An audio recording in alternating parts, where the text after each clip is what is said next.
Mic check, mic check, mic check. All right. How you guys doing, man? Welcome back to another episode of the Daily Rundown, hosted by me, Daryl Long. And Gently Corkay. Hey y'all. if you're new here, hit the subscribe button, turn on your notification bells, and make sure you guys also subscribe to every one of our channels. We have multiple different channels. Today we're going to be diving into a whole bunch of different things, all kinds of different chaos. We have a lot loaded for this episode, starting with Charlamagne Tha God and Mehdi Hasan. They get into a crazy conversation. Then we go into Anton Daniels, and he finds himself in a heated conversation with a black woman once again.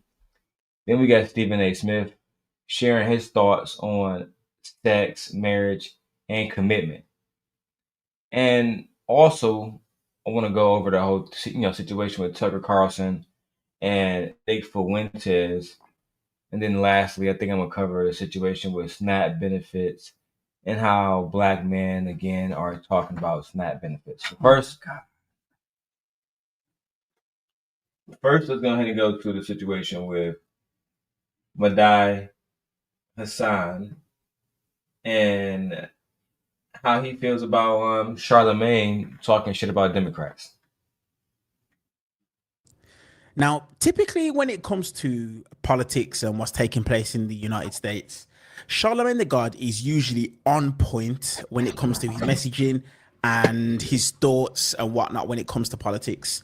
But in this clip, we're going to see Mehdi Hasan confront and call out Charlamagne Tha God on his narrative that the Democrats now just need to concede to Donald Trump and they just need to go ahead and open up the government and accept that they lost. As usual, let's watch this clip in full. All right, let me start the clip over. My wife can't hear, so we're doing the cut. Starting the clip over. I know they're talking about the Republicans. I know they're speaking about the shutdown. I hear it. I can tell that they're like on opposing views. I can hear that as well. But I don't really know I don't know where either party stands on it.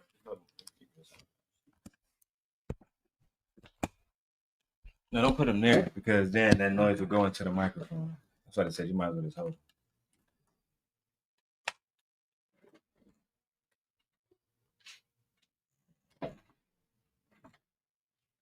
All right. So I'm scratching all of that. I'm starting the video and the whole live stream from the beginning, basically. When you guys come here and do the live stream, this is me basically just doing my reactions and doing it live. So you're gonna see me do different cuts and takes because I need the specific takes to be specifically done a certain way.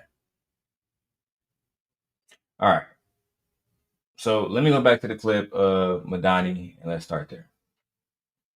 I gotta stop calling him Madani. Yep, and say, yeah, that's not his name. Let me go back to the clip of Hasan. My mind's all fucked up. Let me go back to the clip of Hasan and the conversation between him and Charlamagne Tha God. Yeah, because he was on Jubilee when he versus all of the conservatives. Yeah, I've seen him on Jubilee.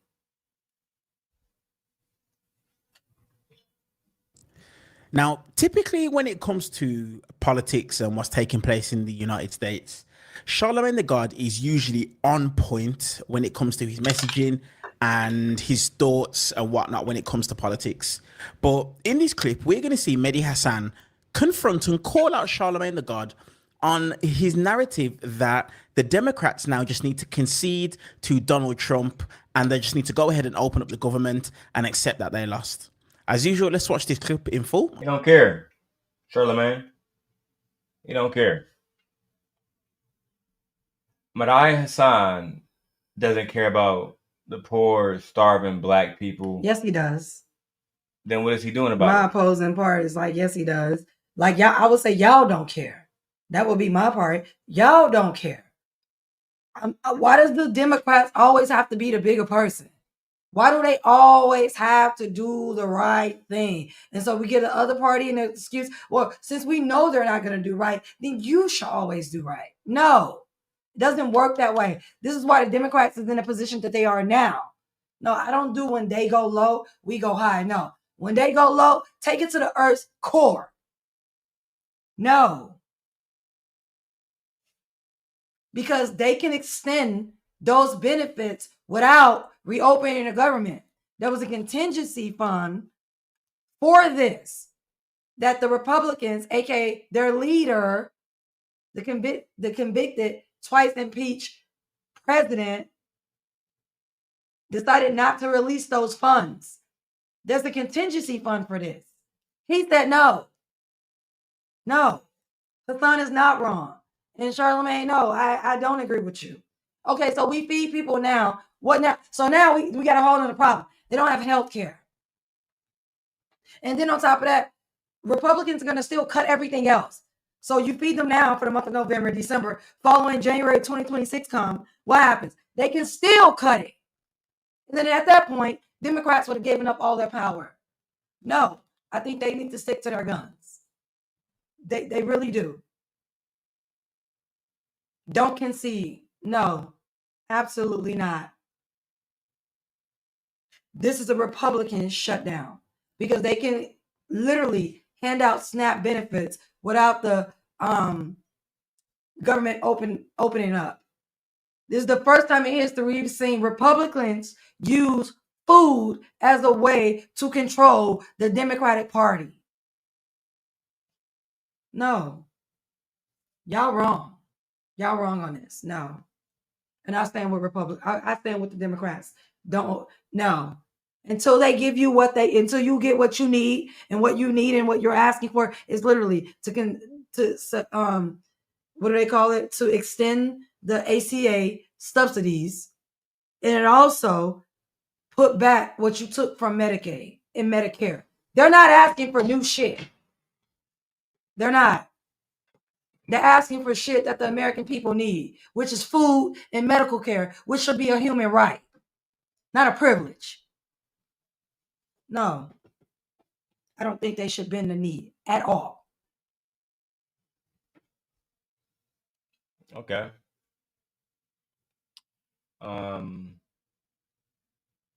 The point I was trying to make earlier was this. In my opinion, if you're okay with people starving now, that's fine. Right? It's just you're literally expecting people to go out and vote for you. You're expecting people to support you and the politicians that you align with, while at the same time condemning them to starve simply because you can't get along with a billionaire and other billionaires. I think that's crazy. The fact that you're trying to act like, oh, you can't get along with a billionaire, and instead of you looking at it from the billionaire, don't want to get along with the little people. The billionaire doesn't want to feed people. Billionaires never want to feed people. What are you talking about? How are you going to sit up here and say that, oh, the Democrats don't want to feed people? Are you fucking kidding me? Democrats literally had plans in place and programs in place for people who need it, for anyone to pull from that system that pay into the system. They had that. And what did y'all do? Y'all went out there and voted for Trump. That's who y'all voted for. And so now we're going to this is bullshit. We're going to put all of this on Democrats? No. We don't control the House, nor the Senate, nor the Supreme Court. They are starving y'all. Democrats are not starving y'all because the president that y'all chose literally said, I'm cutting Democratic programs. That president. So no, I don't think we should open it up. And people are on our start, eat rice and beans. Because according to Trump, he basically telling y'all what Marie Antoinette said, let them eat cake. That's what he's saying. No, and the Dems, they need to stick to their guns. So if there's no snaps, there's no snap. And it's not because of Democrats. It's because Trump chose to take that money and put it into ICE. Trump chose to take that money and put it into a jet, into a ballroom, into Kristi Noem's office in her buildings. Oh, you know what else he did with it? He put that money into Argentina. $40 billion of it. and said, fuck Americans. So don't sit up here and tell me it's the Democratic fault, the Democrats' problem, when he sent $40 billion over to Argentina. No. Did I say it was the Democrats' fault? Yeah, you did. You did. You did. I said it's the Democrats' fault why people not eating. Yeah, you did.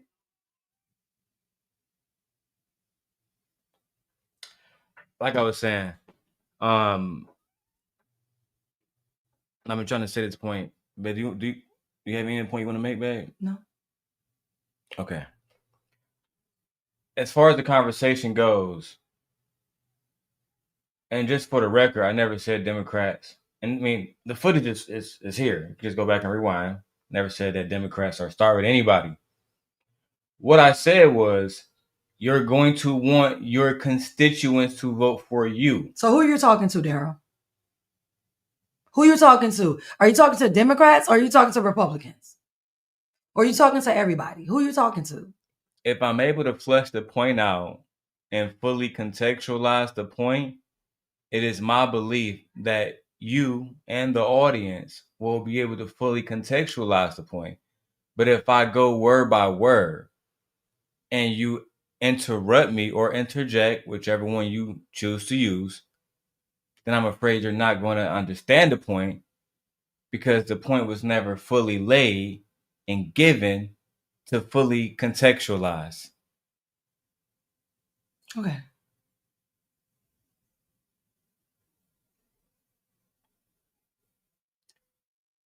As they were saying in the clip that we are reviewing, clearly we understand that Republicans are running things because Donald Trump is in office. Clearly we understand that Donald Trump and other Republicans who support him are partially responsible for people starving and not receiving SNAP benefits. If we can continue the clip, in the clip, they talked about the 8 Democratic votes that's going to be needed to open up the country. The question that I pose is, what is more important? Being angry at Trump or feeding people? We all know if we can have a calm, relaxed, scholastic, educated conversation, then we would talk about how the Democrats are winning in the primaries right now. But instead of the Democrats saying, hey, it might be best for us to just, hey, give people what they need right now, it's all about showing resilience to Donald Trump. Let's continue with the clip. Sound test. Let me do a sound test, guys.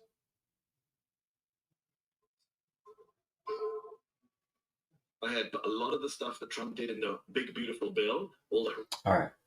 The sound is looking decent. Everything's looking good. Let me keep going. Fix stuff. They very smartly delayed that till after the midterms kick in. The premiums already kicked in. The premiums, a lot of the pain. See, there it goes. Starting to fuck up again. Fuck it. I dropped the link. Fuck it. It don't even matter.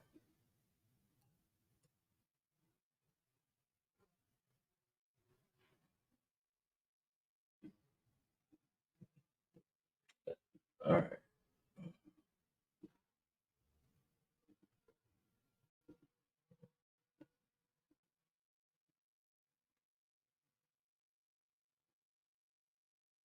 Before I go back to the video, in my opinion, this is partially like why so many people, they're not really interested in politics, because the conversations around allowing people to starve for whatever political reason is jarring at best.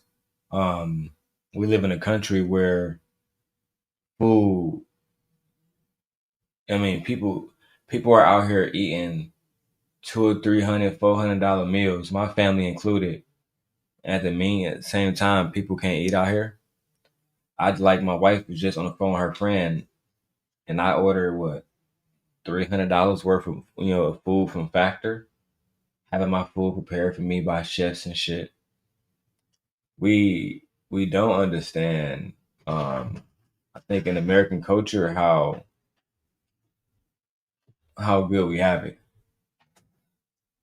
Genuinely, me personally, because I'm not here to really argue and go back and forth. Me personally, I don't want to be on the side of history where we allow people to starve.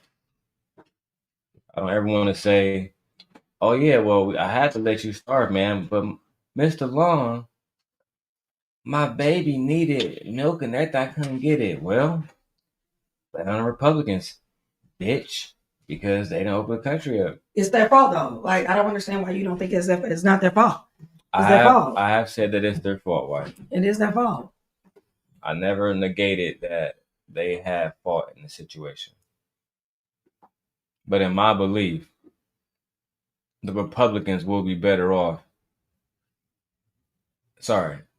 My mind's every fucking word, guys. The Democrats will be better off. No, they won't. No, they won't. They're going to look weak again. No, they won't. They're going to be weak. They're going to look weak. Like they look weak now. Like they've been looking weak. This is why they lost to the presidency the last time, because they were weak. In my opinion, Michi. You can have your opinion. It's wrong, though, but you can have it. I don't believe your opinion is right. But you know what? Opinions don't have to be right or wrong. They're just opinions. In my opinion, the Democrats will be better off allowing people to get food stamps, benefiting people. As I was saying before my wife walked back in, they already are winning. The Democrats are already winning in the primaries, partially due to the incompetence of Republicans. If they allow this government shutdown to continue, I believe they're going to share that incompetence. The fact that you said if they allow the government shutdown, again, this is not a Democratic shutdown. The Democrats would have never shut down the government. Democrats would have never took away people's benefits or Medicare or subsidies. They would have never did that. Again, you're blaming it on them to the fault that, oh, it's their problem. I don't like that. It's just a fact that the government is shut down. It's a fact that the government is shut down, but it's also a fact that it's the Republicans Party that is shut down. And I'm tired of y'all trying to make it seem like it's the Democrats' fault that the government shut down, or they're going to share the responsibility, or that they should share in a blow up and all this. No. This is the first time I've actually ever seen Dems stick to their guns. You don't get to walk all over another party because they like to abide by the law. And now that they're like, yeah, you know what? Yeah, we don't want to vote with you until you give us what we want for the American people. And until then, I guess it's shut down. Oh, don't forget, y'all have that contingency fund, right? Open up the contingency fund. Like, stop trying to make it seem like this is the Democrats' fault. This is not their fault. Y'all could have had Kamala, but y'all didn't want a biracial, aka black woman or woman in office. She would have never took away your stamps or your Medicaid. The farmers wouldn't be starving right now, and she would have never sent $40 billion over to Argentina. You know who did that? Your billionaire friend that y'all want to negotiate with. He did that. And business people, businessmen, especially white businessmen, they don't care about people, period. It's all about the almighty dollar.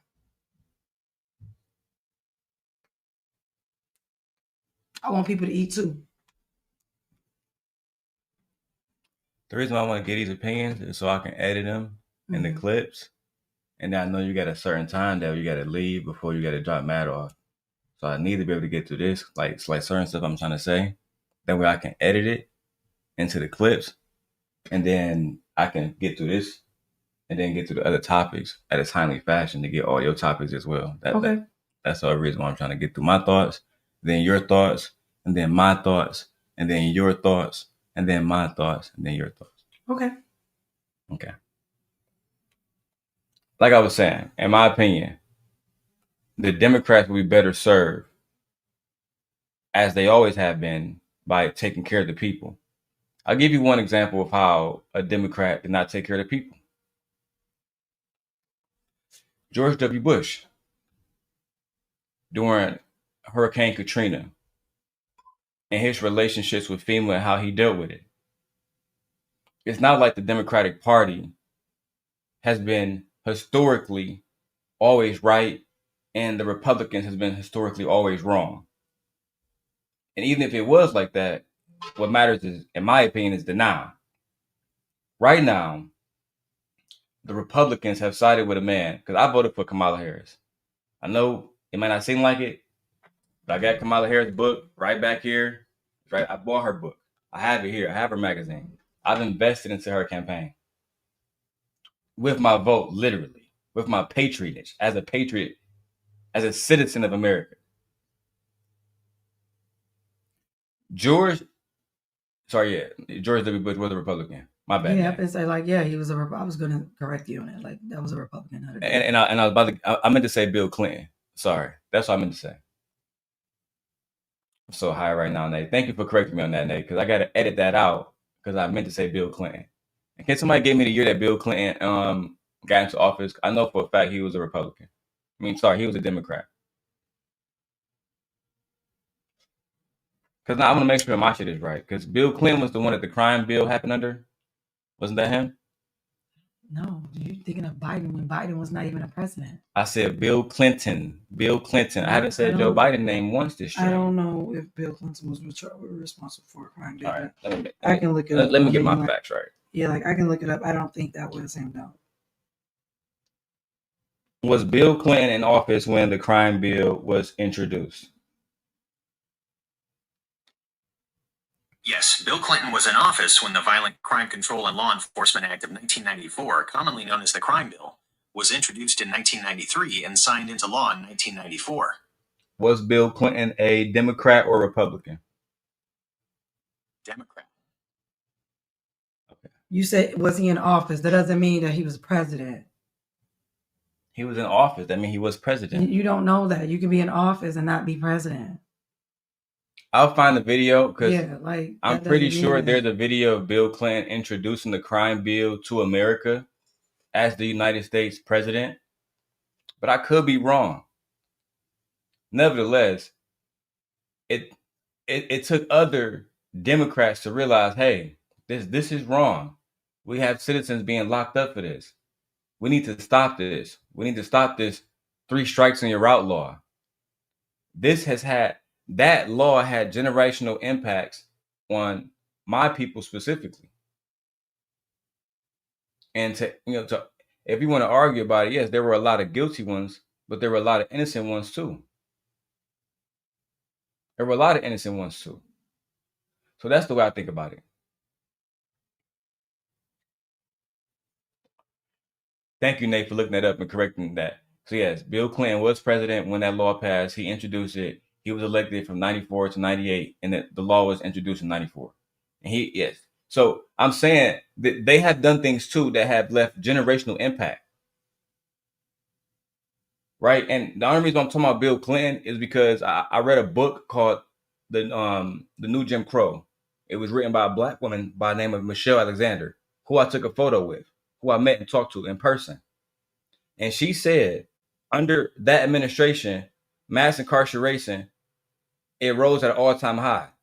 President Clinton, who was a Democrat at the time, was investing money into incarceration, into private prisons owned privately. These are not government-owned entities. Me and my wife can own one if we had enough money. We can go own a prison right now. This Black woman, Michelle Alexander, I think she was the first or second district attorney in California. she said that the prison's a pipeline system that people like the Democratic nominee Bill Clinton invested in. It left people like her without a job. It left people, black men that she was trying to help, black women that she was trying to help, black families she tried to help in California, out of a job. It wasn't until Democrats like Kamala Harris came along to help these individuals. It wasn't until Democrats like Gavin Newsom came along. That's all I'm saying is, just like their party is fucked up, there's people within our party that's fucked up. That's all I'm saying. Let's get back to the video. Do you agree with Hassan, babe, that Charlamagne is giving Republicans a pass? Yes, absolutely. I think y'all all giving Republicans a pass. It's almost like the Republican is the little brother that keeps fucking up, and then y'all want the big brother who's a Democrat to do the right thing always. No. Okay, I get what you're saying. No. So let me ask you this, because Charlamagne's argument was that, okay, fine, we get it. You guys did this for us. Now can we just feed the people? Drawn a line. We're not supporting that. Is that not good enough? Like, hey, we get it. It's been 30 days, Michi. It has been 30 days.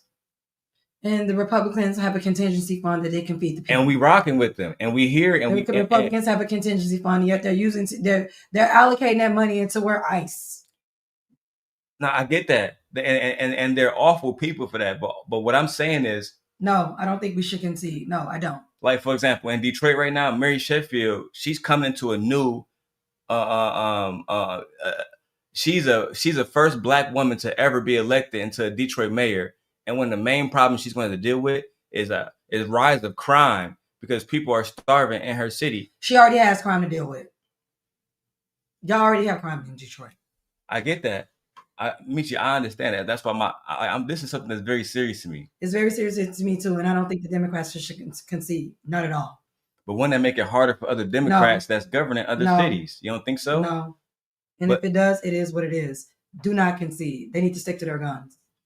The Republicans never concede. Oh, they in the back too. They never, ever concede. Ever. And now I'm about to let you cut into it. And I'm glad everybody here to have a conversation. But I think if you have a governor like Whitmer, you're not going to have a problem. You have a governor like Newsom, you're not going to have a problem.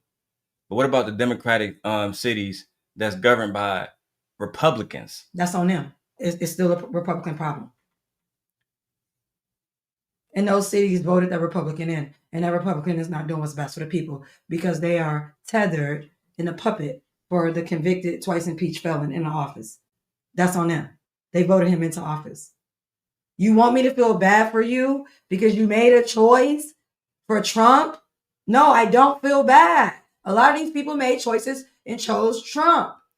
And then the rest of us have to deal with the repercussions of us not choosing him, that everyone else chose him for us. So I have a solution, but I'm going to put out a rule up for our guests, because this is not for you. It's just for the guests, Nate, and everybody else that come up.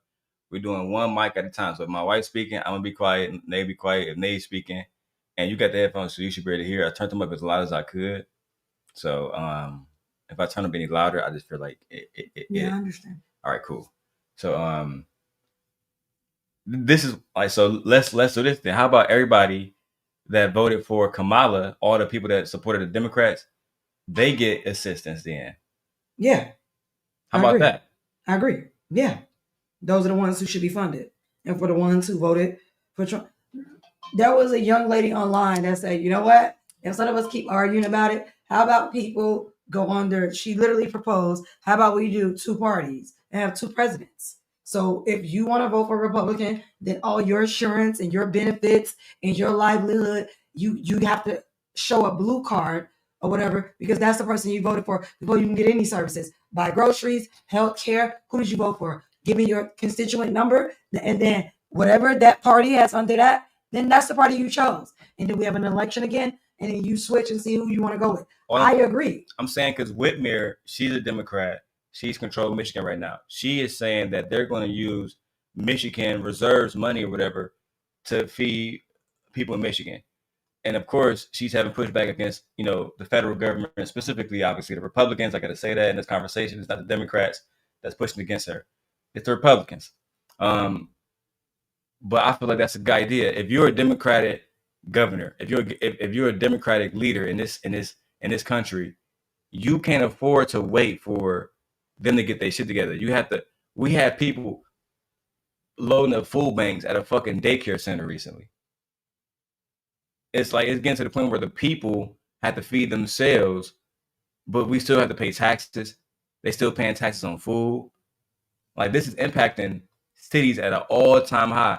And we had these leaders not doing anything. And journalists, in my opinion, like Charlamagne Tha God and Mehdi Hasan, they have a responsibility to the American people. These are New Yorkers, and especially in New York, the crime about to go up tremendously if they don't get their food stamps. It is what it is. Tremendously. But you know what? Nate, did you have anything you want to tell us before I press play on the video?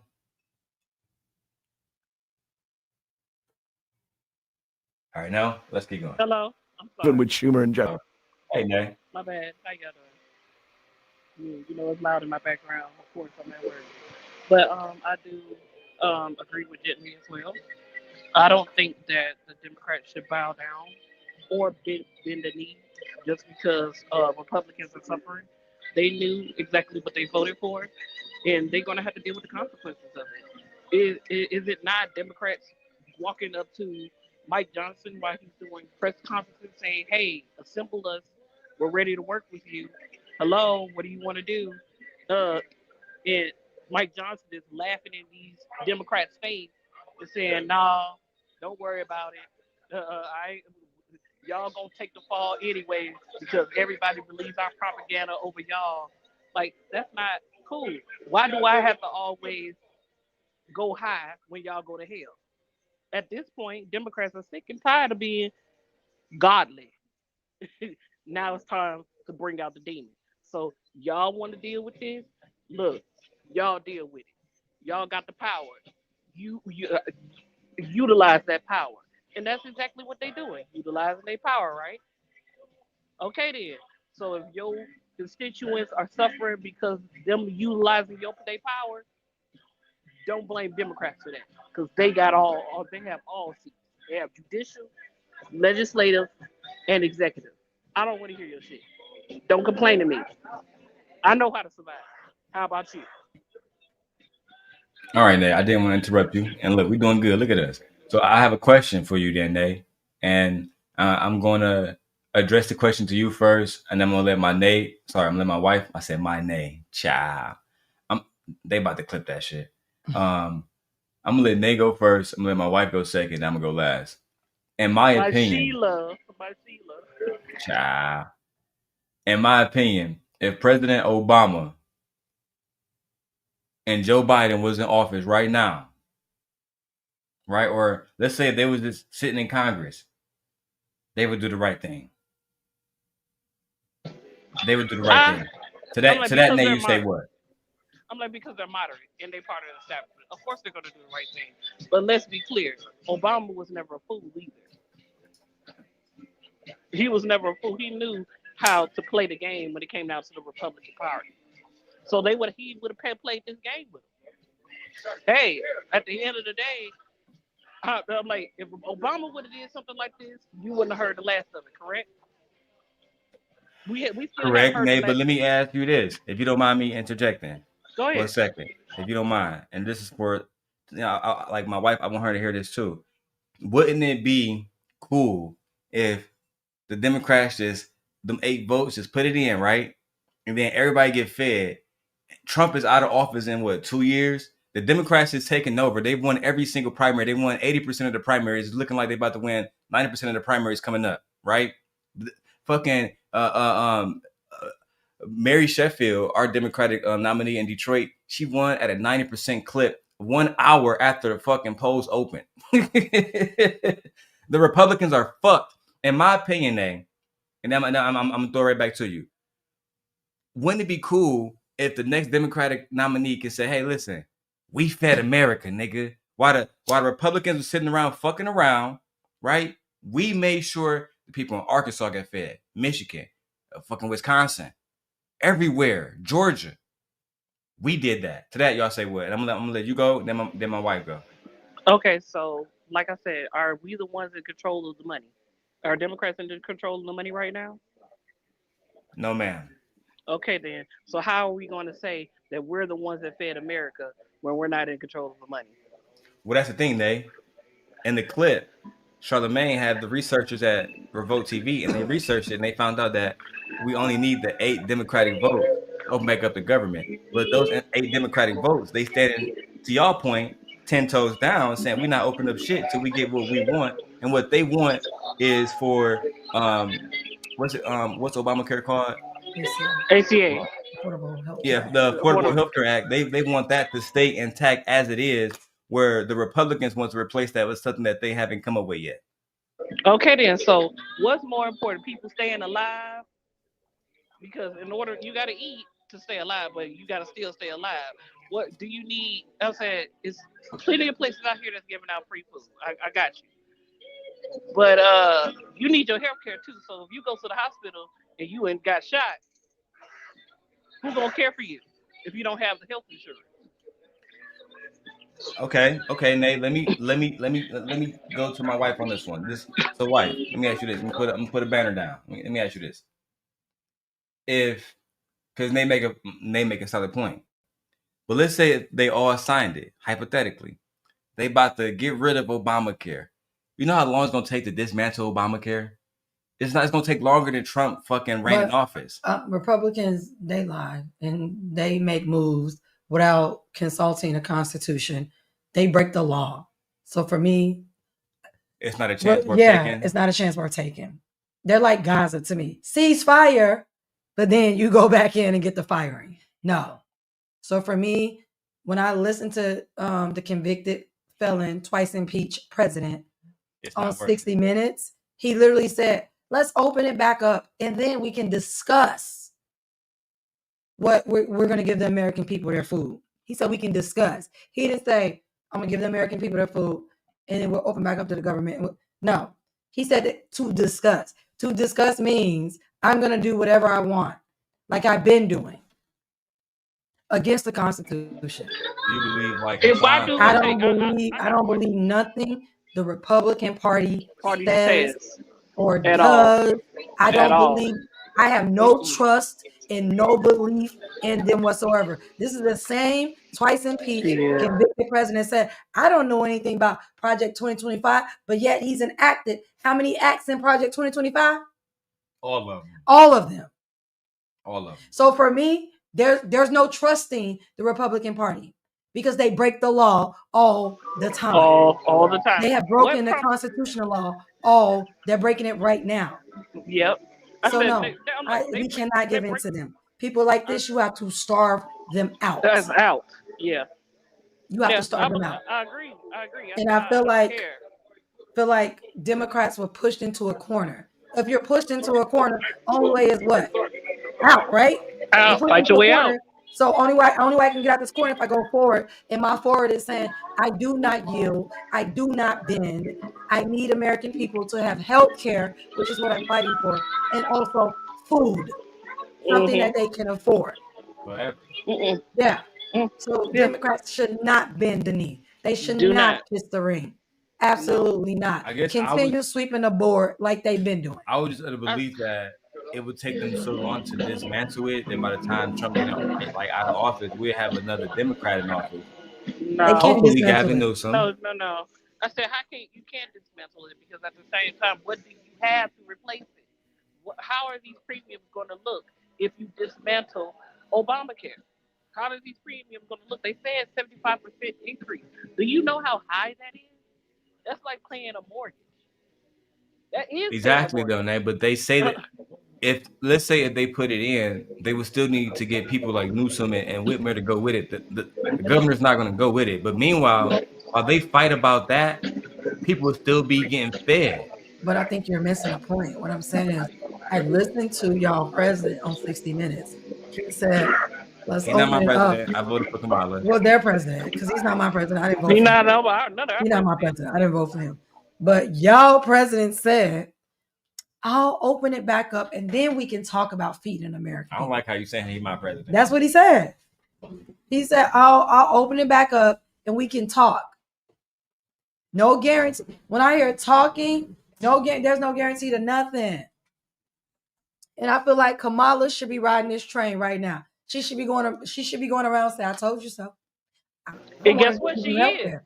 I You wanted to know give what? you food. I wanted And to give guess you what she housing. is? I She wanted to sure tax the is. rich because they haven't been paying their fair share since the So 1950s. If y'all paid right. attention, y'all paid attention. I did some research and there's a whole documentary about how when America was prosperous, it was because millionaires and billionaires paid their part. That's why that baby boomer generation is the best generation financially. Anybody after them been fucked. Every generation after the baby boomer generation has been fucked. You should read this. It's actually very good. I read the first few pages. All I gotta say is, if you look at the state of Massachusetts and how they increased just because they start taxing the rich a little bit more, now you can see that a lot of the people in Massachusetts itself are making six figures, just because they are taxing the rich, and it offsets other things where other people can make about the same amount of money and have health care, affordable health care, and still be able to prosper and eat and live. You look at Massachusetts. Just because they tax their rich, they tax their rich a little more. Now other people are able to. It's no such thing. You might say it's no such thing as middle class in Massachusetts I because just feel like, everybody. right, Hold on. Nate.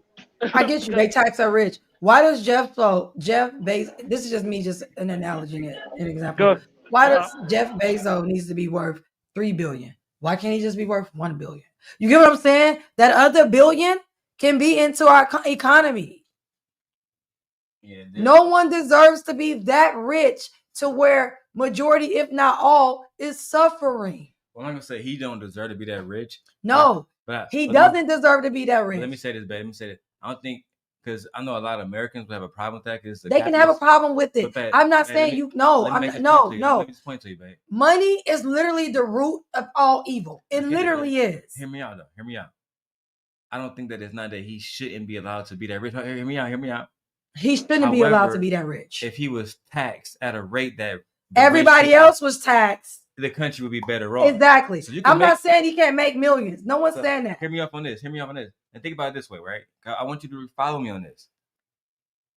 Rest in peace, Kobe Bryant. I want you to think about this, Michi. I don't even want to talk to me about Kobe Bryant with his white wife. Michi, I'm not, you already know. I need you to really hear me on this, Michi. Hear me right now. When Kobe Bryant re-signed his contract with the Lakers, he had to pay a 42% tax, Michi. 42%. So he refused. Hear me out. So why is it that Trump is not paying 20? I agree. 42%. I agree. Why is it that Elon? I agree. That's the question. That I agree. That's my point. Why are these people not for some reason exempt for paying taxes? But if we become millionaires right now, Michi, we will have to pay higher taxes. That's a fact.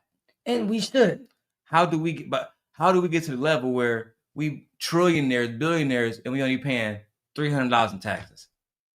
That something's wrong with the system because mostly white men don't want to pay anything. And that's why I want you to get to me with there's something wrong with the system.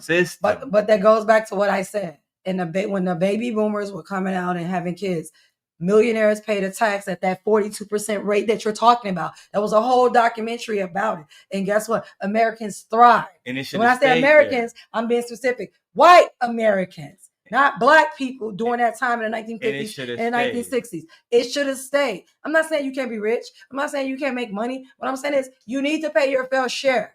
And there's no reason why all of the wealth should be pooled into only 2% or 1% of the population. Why does Jeff Bezos need $3 billion? This is an example. I don't know if he had $3 billion. I'm just saying. Why does he need $3 billion when he can be worth $1 billion? I think he's worth more than that. Exactly. That's my point. Mackenzie Bezos, his ex-wife, just donated $80 million.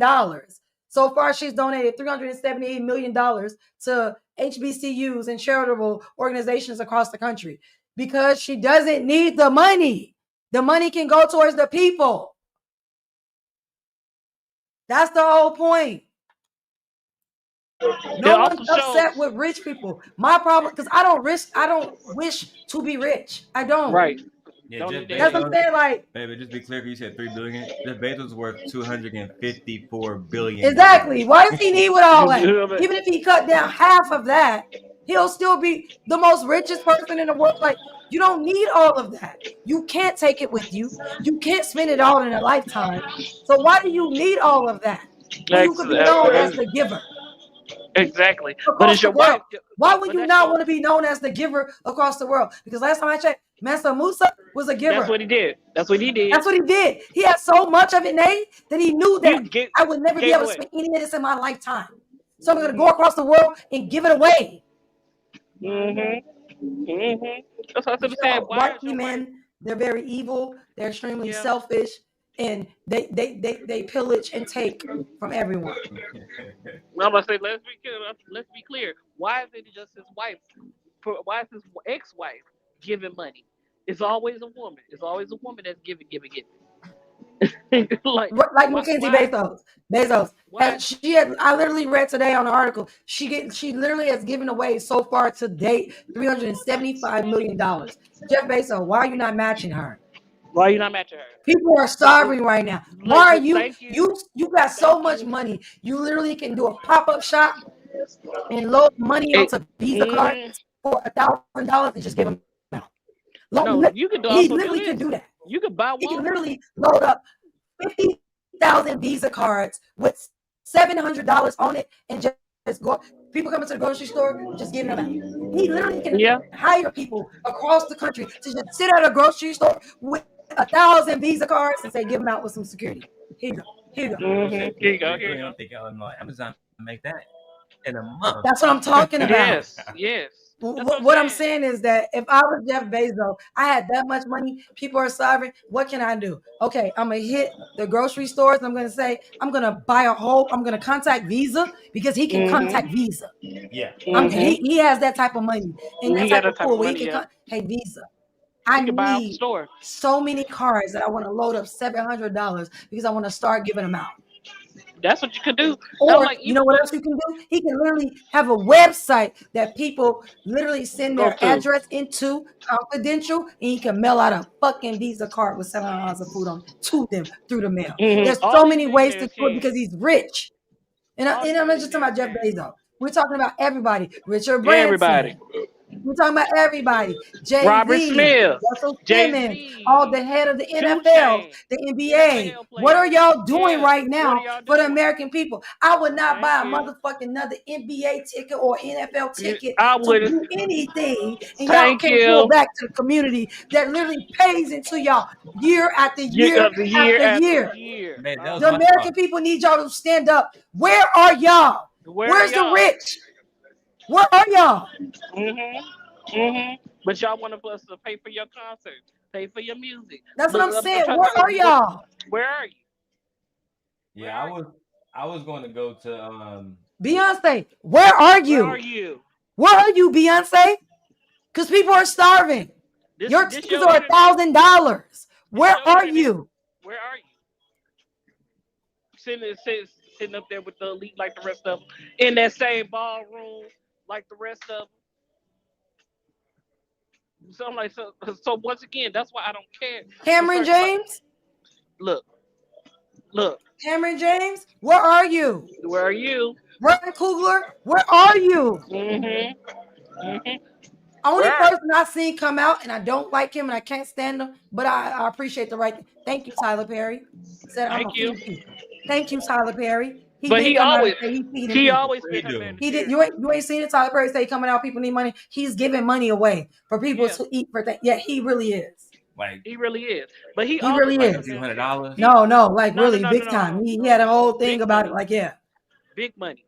No, big money. He's not playing. Like seriously. He's always been a philanthropist and a Rashida and Kirk, where are you? Where are you? Lil Scrappy, where are you? Shit, at least I'm like, at least I see Yandy at a damn. Nick Cannon, where are you? Shit, you see Yandy in a soup kitchen. Steph Curry, where are you? Where are you? LeBron James, where are you for Ohio?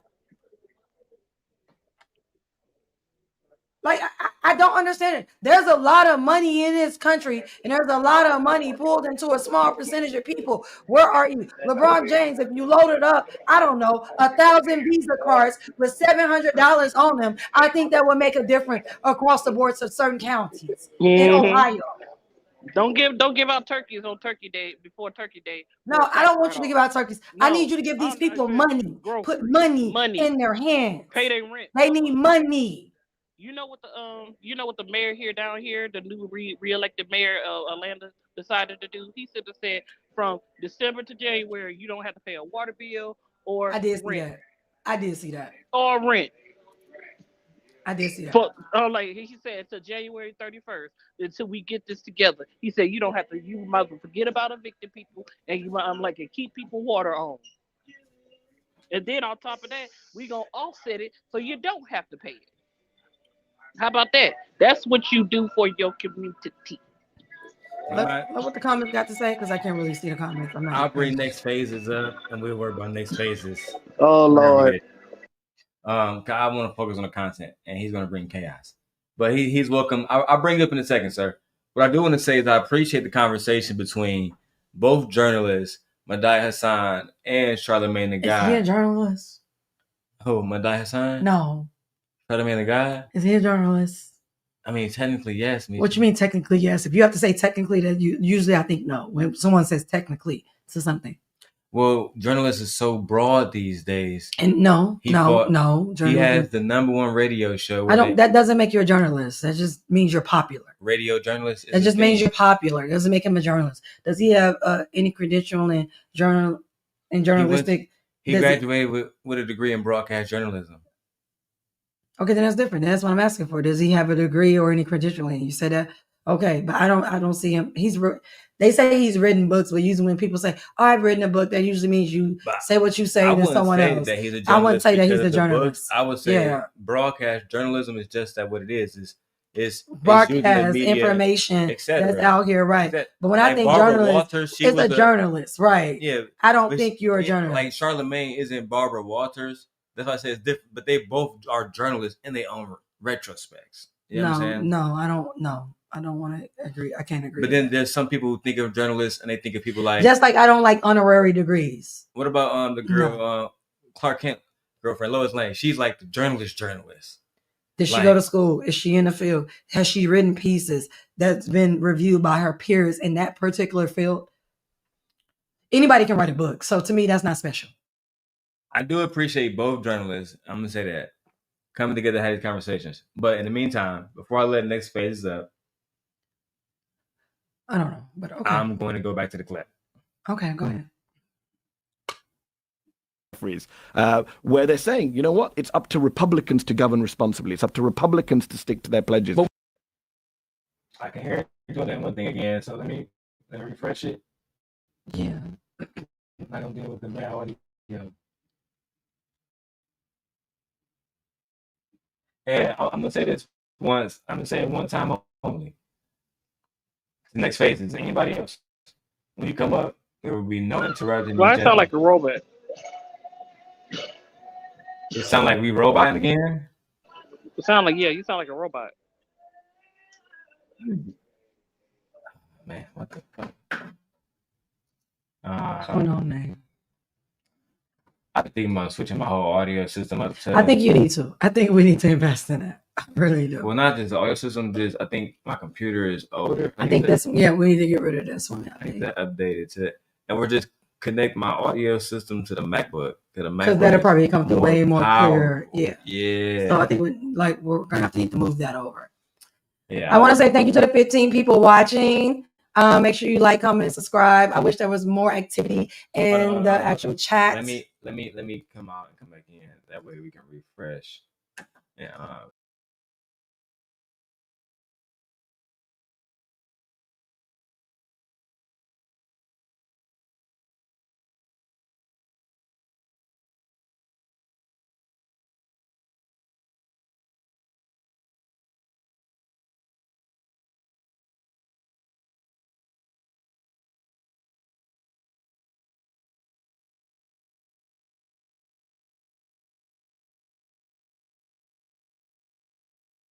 All right, Nate. How do I sound now?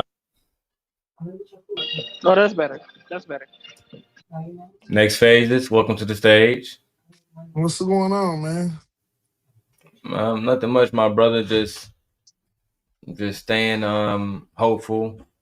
Having this conversation around these Democrats and Republicans and seeing what is to be done about children that's starving in America. Do you believe that we need to go ahead and give Americans their food stamps? You know, the system that they have paid into already. Or do Hell you? no, Because hell that's no what I to the think. majority. Or do you agree with the women? The women feel like we need to keep the food stamps away from everybody. Of course, And they believe that.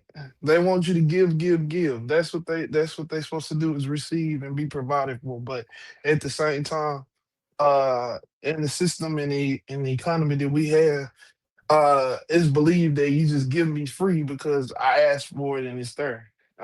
We shouldn't be advocating for gives me free. Like, what is that doing for them? I mean, at what point do the people who are able to make a pivot and implement something to better themselves come into the play? Because from what I hear is we calling for people to give they generational wealth over to the people that have no involvement with their actual success. okay, all right. Well, for one, I want to do say this. Next phases. I appreciate you for respecting the rules, being respectful. As you see, I didn't interrupt you, and I'm not going to allow nobody to interrupt you or nobody going to interrupt me. But I want to go back to the video. What's your response to that? How do you feel about my approach? Um, to be honest, Are you I are don't. you out there begging for it? Or are you out there trying to get it? Nah, man. I wish I was, bro. Nah, you know, I worked 7 days. I worked 6 days a week. I tried to work 7 days, but they said that it was I can't hear you. constitutionally illegal. Um, but at the end of the day, I'm on a 6 day schedule. Otherwise, I'll be doing this every day. You know, in Detroit, we believe in hustling, hustling, hustling, hustling, hustling. And if you ain't out here grinding, you ain't out here doing nothing. But let me go back to the video. I'm gonna go back to the video now. I'm gonna ask while the video is playing, everybody mute up. That way we have clean audio. I appreciate it. Hmm. That means you next phase. I'm gonna need everybody to mute up when the video is playing. Thank you, sir. All is human I suffering, agree with man. you. You agree, babe? Yes, I like finally, because for the longest time, I'm a Democrat and I'm a proud Democrat only because I believe in their policies. I really do. Their policies make sense. When I read Democratic policies or take Democrat out of it, when I read the policies without me even knowing Democrat or Republican, those policies for me make sense for humanity, for people, period, and families. So I just don't. That's why I don't understand Black conservatism. I just don't. I really don't. So for me, I believe in Democrat, and I'm happy. I agree with him. I'm happy that Democrats are not rolling over. I'm happy that they're not being a punching bag. I'm happy that they're not just sitting down and let Republicans do whatever the hell they want to do. Check. I actually agree with you as well. Yeah, And like then, and let's just be clear. This is I'm like, regardless of if the Democrats do decide to or reopen the government or get the 8 votes or whatever the case may be, the outcome of the elections in next year in November are going to be Democratic because of they the fact are that this is a repeat of what happened his first term. exactly. Don't I'm like this is I'm like of course out of retaliation or out of anger people are going to vote for the opposite side because we clearly see that he's such a big fuck up that I should have never voted for this man. And next time, I'm like, this go around, we're gonna flip everybody, flip every seat, so we can get the things that we need. Because clearly, that Democrat is more Democratic constituents and Democratic representatives that actually listen to their constituents than the Republican Party. So that's gonna happen regardless.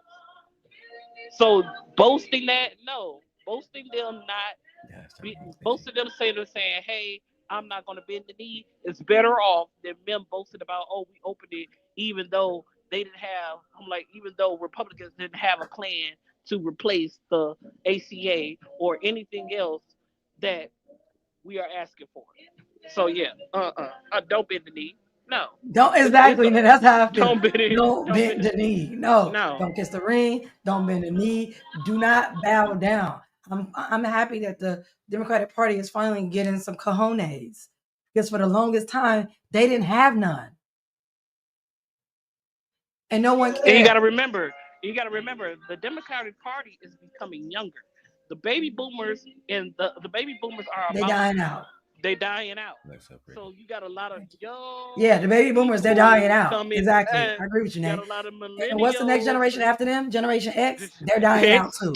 they dying out too. So you got Exactly. a So lot of those two generations millennials. back to back are dying out. Yeah. And the millennials are not And having it. and I'm gonna be honest, and I'm just gonna say it. I just feel like that people, Americans, y'all was stupid in choosing him for y'all president. Y'all was stupid. You was stupid. You was dumb. You was willfully uneducated. You was a one. What do they call it when you vote for one particular thing? You one subject voter. I'm just You saying mean that one one issue? subject voter. One Like issue voter.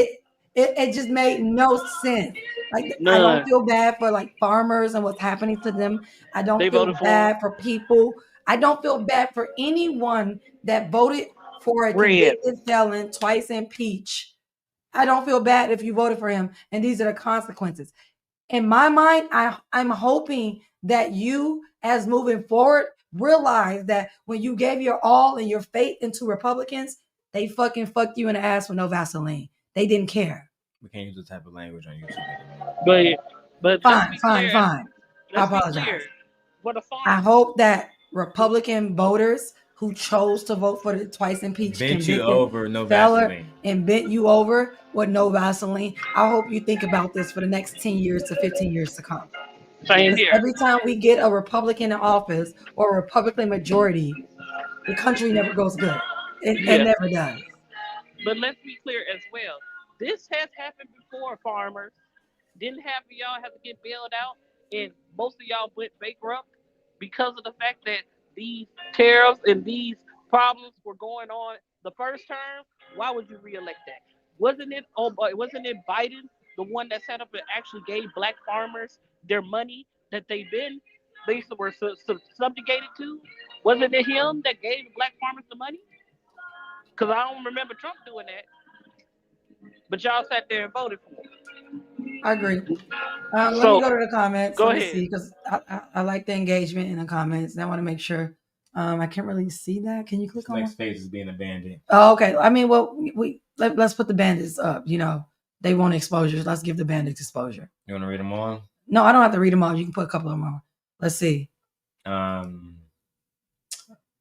Let's see. Let's read this one.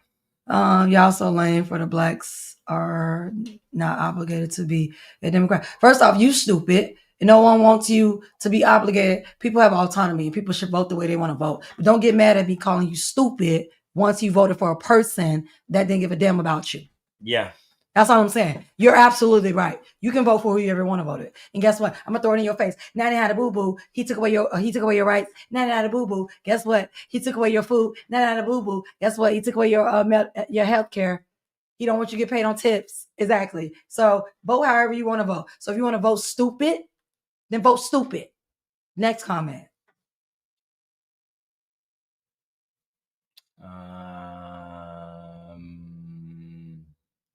That's pretty much all he said. Everything else was my comments going to be on your screen. Potty mouth black women. You want to respond to that one? Yeah. I got a potty mouth, and it's gonna stay the same. I don't have to. My mouth doesn't have to serenade the ears of low class black males who are slaves and don't run anything in society. Bump that. What you gonna do? Broken bucks. What you so gonna yeah, do about it? My mouth is gonna stay dirty. And guess what? What are you gonna do about it? What Nothing. you gonna do about you it? have no Nothing. power as a black man. Let's move on. Okay, let's continue. Potty mouth.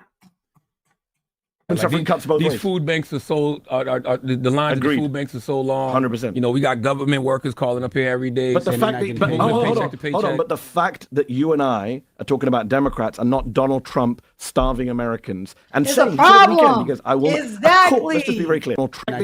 Exactly. That's my whole point. You're talking about Democrats instead of talking about the president who is choosing not to release funds, aka a contingency fund, to fund the SNAP benefits for people across America. Why are we talking about Democrats? We don't control nothing. That's just like blaming. That's just like blaming the teachers of a school, and then that the principal is not blamed for anything. That's crazy to me. No, what's crazy is that the same day that the judge sat there and ordered Trump to release the contingency fund, he was on his way. He was ordered. Exactly, Nate. He was on his way to appeal it, and to the point where they didn't even let him in the court. They simply said, "Bump your appeal, go release the money." And guess what? He still ain't doing it. So why are you blaming Democrats again? Who has control of the money? I ain't gonna say it again. No, I agree with Hasan on that point. Yeah, that we need to be discussing President Trump. Why are we discussing Democrats? We have to discuss all parties involved. However, the Republicans are overwhelmingly involved more responsible. Yes. And the thing about it is the Supreme Court could make him. The Supreme Court is under his thumb. They're not making him. And they don't want to. The Supreme Court did make. I'm like, even when they asked him to bring old dude back from El Salvador, look how long it took him to do that. He don't listen to the Supreme Court either. He don't listen to no judge. That's because he's a criminal, and criminals don't obey the law. So we know this. And a lot of black males like to identify with criminal activity. We know this. And a lot of white males do too. I agree. Let's go. Let's continue. Who was that a valid point? No, I'll get it. Yeah. I mean, no, because the people who I think it was. It was in a way. I'm on the fence about it. I will say this. I'm on the fence about it because at the end of the day, the Democratic Party is going to look at them and be like, "Hey, at the end of the day, you still bent the knee to it." The Democratic Party is going to be highly upset if they sit there and bend the knee and constitutionize anything that the Republicans have to say. So, yeah, we may give them, they may get a little praise, but I guarantee you the propaganda is going to be way worse than more praise. And then I will go, like I said, I want Charlamagne to shut up because at the end of the day, the Democrats are at the House. They go to work every day. It's the Republican Party that's not showing up. If you watch C-SPAN, you can see who's there, who's at Capitol Hill. Democratic Party has been there. The Republicans are not showing up. So I don't want to hear nothing else about no Democrat. Will they get praise? Will they? No, because they're showing up. How about the Republican Party? That's all I need to know. The hoopla, I don't want to hear that. I don't want to hear that no more. So Charlamagne, shut up. Because they showing up to work.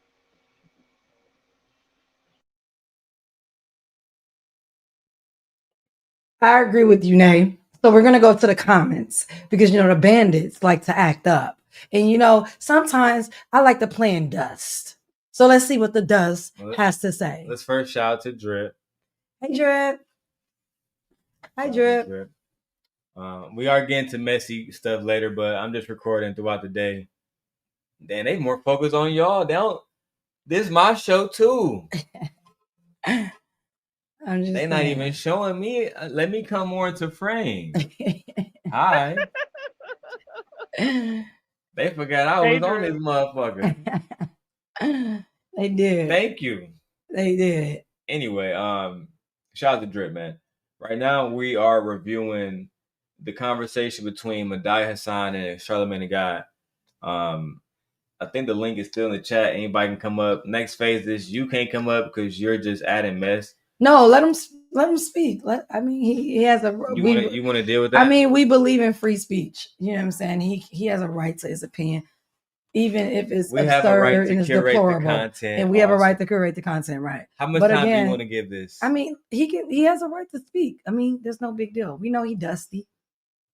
Okay. The next phase is welcome to the stage, sir. Hey, next phases. See what happened, Bah, Giddy? thumb up. See, mic not working. Bring it down. Let me kick him out the studio again. Oh, it is coming over there. You know, sometimes you need dust to come around, and that's okay. And like I said, sometimes you have to. So okay. So next phase is like I'm giving your attention. Okay, so I hope you like this. You are saying Black women are dependent on the government. Shaking my head. The fact that you are talking about Black women in the government when Black women only make up 7% of the population is ridiculous. We know who is the most dependent on the government at this point in time, so there's no need to even entertain that statement. I'm just so tired of Black males being willfully ignorant. You know what? I'm Like, gonna say I this. just think it's crazy that they continue to be willfully ignorant about Right. the data and statistics out here about who receives what benefits from the government. And what we do know is Elon Musk was a big recipient of government benefits. What we do know is Walmart is an extreme benefiter or benefactor of government benefits. Right. So to think that Black women, it's so crazy to me. I make so much money, I don't even qualify for stamps. But May, not you don't even. even have any kids. So even if you went to go apply for stamps, they're gonna tell you no. You They don't even told me qualify hell for no. stamps, May. The I don't hell even no. qualify for stamps. And I The have hell children. no. They're gonna tell me I make too much money. That's I cold. wouldn't even Ain't that there's no cold? reason for me to even try. But let's say this I as just well. I The just think mere it's fact. crazy. Yes. I Go just think ahead. it's crazy how Black men solely focus on Black women when he was eating off them book of food stamps because of his Two. mama. If this is how he feel about Black women, best believe your mama was down there in the service line getting her book of food stamps. But let's be clear as well. It's the mere And the fact fact that that his he mama had. needed food stamps, that means your daddy wasn't shit. Thank Your you. daddy didn't think that it was Thank important you. enough You knew to where I pay was for going. you. You knew where I was going, girl. I said the mere fact that she had to go to the government because your daddy wasn't shit and didn't want to provide for you. Since you want to sit up and talk about the Black women, when Black women didn't even get access, I'm like, Black women. I'm still torn. I'm still on the side of these kids deserve to eat, no Yeah, matter what. Exactly. And look, yeah, he's that so too. focused on Black women. Women. He don't care about these. He He don't will be care the about the same man kids. that says ABs are a problem in the society, but then you don't even want to fund and feed the children who are here. You But are he's here. so focused on like Black women. Like He's so it's, focused. y'all so obsessed While I got with drip, Why Black are drip, you so women. obsessed with? It's Why are crazy. you look what so I obsessed I with me? look what I got, drip. Jesus, Jesus. I Oh got the Lord. new wireless Rode mics. But anyway, to what he's saying, babe, he's part of the problem. He His is. implicit bias is going to allow children to fucking starve, and instead of him just having a genuine look and say, "Hey, these children don't deserve to starve." Well, y'all deserve. It's all about Black women. Yeah, that's some goofy shit. Y'all so obsessed with Black women. I don't want to It's hear crazy. that shit, bro. I don't want to hear that. They so obsessed with Black women is crazy. Their obsession is oh my God. It's so deeply embedded within their psyche that it's insane. I gotta go about my day. Make sure I disrespect or Whose I make sure I tear a responsibility Black is it? woman That's down. the point. When I I don't tear think, her again, down, it goes back to my thing. I can't that's treat 100 Republicans points like towards children me. and I get toddlers. I don't. energy. Sorry. It's so funny. But like I said, next phases, we definitely need to see the ignorant ass opinions out here of Black males. So what I'm gonna say to that, ladies, continue to get that birth rate down to 0.00. No new humans. A lot of these males are not worthy of duplication. I want to show Drip too. Well, I got Drip here. Hey, bro, I got the Sony A6700. Got it right here. Now this I have used and it's absolutely perfect. This is by far the best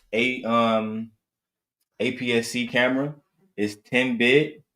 It shoots in 8K crop to 4K and is absolutely amazing. Handsome face. Hey, hi. Is that handsome?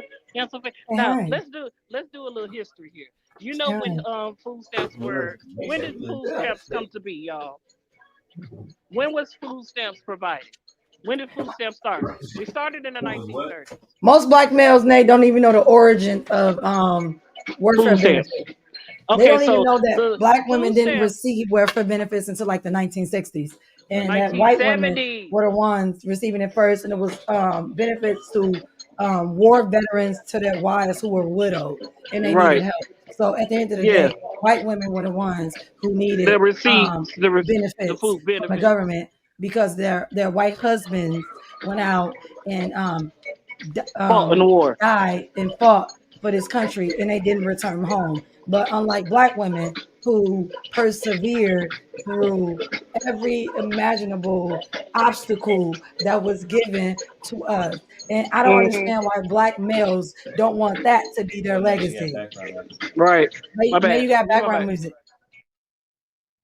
I don't understand why black males don't want that to be their legacy, that black women persevered without any help from the government for many years. Hold on, Drip said, I thought about getting that Sony. You got the Canon R. All right, that boy hard. Hey, guy, you can start now. Y'all see my baby. But you got that Canon R. That's dope, bro. That's dope, bro. Let me go back to this reaction. Yeah. But we are Right. where we are. We got Donald Trump for another Period. 3 years minimum. Exactly. So they shouldn't re-elected Donald Trump. 70. Nate, what's the stat? Remember, we went over the stat, Nate. What was it? 75 million people elected him. So if you can't pay your rent and you elected him, I don't feel bad for you. 77. Oh, my bad. 77 million Americans elected him. Voted for And him. let's be clear. None of that 77 million, none of those were black women. Because black women, what was the data? It said we voted, the black women in the community voted for 92%. Kamala at what was it, Nate? At like what 92. was it? I would say like a 92% rate. Yeah. 92. Yeah. So for me, The black man 87. 77 million people who elected Trump, I don't feel sorry for you. I just don't. I don't. You chose it. You didn't want to pay. You chose this. The fact that you're talking about, oh, I thought he was going to be different. Are y'all kidding me? This was the same man in the first term that he served that didn't want to extend unemployment benefits because he said y'all was lazy Americans and y'all need to get back to work. Do you remember that, Nay? Because I do. Yep. I do. It was Democrats that wanted to give out benefits. He didn't want to give you the stimulus. It was Democrats that fought for the stimulus. Exactly. It was not the Republicans. And people keep telling me, I had a Trump check. No, you had a Democratic check. He did not want to fund anything the first time he was in office. So no, I have no sympathy. I have no remorse. So if you can't pay your rent, you chose that. You chose a leader who said, F you. I don't care if you don't eat. I don't care if you have medical. I don't care if you have proper education. All I care is about the rich 2%. And we need to buy golden toilets and fly around on $100,000 jets. Because that is my legacy. This from a man who grew up with privilege. He not like y'all. Y'all keep running around. They not like us. He not like y'all. That white man wasn't like majority. And a lot of red states, a lot of them are ignorant, undereducated, or not educated at all. And now they're realizing, oh my God, I didn't know that funding a government was a program that I used that it was going to be defunded. I didn't know that if I voted for Trump, I wasn't going to be able to eat or pay my rent, or they're going to stop my disability check. Also, veterans who voted for him, baby boomers who voted for him. Oh my God, I didn't know that he wasn't going to do that. I don't feel bad for any of these people. Why should I? Because what I do know is that, Nate, you can back me up, and I'm going to land my plane here. What I do know is that Black women always have to vote in the soul of the country. We always vote in the best interest of everyone else. And yet we did that, and y'all didn't listen. And so I'm happy that Black women have been vindicated out here because we made the right choice. And guess what? 77 million non-Black women, that includes men as well, and non-Black women who are not, that includes all y'all. So I don't care about your suffering. I don't care, because even when the government was actually intact, the vitriol against Black women was at an all-time high. All time. It's still at an all-time high. Y'all deity, the Mr. CK, that's taking that dirt nap right now. Did I tell you stop doing that? I'm doing it for any dead person. No, stop doing that. That Mr. CK person, and I'm not talking about Kevin Klein, for the idiots in the back. We know who you're talking about. You know what I'm talking about. Peanuts. So for Mr. CK, I don't feel bad. I don't. I'm tired of Black women being the soul, or always happen to vote in everyone, always happen to vote for what's best for the country and everybody involved, even people that don't look like us. So at this time, like I say, Black women continue resting, because I will not be out there marching. They will not get my vote. I'm not out here talking. I don't even want to talk to YT women, YT men, non-Black YT women, and non-Black YT men. I don't want to talk to none of these people. I don't. Don't ask me nothing about why Black women ain't out there voting. Why Black women ain't out here standing up. I don't care. Literally. I don't care. But let's continue on with the clip. Unless you have something you want to say, Nate. Go ahead. All right, let's go.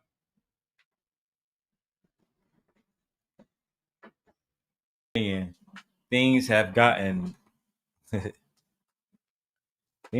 so bad that want me to tip it up for you, babe? Okay, no. Things have gotten so bad that even the Democrats, because both of these people are Democratic, like, you know, Hasan is a Democrat and Charlamagne is a Democrat. These guys, they can't even get along. They can't even both say that, like, they can't come to one solid agreement of how we're going to feed these children. It's all about, like, man, fuck it. We're going to just ride it out. We at war.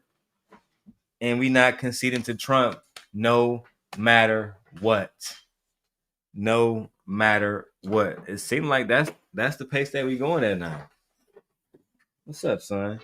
Once again, I'm going to say, what premiums or what plan policy do Republicans have that's going to help American people keep their health care at an affordable rate?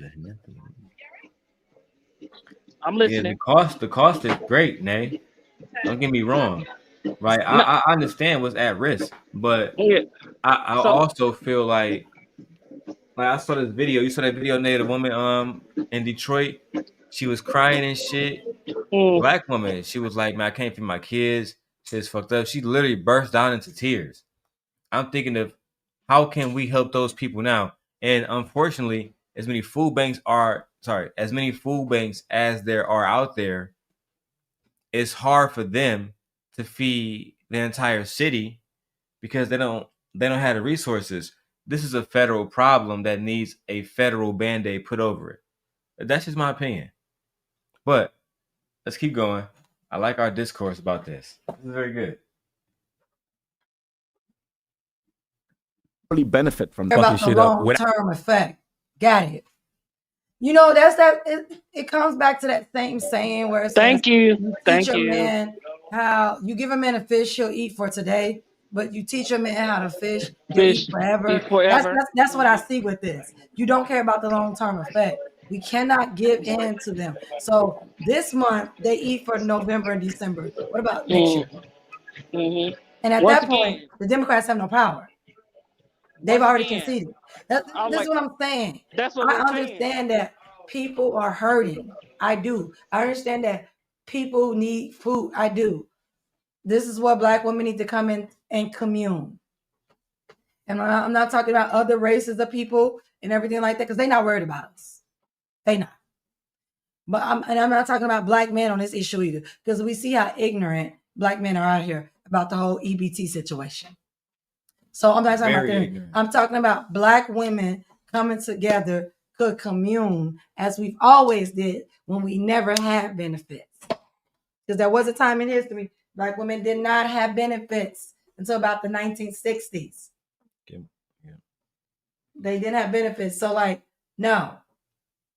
I think Black women will be all right in the sense of if they have community around them, talk to your girlfriends. I was on the phone with one of my girlfriends today. And I will be giving her money.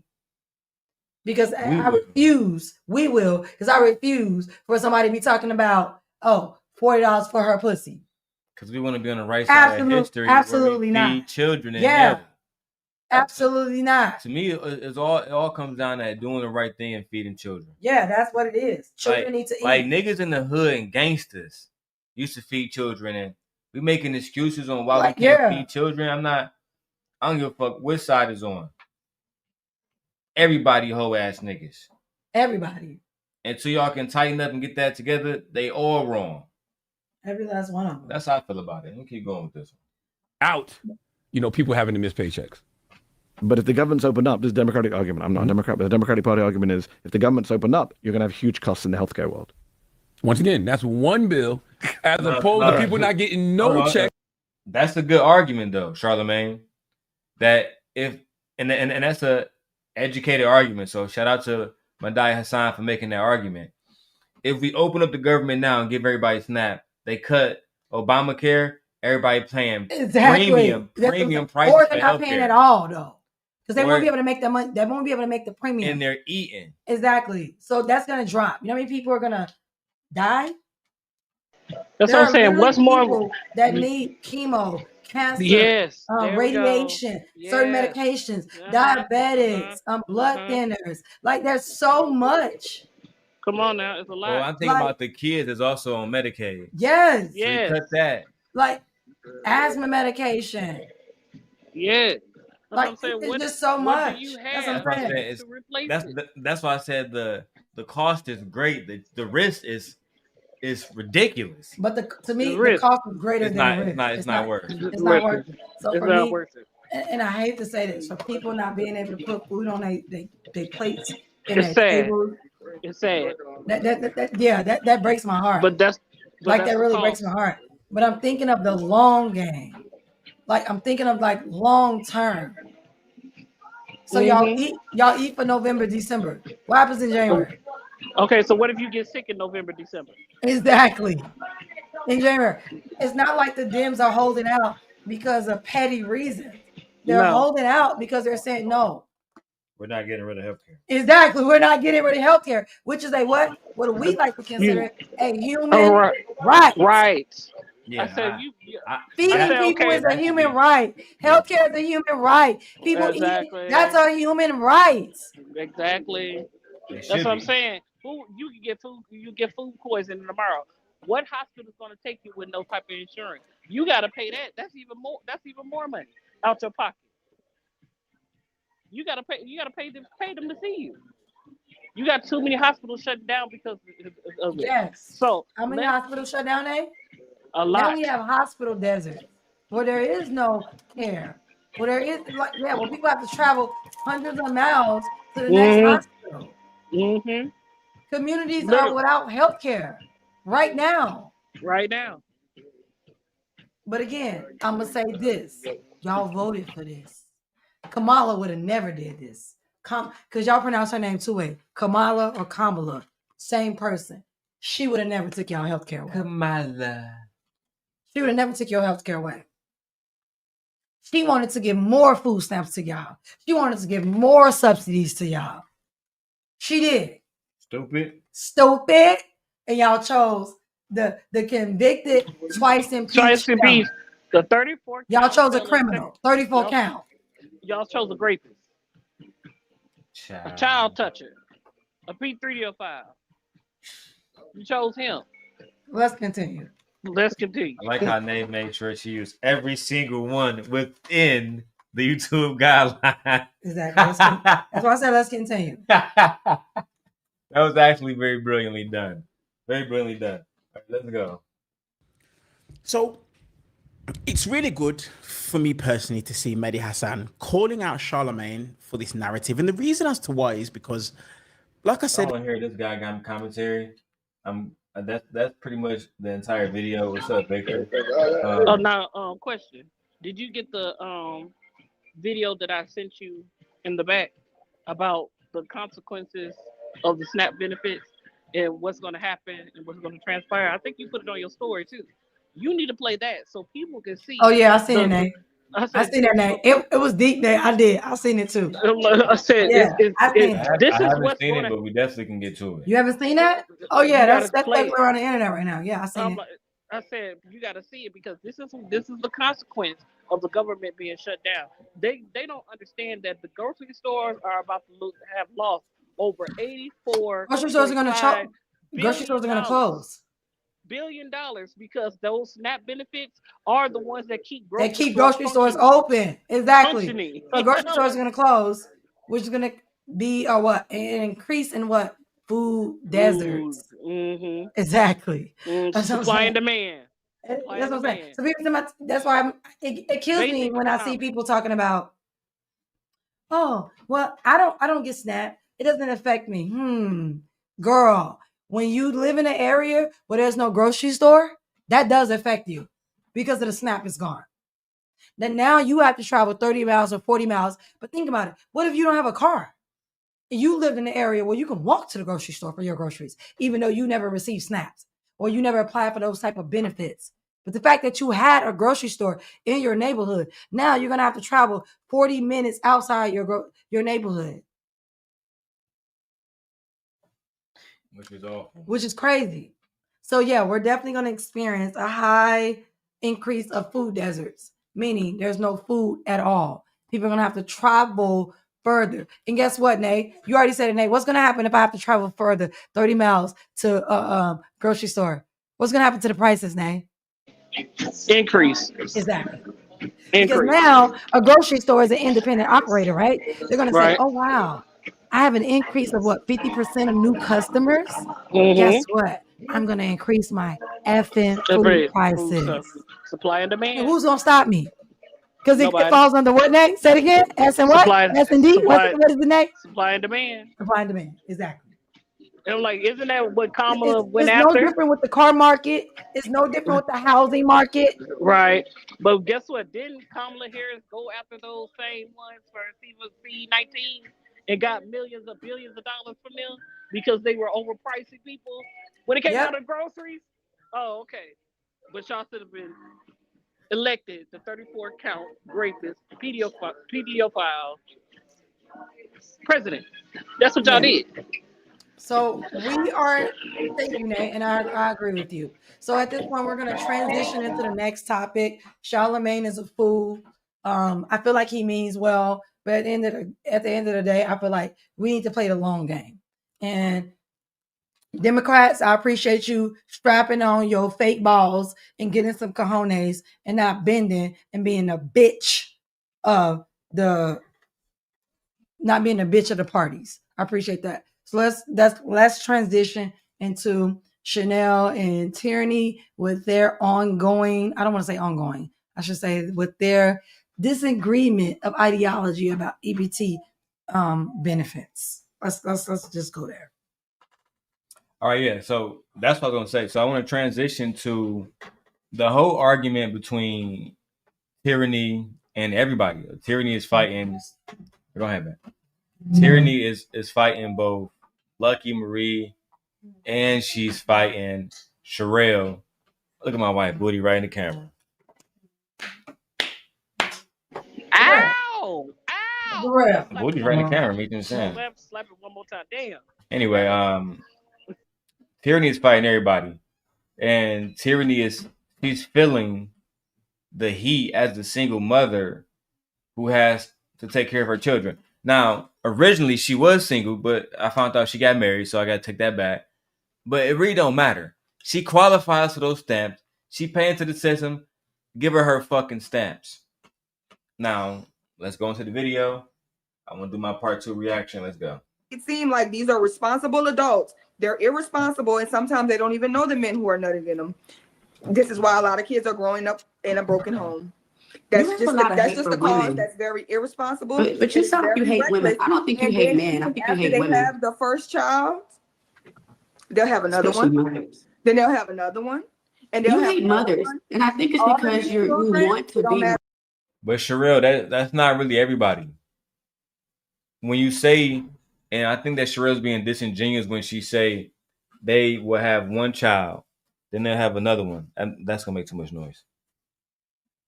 They'll have one child, then they'll have another one, and another one, and another one, and another one. That's not what happens in relationships. And clearly you don't know what relationships are because clearly she's not in one. That's not what happens, girl. That's not the totality of Black women. Yeah. And it really doesn't define all Black women. It doesn't define all Black women. It's somewhat racist. I've never known Sherelle to be somebody who is self-hatred, somebody who is full of self-hatred, somebody who is anti-Black woman. But this is rhetoric that aligns with somebody who is full of self-hatred and somebody who don't like Black women. When we talk about SNAP benefits and we talk about welfare, we're talking about millions of white women as well. But the way that she is kind of making it seem on Hamp's show, she's making it seem like Black women would just have one baby, no, they can't afford it, have another baby, no, they can't afford it. And that's just what they do because they know the system is going to take care of them. That's false. If Sherelle was here with me right now, I would ask Sherelle to name a point in time in American history where the system has completely taken care of Black women. I would ask her to back it up with facts, and I would ask her to substantiate that point. No yelling, no screaming. Facts. I'm like, if you're gonna present an argument like that, you need to know the history of when food stamps started, when Black women received them, and the qualifications that was needed in order for those Black women to receive them. The Black food stamp benefits have been around since the 1930s. Been around since the 1930s, but Black women didn't receive them until almost the 1970s. So you're talking about a 40-year gap between Black women and white women receiving the governmental stamps that you're talking about. So what were Black women doing? They were shopping in grocery stores, working, and making funds to feed their children. So stop using that stigma that Black women depend on the government, because they never did. They didn't start depending on the government until the 1970s. No, Not even then. Not even then. Technically the 80s. Shoot. I think a lot of the situations around the SNAP benefits is really centered around the fact that people online have garnered so much support and made so much money off shitting on individuals who get food stamps. No, shitting on, let's be honest, shitting on Black women who get food stamps. No one shits on white women or Hispanic women or Asian women getting food. No one shits on them. No one does that at all.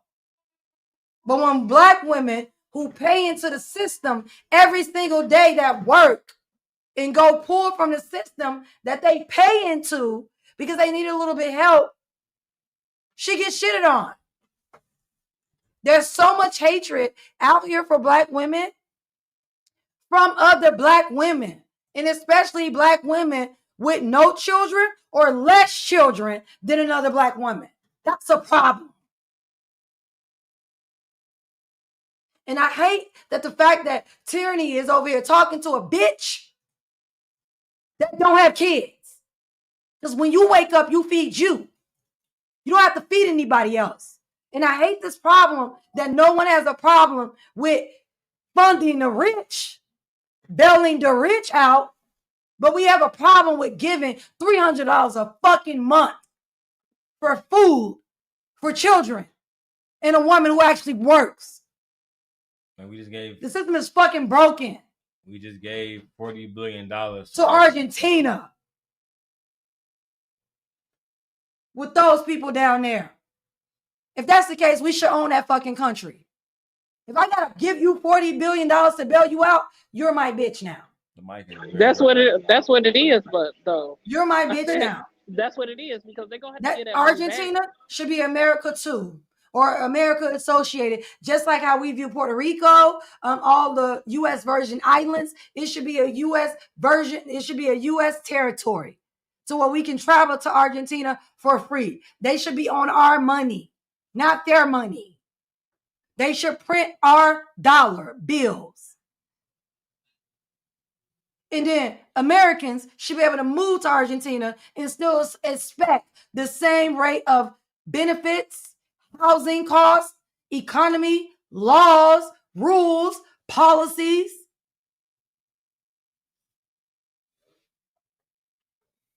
And SNAP benefits don't even cover majority of food. Women, mothers, families still have to put money towards that benefit that they get.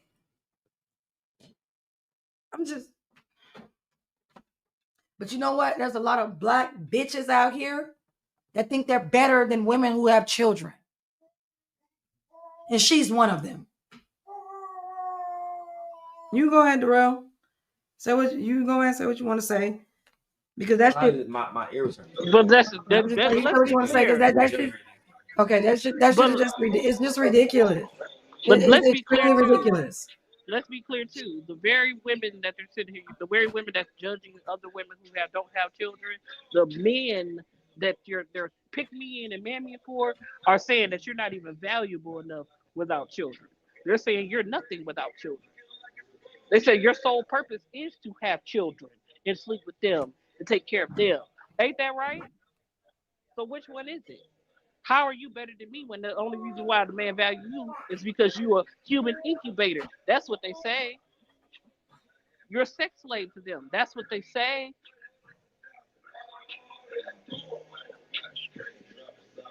Idiocy. I don't like that. Don't judge a woman with or without children, because you don't know the situation.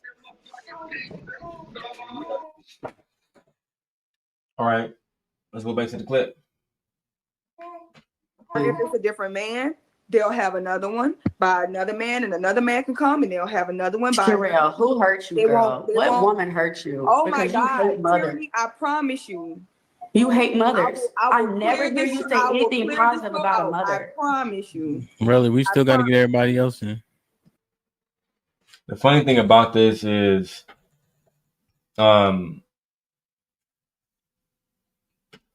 Sherelle's cool with Lucky, because shout out to Accountability TV. I'm reacting to his video, so I'm trying to stay focused on what happens in the clip itself, right?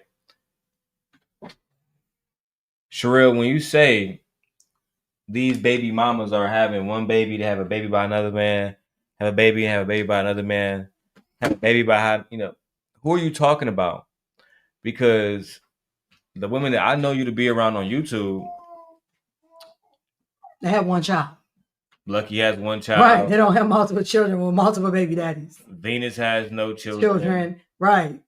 You are on a show, This Might Be Risky, with Kylie Bev, who is divorced or recently going through a divorce. So everything that every child she had was in a marriage. Exactly. if you look at the majority of people that I've seen you around, let's look at Anton Daniels. Married. But then let's even look at Tommy Sotomayor. Who is the person that's really making multiple baby mamas, multiple different households out here? It's black men. Sherelle, I think that your hate, or maybe let me get correct. I think that in this moment,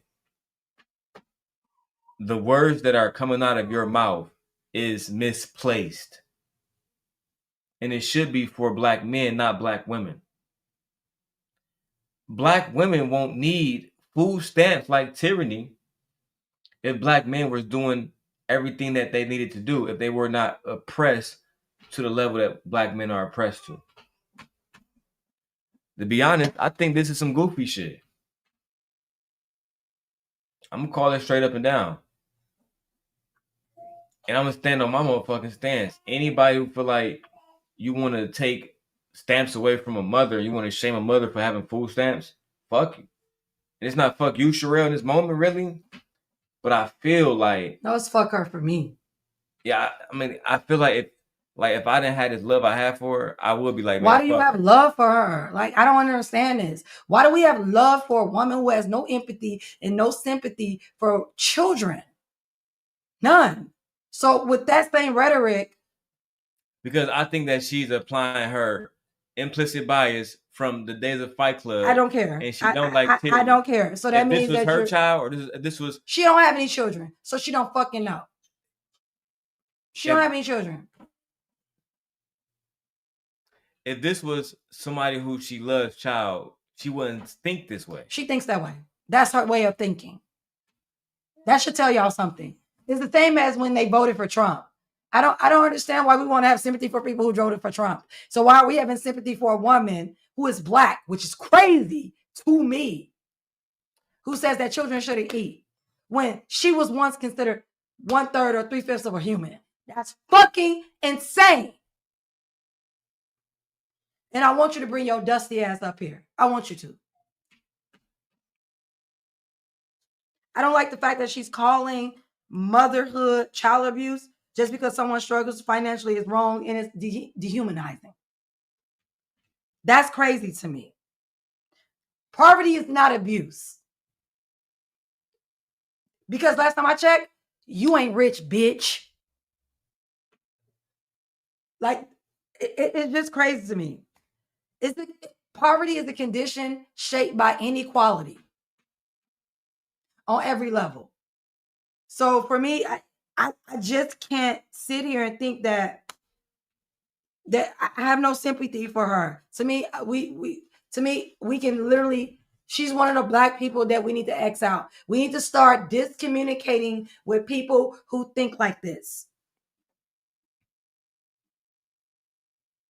No parent should be shamed for struggling in a society often fails to provide affordable housing, health care, child care, or even fair wages. How do you shame her for that? When she's not being lazy. Telling someone that they should be neutered, I feel like that's violent language. I have no sympathy for Sherelle. It's not just disrespectful, it's rooted in old eugenic ideas about poor and disabled people. This kind of thinking has a dark history, especially against Black, indigenous people and poor women. Like, I really don't get it. So for me, it's a no.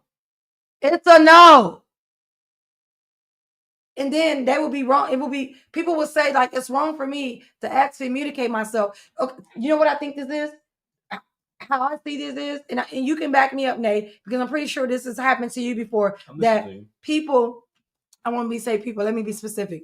Women should not, in my mind, I don't think Sherelle has a bone or a dog in a motherfucking fight because you don't have fucking kids. So shut up. Say nothing. You give $36 a year. Because they did the math on it.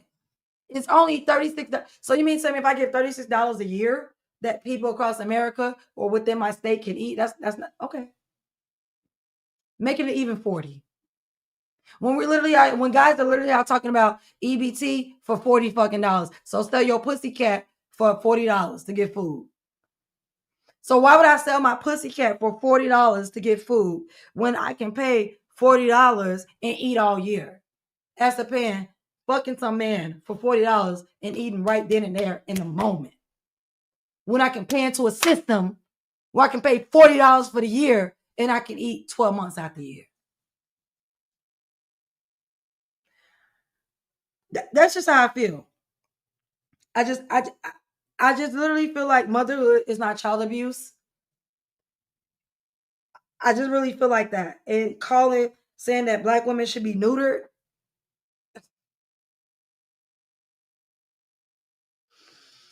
I have nothing else to say. Now you want to rebuttal or say anything that I said? Like I'm just disgusted. And personally, I don't want to hear this woman talk no more. She didn't shut up. I She said blew her I mouth did shut.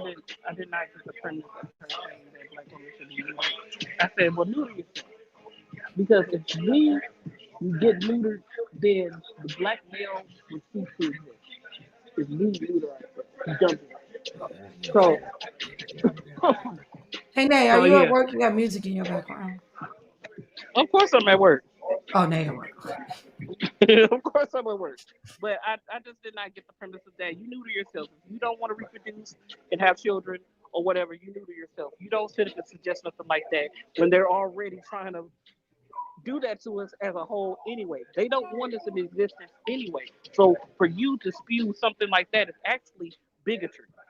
Because the white men have always tried to get rid of black people. They want us to cease to exist. How many things have they put into our society to delete us all? If you want your lineage to stop with you, then you say that to yourself. You don't say that to nobody else, especially to women who struggle to have children too. That's an insult. I don't want to hear nothing else that girl got to say. I agree. So let's move forward and continue on with the clip. I want the audience to be able to hear the rhetoric of both people as well as, come to their own conclusion and their own opinion about the situation. Baby, play. Okay. I promise you. But I'm just saying she don't sound like she like mothers. And I think that's I promise prevalent. Well, it's your show You too. promised me what? I'm trying to help What you you, say? like help me. I'm trying to help you help me without having to tell you how to hush. No, I don't know what you're saying, but I'm just saying the way you I start talk. talking through everybody else shit is gonna be a problem. Then I'm gonna keep doing it. You won't get over. But you sound like you hate mothers. That's what I'm saying. You don't say nothing. Who let random niggas nutting you, regardless of the results. You keep having. Stop. The whole fact that she's talking about random niggas, she's married. What are you talking about, girl? Who are you really talking about? Are you mad at a friend or a cousin or something? Like, she's married. There's no random men there. Well, she bad because random niggas nothing at her. And when you say random, it makes me think that you think that women are out here sleeping around. You know what? Maybe you should be a transformer. Maybe you should go be a trans man. Like, that's crazy to me. Women just letting random men sleep with. Are you kidding me? The amount of women who are impregnated by one night stands, aka random men that they don't know, that percentage is extremely low. Most women who are impregnated by males, they know who they slept with. And even if they don't know the baby daddy, they know the guys or which two is between. So to say random is crazy. Women are not out here sleeping with random. But we know what it is. I don't like when I hear women with no choice. It sounds like to me you don't have a man. It sounds like to me you don't even involve yourself with men. There you go. That's what that sounds to me when I hear it. I said, okay. Because you're giving me all this masculine energy. Mm-hmm. I should have said this, Jimmy. I should have said, Girl, okay. do you hate being a woman? You sound like right now. You sound like random men keep nutting you and not wiping you. That's what you sound like. But go It's ahead, not babe. her. You can press play. You Go can ahead. you can move forward. Like, girl, no. I think she's very willfully ignorant because I don't think she has to be, but I think she really is. Well, I do want to get my thoughts on this. I just wanted to wait till y'all was done. So when Sherelle is saying random women, sorry, I'm trying to remember what she said exactly in the She clip. said, "Random man, you let random man nut inside of you." That's exactly what she said. When she made that comment, to me, it was extremely sexist. It was foul. It was wrong because it insinuates racist stereotypes that has been assigned to Black women for ages. And it's unfortunate that we have another Black woman who is responsible for continuously on a show where the show is led by a Christian, married Hebrew Israelite. It's unfortunate that she's continuously spreading false propaganda about Black women. Black women are not, for the record, allowing random men to just continuously nut in them. With that being said, it's like she's trying to say Black women will go to the club, let a random nigga nut in them, have his baby. Next month, go to the club again, let a random nigga nut in them, and have a baby. Thing is, we know Black women don't do this. If I don't know anything else, right? Let's use all the factors around me. Sherelle, you're a Black woman. You have no children. Exactly. You're not doing it. Which means that other women like you are not doing it. And we can apply the behavior to other women. Correct. But it sounds like to me as she insinuated that all women, Black women, are prostitutes. So that's what prostitutes do. So we out here prostituting ourselves. We just sleeping with any random man when we can. We don't know who we sleeping with. We don't know our baby fathers. None of that. Like, that's what you're saying? Because that's what it sounds like, girl. Who? Okay. All right, let's keep going. Yeah. Look, one thing I'm not gonna do is argue with you. Bitch. You're offended because you're the lame dumbass bitches who don't go out here and apply yourself. Go get a education or work any type of harder, and you want somebody to take care of your You Tyranny. Bro, you want why somebody to take care are of you your disrespectful? Go Did you sit call down. my children Go retarded? down. You're it. Ham. And the rest of the YouTube space, hear me loudly. I will be clipping that.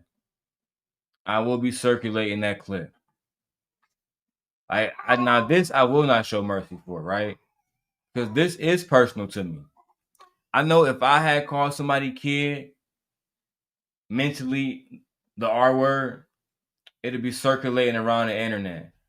They'd be complaining about how I don't deserve any support. And only after my channel has been deleted and I got to start over from the beginning will they brag about how they are doing more than me. So is Hamp going to be canceled now because he is hosting a platform where a Black woman and her Black child was attacked by Sherelle and said that she's one of the retarded people that want the government to take care of her retarded babies. For one, let me just address how fucking inappropriate that is. And you know it's inappropriate because when I have said things like that in the past, right, you came out clearly and said it's inappropriate. I remember, let me tell you how I met Sherelle.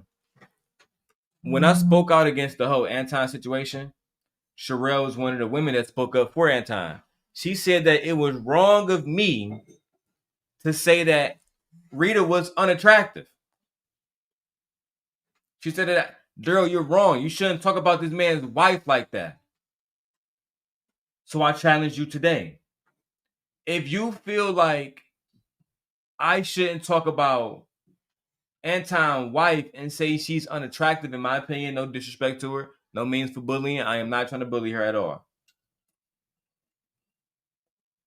if you feel like that's bad, that's inappropriate, how can you use your same mind that has that logic and attack Tierney's child that you have never met, you don't know? There's been no evidence of her child being retarded, which is a derogatory term, or having diagnoses that will affect her child physically, mentally, or emotionally. You don't know that. And this is why I'm saying, like, I don't want to come back to y'all spaces. I have no problem reacting to videos, but I will not be returning to anybody's channel. No, this shit is trash. Because I see the difference in accountability. I see it every single day. So even if I got to start scrap by scrap, piece by piece, I'll do that. But I'm not going to involve myself in conversations where, Sherelle, you are the person that actually seem not educated here because you just can't have a conversation. You have to go to the lowest level of conversation, which is ad hominems. I was saying, yeah, she's attacking her personally instead of looking at the bigger picture. And I agree with Tyranny. When I had my children, eggs were $1.29. Now they're $7. So are you telling me I should have anticipated 7 years later? Like what? Girl, you sound stupid. And then my argument would be because she focused on solely about children. There are people on SNAP benefits who do not have kids. College students.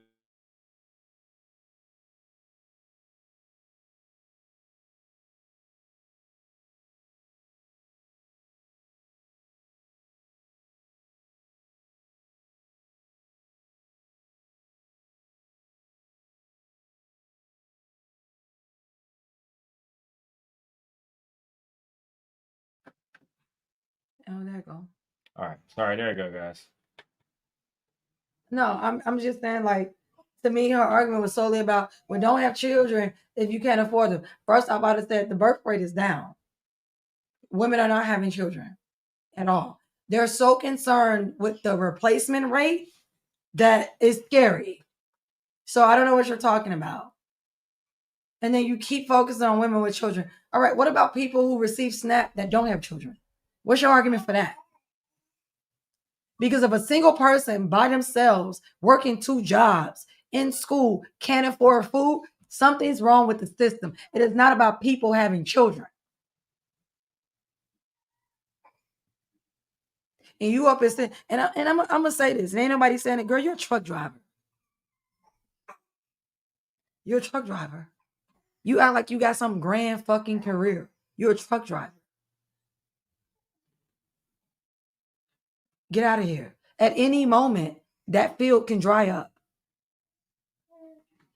And last time I checked, it is drying up.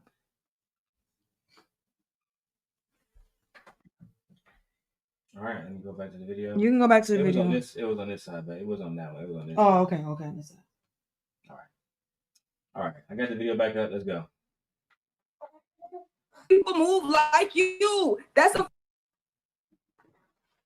first world issue. People have reason that they don't. And let's talk about cars. Let's talk about how niggas really can't afford cars. So they have people who have in-house finances so that you having to pull your credit that you don't have so that you can go get a car that you can't afford for them to get repo. Let's talk about niggas who go get CPNs. Fake fucking people, dead people social security cards. Dead people social security numbers so that they can go get cars that they can't afford. That's what people do. Are you That's what people do in America. Are you okay? What's wrong? About who they eat. Like, what are you talking about now? These behaviors, let me go for a second, babe. These behaviors are not beholden to just black people. You must understand this. You must understand that these behaviors are not just beholden to black people. When you talking about, oh man, we're about to take somebody credit and a dead person and do all this shit. I don't see black people doing all that stuff all the time. My mind, like I don't understand what you're talking about. So I said I don't know what she's talking about. I genuinely don't understand what you're trying to like. There's so many black people that you admire, like an Anton Daniels, that leases cars that he can't afford all the time. My credit has went up. Could I not have bought my Hyundai Palisade? I mean, I don't understand. This is nothing more than an attack against tyranny because y'all don't like tyranny. I'm just gonna be honest, and I was trying not to be spicy on here, but I guess I'm gonna have to be. A lot of y'all don't like tyranny because men find her more attractive than y'all, despite her being quote unquote dusty, despite her having less money, despite all of that, they find her more attractive. They will fuck her more, faster than they will fuck y'all. I know some of y'all would say, and again, I say some of y'all because if I had a name in mind, I would say that name. But for some of y'all believe y'all attractive. Y'all believe y'all baddies. And y'all would say, well, men has never got me pregnant because I never gave men access. No, niggas never wanted to fuck you. Niggas never wanted to fuck you. Niggas want to fuck Tyranny. I'm tell you right now. Tyranny got more body than most of the women in these spaces. I'm gonna do the Tyranny Lucky video after this. I'm doing a Tyranny Lucky video after this. And listen, Tyranny got more body than her too. That's a fact. I'm just saying, from a male perspective, I know some of y'all see it too. And because y'all have better lifestyles, y'all make more money, because some of y'all get better reactions from the men online, y'all think that women like Tyranny, they still don't see it. But she see it. At the end of the day, I think y'all jealous. I'm a call it. I think a lot of y'all women are jealous of Tyranny. Anyway, let's keep going.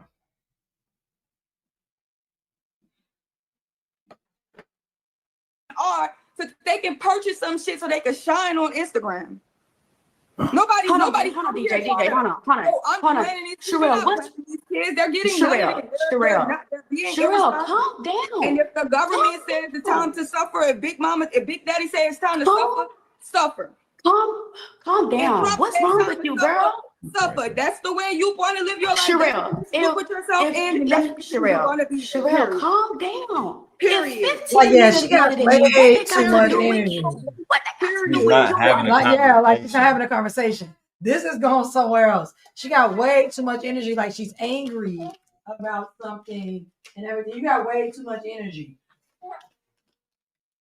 The reason why I don't like when panels go like this is it takes away from an actual conversation. When you're just yelling and screaming, being belligerent, the conversation is not being had about what can genuinely happen. Sherelle done said a million different things. She didn't talk about dead people being scammed.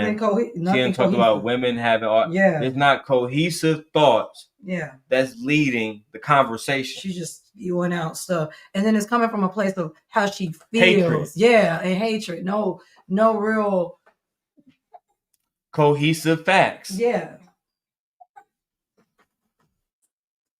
Let me get my Dutchess, guys. And shout out to you guys for being on the live stream. Like I said, these will be edited. I'm just very disappointed, to be honest. But this is common. You come across black women feeling like they're better than other black women because they have no children. And what I have to say to that is probably because you don't have a lot of interactions with black men or men, period. Sherelle was a big girl when I met her. Exactly. That's what I'm saying. It comes to where you don't have a lot of interact. Remember we was talking to a friend and she was like, well, I never really had a thing for friends. And what do we tell her? That's because you're not involved with men like that. Had you been involved with men like that, you probably would have had a pregnancy scare by now or had children by now. Yeah, because she's actually attractive. Yeah.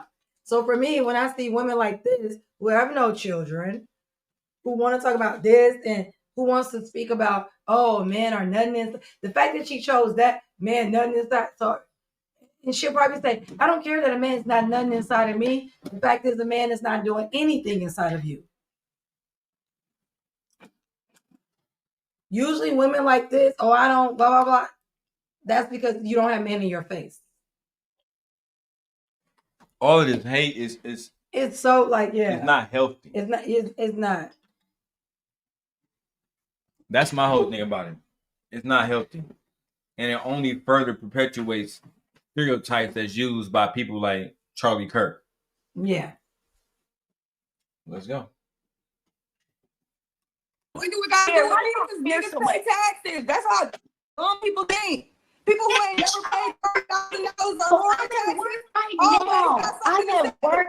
People who right ain't never had to pay now. over $30,000 in taxes ain't never got shit to say. People ain't never Sherelle. paid $60,000 to the government ain't never got Are shit you to say. Bitches Are you don't okay? pay $60K. Let Are you alone okay? gotta pay the government $60K. Let's get that clear. Hey, boy, them Is it taxes your be hitting. Motherfuckers who ain't never gotta really deal with Uncle Sam that want to run that shit. I'm at work right now, you crazy little Nothing to do girl. with us. All that shit need to be clear. Y'all fucking kids need to eat out the trash like they do in third world countries so y'all can close y'all fucking legs. Sherelle, advocating and hand. You're not gonna say nothing. You're not gonna say, "Hey, as a Christian, I don't think that children should be eating out the garbage can." But Sherelle, you're a black woman that was born to black people. At one point in time, there were other people saying that you should have ate out of the fucking trash. There we go. Let's talk about it. Like that's what I'm gonna say. Well, you're a black woman. You should eat out the trash. Yeah. You shouldn't have any rights. Yeah. You should be. You're a breeder, bitch. What are you talking about? What do you mean you want to vote? What do you mean you want to vote? Like there are white people in other race there are non-black people that feel that you shouldn't even be online right now. You shouldn't even have a job right now. Her premise is like your premise is dumb. The rest of the people have to pay for this. Okay. Did white people have to pay for when black people got free? Of course they did. Exactly. They started a fucking war over it. They killed the fucking president over it. Did non-black people have to pay for her to go to school?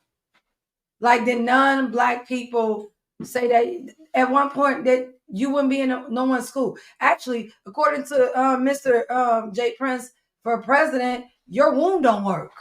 Something's wrong with you. You have no children. You are not worthy. She's in Louisiana. You are not worthy. You ain't got no kids, girl. You not worthy. That means your womb don't work. That means no man wants you. No man likes you. No man wants to put dick to you. You hit the wall. Like, I just think that's crazy. Y'all don't think that's crazy? I think it's crazy. And I wish she would come up here and explain herself. I really wish she would. But she's not. Because if you come up here, we gonna eat your ass alive. I'm just having a conversation. You can have a conversation, but I'm gonna eat her ass alive. I'm gonna eat her ass alive. Because how rude and disrespectful she was to tyranny, a That fucking wasn't cool. mother providing for cool. children. What if you had a father that couldn't afford much of anything and the prices was raised during your time? What if we applied this to your father? Well, it's the thing, if I might add, Sherelle was raised by a single father. Exactly. And what if he didn't make enough? What if he was just a fucking janitor that worked 2 jobs and he couldn't feed your ass? Should he not be able to go to the system that he pays into to help him put food and nourishment in your mouth?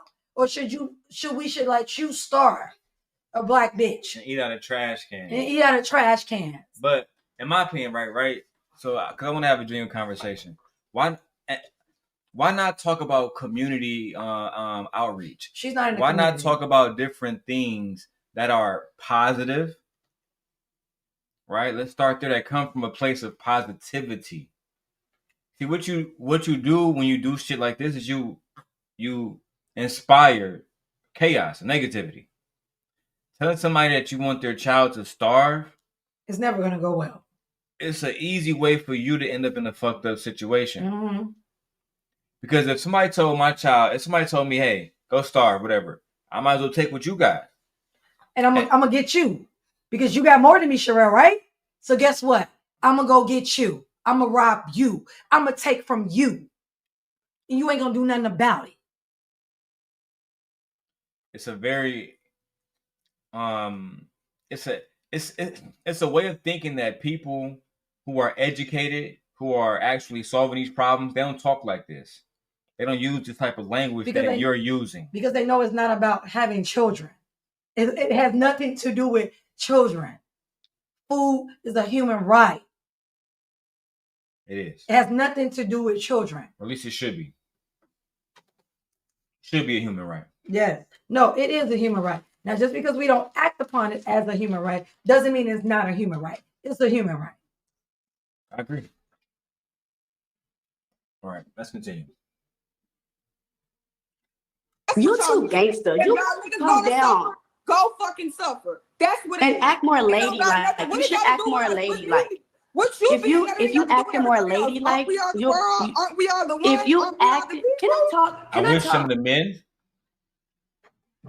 I wish some of the men would actually come along and actually agree with tyranny. Yeah. Sherelle is acting unladylike. Sherelle is acting unruly. She is. That's exactly what's happening. If tyranny was acting like how Sherelle was acting, they would have no problem in saying tyranny was acting unruly. They would have no problem in saying that my wife act unruly. And the fact that Sherelle ain't got no kids, ain't got no man, is very male-centered. Your demeanor is giving masculinity. They think you one of the boys. Are you really a woman?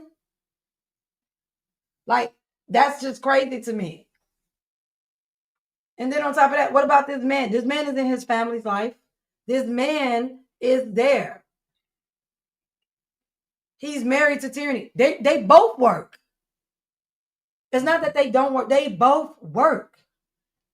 And guess what? Both of them are having taxes taken out of their fucking checks. Mm-hmm. Every single time. Every single time. They pull over $400 out of my check. Every time I get. Did we not look at my tax bracket the other day? I was mad as hell. Hey, Jazz. Welcome to the show. Hey, Jazz. We are reviewing this content, and we're talking about food stamps and tyranny. So if you wish to come up, because we will get to the episode where you and Lucky sit down and y'all talk to tyranny. And ultimately, my stance is going to stay the same. Children should not be negated any food by any adults, period. If you're an adult and you feel like children should starve because their parents didn't make enough money or their parents was being irresponsible, I think you're a piece of shit. You're a piece of shit, for real. That's my stance on it. I'm sticking to it. It is what it is. You see, I'm over here with my family. I take family very seriously. I take my community very seriously. And I don't think that the American public that's already suffering, that's suffering through ICE, that's suffering through Trump, should have to now suffer through food scarcity. You know what? Let's continue. Can I talk? Can I talk? No. Can I defend myself? DJ. Can I defend myself? If you acting more ladylike, maybe you'll have a man too. But you acting ratchet. Why We can be dirty assholes. We can let anybody fuck us. We could get Why pregnant. you saying no like that? We don't have to take care of the children. You said we let anybody fuck us? So you let anybody fuck you? I don't think you do. I think your pussy's so tight that a man can't even get up in it. I don't even think you fuck. Black women are not allowing any man to just run up in their vagina. If that was the case, let me tell you how I know that to be true. The incels wouldn't exist. The manosphere wouldn't exist. You got grown men in their 40s. They'll be Sherelle. able to get vagina. They'll be able to just come to the black Tommy community. Sotomayor. They'll be able to go say, to any black black woman, yeah, just go and to black she's women. going to automatically open her legs. To you. Yeah, regardless of his size, his weight, his socioeconomic status, his mental capacity. Child. Like, yeah. Like, what are you talking about? You see now why I don't like emotionally driven conversation. I don't even know why this is emotionally driven for her. I really don't. I don't care why. I don't care. No, I don't care why. But I don't even see why it's emotionally driven for her. Like, girl, what? You pay $36. You know what you about to pay for? That $40 billion going over to Argentina over the next 10 years. That's what we all about to pay for. Nobody saying shit. Ain't nobody saying shit about that. Ballroom. In that ballroom. Ain't nobody saying shit about that. Don't forget about that jet that he took in that needs maintenance and maintained. And also it needs to be modified differently from what the Qatar government had in it. So it needs to be modified. That means what? More money to make changes. Why are you not saying anything about rich people using your money to have ballrooms and to make changes to jets? You not mad about that who was it that paid $40,000 for a desk off the taxpayers' dime? We're talking about billions of dollars. And all we talking about, you over here complaining about $40 that you pay for the entire fucking year. I don't care about the amount because we're talking about feeding children. I don't care about the amount either. But the amount is important for the simple fact that it's such a small amount. We pay more for nails than $40. But the reason why I say I don't care about the amount because let's say if they come up here, I don't want to go back and forth about unless they have an absolute fact where I can look at a piece of paper where it says this is how much I don't want to talk about what they're paying. Because these are the same people that I've seen spend $200 or $300 on Fight Club. Exactly. And then send it to Anton Daniels with no problem. So for me, I don't want to care about the cost. Only thing I care about is are you line up over here if you want to feed children, line up over there if you think children should starve. That way I can know who the fuck I'm dealing with. Who's who? It's just that simple. When I bring up the amount, I want people to understand how low of the amount it is. $40 is not. It's less than $40. I'm just putting $40 at the max. $40 is literally what every citizen pays into the food stamp system if you have a job. It's $40 for the year. Even if it was $40 a month, y'all pay more in subscriptions. So why don't we want 2 kids to starve? Instead of feeding those 2 kids, that way they don't have to come rob us. Instead of feeding those 2 kids, that way they can function better in school. And the thing about it, what if one of those children is a doctor that has a cure for cancer, but he can't eat properly? So it's just so much. And I just feel like feeding people is not a single mother issue. It shouldn't be. Right. That's what I'm saying. It's not a single mother issue. It's not a veteran issue. It's not a one party issue. We're talking about human beings. Everyone on this planet needs to eat. Every living organism has to eat in order to survive. If you're against Black women receiving food stamps or any mother or father, whoever receiving food stamps. Right, whoever, grandmother, father, uncle, auntie, cousin that has custody of the kids. Yeah, you're a piece of shit. And you know what? And I would volunteer you should be hell bound. I really do. Let's go back to the clip. Y'all can take care of the children for us. Y'all can pay our rent for us. Y'all can get the food stamps for us. We don't got to get an education. We don't got to get pregnant. All right, come on, Rel. Come on. Not help because you let her say all this stuff and I don't get I ain't saying nothing. I ain't saying nothing. Right. I'm trying to. You acting like a real. Right. But she right though. Let me go first, babe. Before you go. No, go ahead. Just tyranny, show restraint. That's it. She was classier than her. That's it. What I was trying to say is, and I said this to you last time I was on your panel. In order for men to truly get the respect from Black women that they believe that they deserve, you have to show a level of decorum. You have to show a level of masculinity. You allowing Sherelle to say, fuck those kids, we're going to allow those kids to eat out of a trash can, all that shit, just shows me that you're weak. You're weak.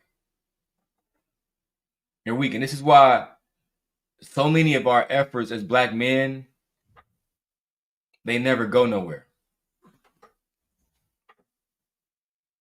They never go nowhere. Why? Because instead of y'all having genuine conversations where we can have concise thoughts, everybody angry. My wife angry. She not having concise thoughts either. Sherelle angry. She don't want to make concise thoughts. Tyranny is trying to make concise thoughts, but the men that's there, they're quiet. And now y'all not doing nothing.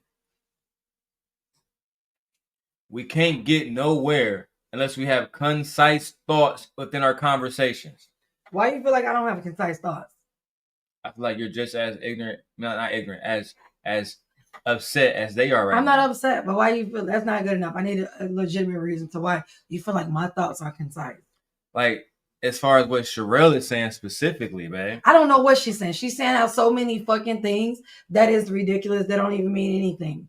But because we're reacting to this clip, and the highlight of the clip is what she's saying versus what Tyranny is saying. Tyranny hasn't said anything because she hasn't been allowed to say anything. So I'm just trying to figure out, how am I having inconcise thoughts? I was just trying to explain it, and you interrupted me. I think you're wrong. No, you didn't explain. You said I'm having inconcise thoughts. I was trying to explain it, and you interrupted me is what I just said. No, but don't say I'm having inconcise thoughts. I already just not said it because my thoughts are not inconcise. My thoughts are literally in line with exactly the response that Sherelle is giving. Babe, with all due respect, you literally just said you don't know what Sherelle said. I'll be back. I gotta go take my food. So. You can't respond to something if you don't know what they're saying. I'll be back. Okay. Yeah. All right. Now we can get to some actual content. As I was saying, it's hard to actually respond to somebody if you're not listening. It's hard to respond to somebody if I ask you, what did they say? I don't know what they said, so what are you responding to? You're giving ideas and thoughts that's independent, but not about the topic. Sherelle, in this video, was completely wrong for how she approached the conversation with Tyranny. She was wrong in how she approached the conversation about children not needing to be fed. I think those are concise points that needed to be made. She was wrong for how she made black women seem like they are having sex with random men, getting pregnant randomly, and how black women have the expectation for the government to take care of them. Those are all inconsistent and wrong points of views. Let's keep going. She gonna stop herself, man. It's a co-host show. Because you just let her rant about you call my children this retarded. I said, yeah, Hamp, you call her child retarded. I mean, sorry, you let Sherelle call her child retarded, and you said nothing. I know for a fact if I was up there and I would say, man, I think Anton is retarded. I think Anton's son or Anton's daughter retarded. I know for a fact Hamp would say, come on, Daryl, man, y'all gotta fucking stop, man. We gotta stop, man. You know what I'm saying? This space, man, power to the black people, power to the black people. But at the same time, you won't stop Sherelle when she called this woman's child retarded, bro? You don't think that's appropriate? You think it's okay just to allow that type of behavior to continue? I mean, to be honest, that was absolutely disgusting. I've seen situations, especially with situations regarding myself, where if I said something foul like that, y'all make sure y'all check it immediately. I don't know, man. Y'all different. My content is different. I'm going back and I hate that I even gotta react to this shit, but I will because I understand how to build a channel. Even if I gotta do it by myself, independently. Even if I show love to people that don't show love to me. Even if you just see it's hard to work with my wife. No matter what, I don't make excuses. Right? But I will say this. When the time comes when my channel do get back up to the same level that y'all's are at and or bigger, I don't want nobody here. Right? I'm gonna have this space be my own space for me and for the people that want to come and have a genuine conversation and make concise points. I'm not interested in ranting. I'm interested in 1 or 2 minutes. We talk about the topic, go back to the video. 1 or 2 minutes, talk about it, go back to the video. When we start bringing up shit that don't have nothing to do with the video, it's a waste of my time. Let's go. Tyranny, first and foremost, I said Rels. Hold on. I didn't even say Tyranny name at all. No, I'm saying. But you also didn't stop Sherelle from talking about Tyranny's child. You also didn't stop Sherelle from talking about Tyranny's child. And I get it. I've seen this happen to everybody. Shout out to Jazz. She was in the chat earlier. Maybe she's not here. Maybe she's here. Maybe who knows. But when Anton was talking about her vagina, none of the men said, "Hey, bro, that's wrong. That's not okay. You shouldn't be talking about that." We live in a system where we don't want to hold each other accountable.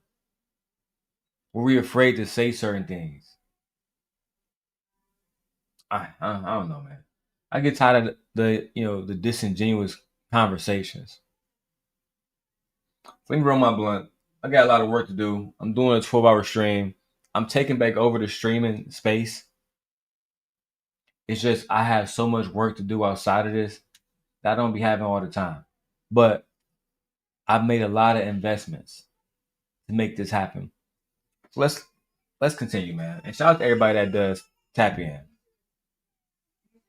She's getting to say all this derogatory things about me. I would like to reply before I have to go back to work with your I never crazy told, ass. but this is what I'm saying, Tyranny. I didn't tell you to be quiet. I asked Rel to stop.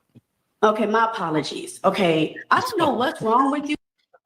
You never once told Sherelle to stop talking about her kid. You never once said, hey, Sherelle, it's not okay for you to talk about her kid like this.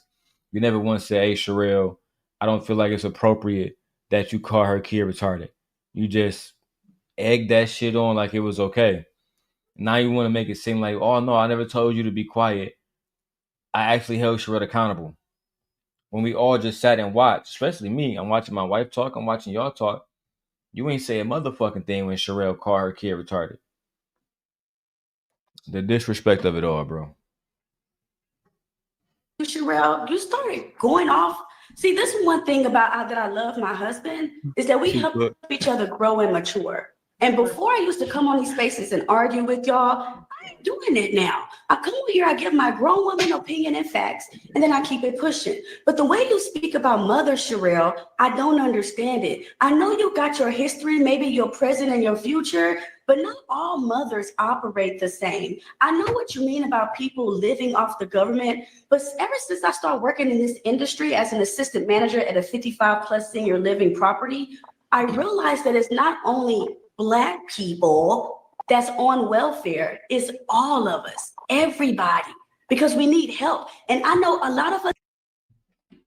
Finally, in a conversation that's been so emotionally driven, we have facts.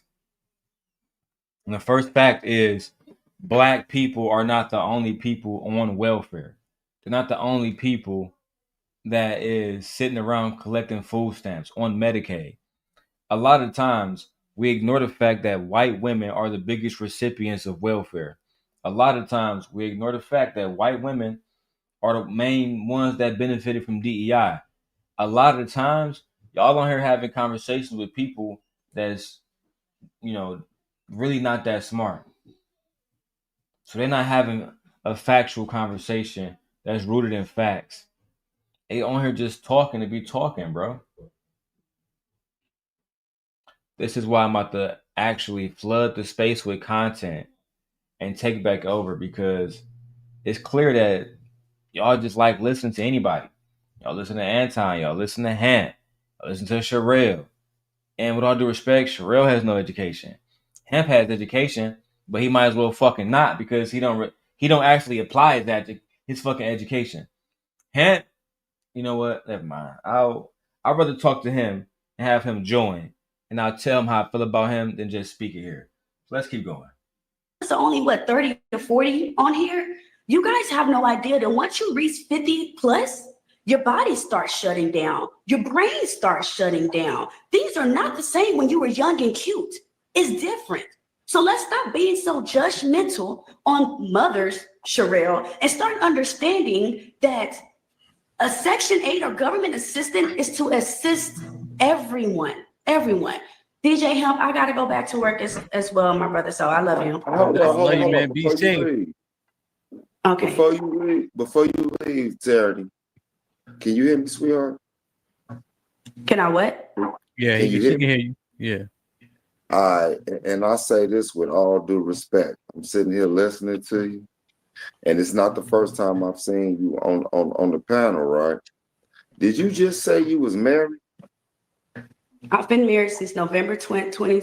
And let me say this too, bro, because I give Sherelle a pass because she a woman. I'm the sent guy. I'm not giving RBN a pass. If you're fat, if you're an overweight man, I don't want to hear nothing from you, and people should be like you or somebody. I don't want to hear nothing. You're fat. You can't protect shit. There's always these overweight niggas that be running around doing the most talking. I just don't understand it. And sorry, I don't mean to bully him or to any of that shit, right? But at the end of the day, bro, I get real sick and tired of, as a young man who's been on YouTube for 5-6 years now, there's always somebody like RBN, overweight, unattractive, underachieved, that's going to come into a stream and say, hey, Tyranny, to talk to another man's wife. Hey, Tyranny, you said you was married? You said you was married? Now let's see what his fat ass got to say. 24. So my anniversary's coming up. Okay. Congratulations. We see the improvement. Congratulations, sweetheart. Thank you. Congratulations. We see the improvement. And I mean this. Thank you. I mean this with all brotherhood and sisterhood. Do you think you're doing your husband justice right Won't you now? ask him? Every time, no. I will put him. You gotta go, Okay, I Mikhail. gotta You go gotta back to hurry it work. up. I gotta You go. gotta go. Okay. My point is, you're not a good example for wives in the Black community. If you out here arguing, you're not a good example for wives in the Black community. I'm glad they cut that fucking part of the shit off, because I don't want to hear that shit. You're not a good example for wives in the community. Bring your fat ass wife on camera then. Bring your unattractive wife on camera so we can talk about her. So it's always be the ones that don't want to show their wives, right? They don't want to show you. And the reason why you don't want to show your wife off is because nobody want to be with somebody that look like your wife. Man, you know what? Let me stop, because I know for a fact they'll try to get me for bullying and everything else. They can tell Tyranny the truth, but they can't take my truth. That's why I don't even want to go in those spaces. Really wasting my time. Let me get through all these videos, man. I don't give a fuck if I gotta stay here the whole next 12 hours. Let's go. Next video, again, to keep going with the whole situation with Tyranny. Tyranny ended up, what's her name? Tyranny ended up getting into a whole debate with Lucky Marie. Now, I wanted to find a clip of it and shout out to Accountability TV. We got it here. Okay. Now, I want to react to this clip too. Fair use. Shout out to Accountability TV. Shout out to Tyranny.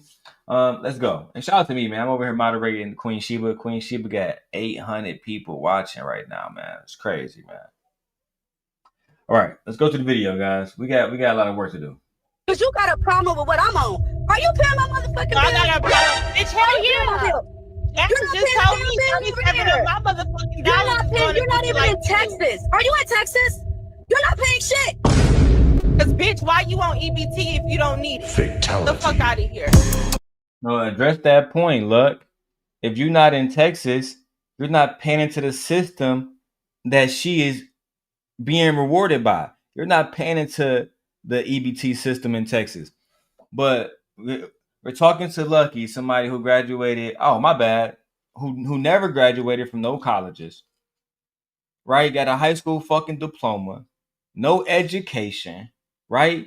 Used to be a street walker, right? Former Anton disciple that didn't work out, right? We gotta keep it 100 about who we talking to. We gotta keep it 100 about who we talking to, bro. And usually I do these reactions one by one. I try to just do this live stream through the day because I work throughout the rest of the week and the rest of the month. I don't have time to go live every day. And I'm working on revitalizing these new channels that YouTube allowed me to bring back. And as you guys can see, it's hard to balance my attitude and my wife's attitude and everybody else and then being ostracized. So it's so hard. It's so hard, y'all. Anyway, let's get to this video. Let me stay focused and let me stay on topic.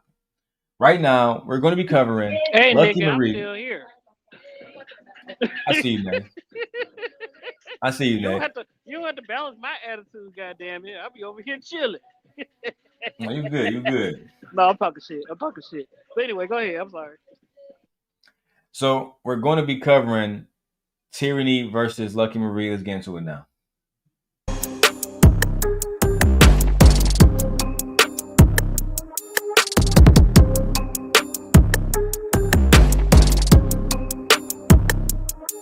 Hello, Tyranny. So what's up? You called in. Tyranny. Right, I did. Because I heard a lot of, calling me bitch and a lot of negative assumptions, stupid assumptions. So I was just trying to see, you guys have any questions you want answered, or are we just going off of what you want to go off on? Okay. So when I say Hey, bitch, Jazz. Hey, how you girl. want. Okay. So that's how you talk. So I kind of meet people, how they talk. So what did I say don't that call you black women disagree with? bitches, but go ahead. Okay. Well, I apologize for using bitch to sensationalize my point. But what did I say that you disagree with? Really, the bitch part. Secondly, Okay. I don't work. I think if you guys listen, I was currently at work. I'm currently at work now. I didn't say that you don't work. So a part of using you as an example for the EBT point was that in itself. You introduced yourself. So if you work and you're on EBT, you said yourself your check is not enough to even feed you. I didn't say that. I said if. I gave an example. I said, let's say I make 19 an hour. So are you on EBT? Oh, absolutely. I would And your take check anything. is your check I would enough take to anything. feed, is I your would take check enough? anything that the government offers. Is your check enough to feed you and your family without EBT? Yes, it is. It's extra So money. why are you on EBT? Then I'm Because sorry. I'm back it's to where available. I was. I can't stand bitches like Because you. it's available. It's available. It's crazy when I see baby mamas who used to be on the phone with me crying about how they couldn't take care of their kids, crying about how they were a single mother and how it's so difficult financially to raise a child alone. It's interesting when I see those same people a year or two later online going the fuck off on a woman. And let me be honest and say what this is really about. This is really because we have women out here that want to get along with men online like Mr. Fantastic, Anton, whoever's going to pay these niggas. So if it's Omni, if it's Sean Antonio, whoever it is, whatever man is throwing dick or money in their face, or some type of what's the right word I'm looking for? They look for these men gratification. So they're going to go at a baby mama like Tyranny, but you're a baby mama also. You've never been married. You live with your mom. You've been on you've been on food support and all that other bullshit, right? You've been on all that shit. One would ask, why do baby mamas? I'm sorry, my mind's all over the place, y'all. Why are baby mamas online shaming other baby mamas? Why is it that y'all can't have a genuine conversation about SNAP benefits? And to be honest, y'all both look like hood rats. Y'all both sound like hood rats. Y'all both sound uneducated. Y'all both sound like the type of women that Charlie Kirk described when he said that y'all don't have the brain processing power to have these conversations, to do certain shit. That's what y'all sound like right now. Because imagine if y'all was sitting at a Senate meeting or a congressional hearing. Babe, you think you know more about tyranny than me? All right, let's get to the comments. My wife says tyranny is not a baby mama. She's married to the father of her children. No, she is not. I've known tyranny for years. Tyranny. No, she's not. She's not. She's not. She is not married to the father of her children. In order for us to accurately convey a message about these situations, we must fully understand who we're talking about. Tyranny is not married to the father of her children. Lucky Marie is not married at all, but she's not even with the father of her children.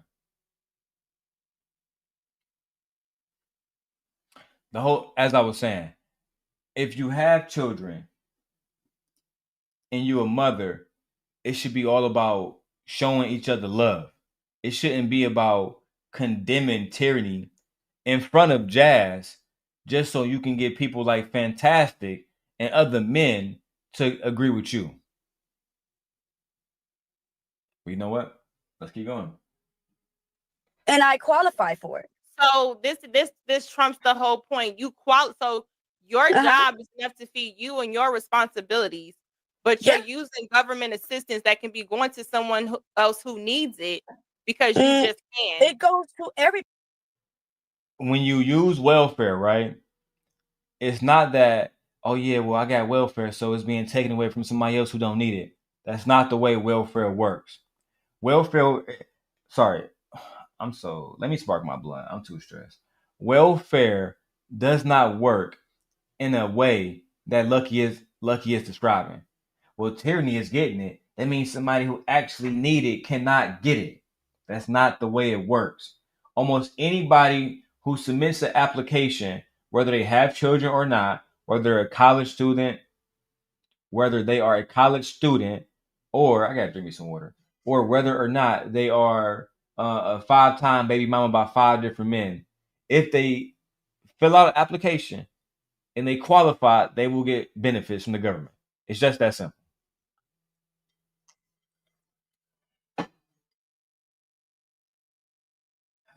Let's go. Nobody's declined that needs it. Anybody that qualifies receives it. So why is there a qualification if anybody can get it? There's a qualification for every single thing in this world, Lucky. Wait, I'm not even here to talk about the system and where it's set up. I'm talking about you said you had a problem and I had questions. So you was like, well, my only problem was because you said bitch. Okay, so we can address bitch. But now I'm back on that because I'm getting cut off. I can't finish because for one, I'm a grown ass woman. I could do what the fuck I want. Secondly, you guys are questioning my husband. My husband works. My husband and I are smart enough to know. Oh, then he needs to help you with your kids. You need to get one. You need to get one before you start questioning mine. Girl, I got you. You don't even want to have that conversation with me. No, you should get one before you see how ghetto and ratchet this shit is? The irony in this situation for me is Lucky will sit around and criticize women for having a ghetto type behavior. Meanwhile, you doing ghetto shit online. She would get online and criticize people, specifically black women, for being ghetto. But meanwhile, you're being ghetto right fucking now. Look, I need. This is what I need. I need people to use the words in their proper meaning. Ghetto is not a behavior. Ghetto is a group of people who live in a sectionary place. That's what a ghetto is. Acting ghetto is not a personality. For the love of God, ghetto is a group of people living in one area of the same race. That's what a ghetto is. Concentration camps are called ghettos.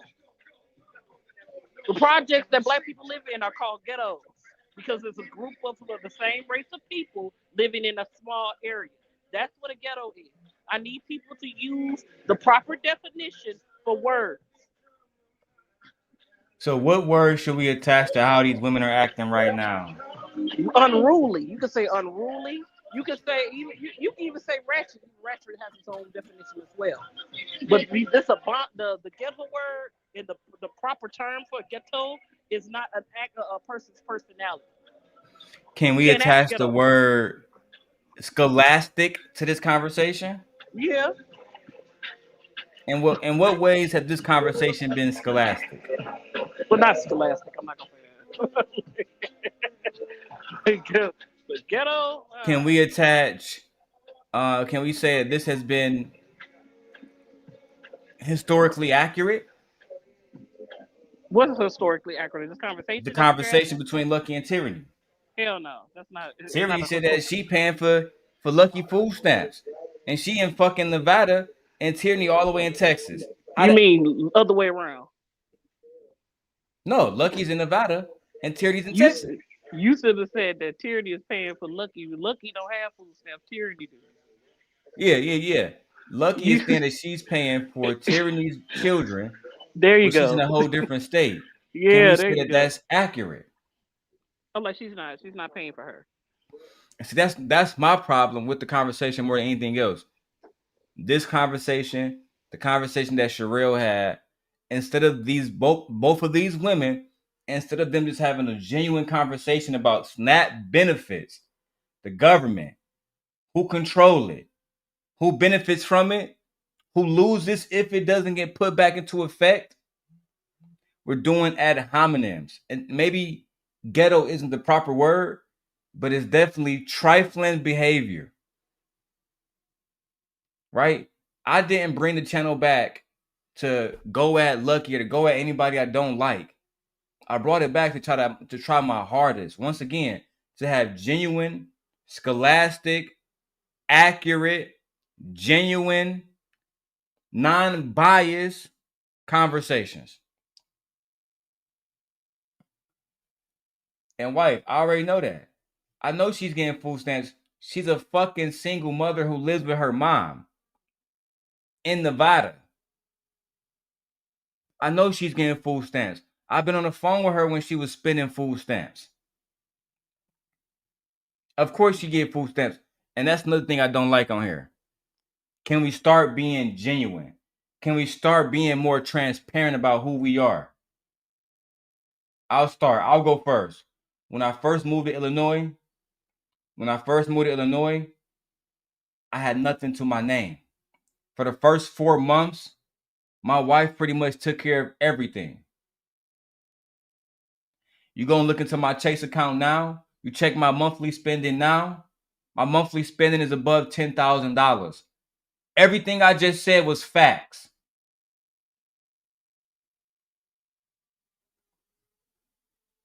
If it wasn't for my wife's compassion, I wouldn't be here today. So what y'all have to understand is, until we have a genuine conversation, there's always going to be more bullshit.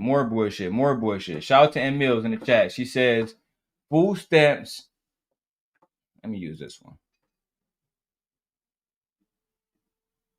All right, there we go. She says, food stamps come from the state. Nobody in another state is paying for no one's SNAP benefits. Thank you, M Mills. Thank you. You're not paying for somebody in Texas to eat if you live in Nevada. So these ad hominems about I'm paying for your kids, Tyranny, they're false. And they're rooted in hate. Let's go. You start questioning mine. We're not gonna do that whole thing. Try to say, "Oh well, you need to get one." Then stop talking about my husband. You're bragging on a nigga cause he got you on EBT, bitch. No, he don't have me on shit. I had it before I met him. Oh my god. It's funny. What him got to do with her being on EBT? It's another ad hominem there. Because that's another ad hominem. There's a lot of married couples that have EBT. Couples that have money. What the fuck does that mean? Okay, go ahead. You see how fucked up she has gotten there? Where a woman that lives with her mother is talking shit about a family that has fallen upon hard times. So now Tyranny husband has to catch fucking strays, not because of inflation, not because of tariffs and how they have impacted the economy, not because of how workers at different airports are not being paid. We're not talking about that, right? We're still going with rhetoric. We're not talking about people really starving.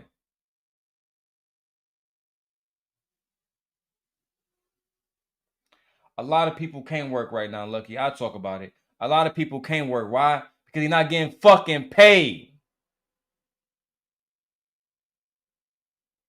You know what they rely on? Their government. Why are you relying on the government? You just being a fucking Pookie and Ray Ray. That's what a citizen is. When I am a taxpayer, I'm supposed to benefit from being a fucking citizen. You know how? Let me give you some basic examples. When I call 911, that's a taxpayer benefit, right? When I go outside and I drive down a clean road, taxpayer benefit. When I go to the schools, and it's a nice ass school, I wonder how is y'all getting all this new stuff? Oh, the parents are paying for it in that city, the taxes. We get to benefit as citizens from our local government and our federal government. Do I gotta break this shit down? I thought we learned this in 9th grade, Nay. I thought we learned in fucking high school. I thought that we learned that in basic economics. I mean, I took that in high school and macroeconomics. I thought that's what happened. And why not? Because should I be able to benefit from the system that I pay into? Why not? Why can't they help me? Why not? What's the problem? In America, Lucky Marie, you can go get the same thing. You know that, right? Instead of staying home with your mom, you can actually go get Section 8 for you and your child, correct? You can get the same things that Tyranny is getting. You know that, right? Oh, but you think just because you might be a YouTube model that these niggas gonna continue to pay your bills without you needing some type of assistance. Child, please. Even the YouTube model need assistance too. They're not paying her bills, and we can see it. It's evident. Well, you don't have no bills because you live with your mama. We have Emil in the chat. Emil says, I've been working since I was a teenager, and they have been taking taxes out of my check, so whoever needs them can get them. Good. That's how we think, Emil. We don't think, oh, I got to keep all my money to my fucking self. I don't give a fuck about them starving children. That's an awful way to think. Selfish. What's the other comment? Emil says, a lot of people have been laid off and lost their jobs, so plenty of people will need assistance for a while. And Mills, the airports are literally suffering right now because people don't want to work their jobs because they're not getting paid. There's so many different people that's not being paid. Even working at Amazon, it has impacted me a lot. This fucking government shutdown mixed with the tariffs. Oh my God. We had a package that Nay ordered for Leia. The shit took an extra month just to get here. Right now, our economy is failing. And we still fighting like some fucking idiots. Welcome to Truck and Trader to the show, man. Hey, real quick, bro. Give me 2 seconds. I'm about to come up here. I'm already up here with you, but I got my speaker and everything in the background. Just give me 2 seconds, bro. I'm still be up here with you. I'm about to be on your show the whole time. Oh, dang, you been live for 3 hours already? Yeah, you like this quality, don't you? iPhone quality, nigga. Bet. Give me 2 seconds. All right, bet. go back to the video. I had it before. Hold on, Jazz. I got you, baby, because I had EBT before I met him. It's offered. The fuck? So you an I EBT look like, veteran. Can I finish?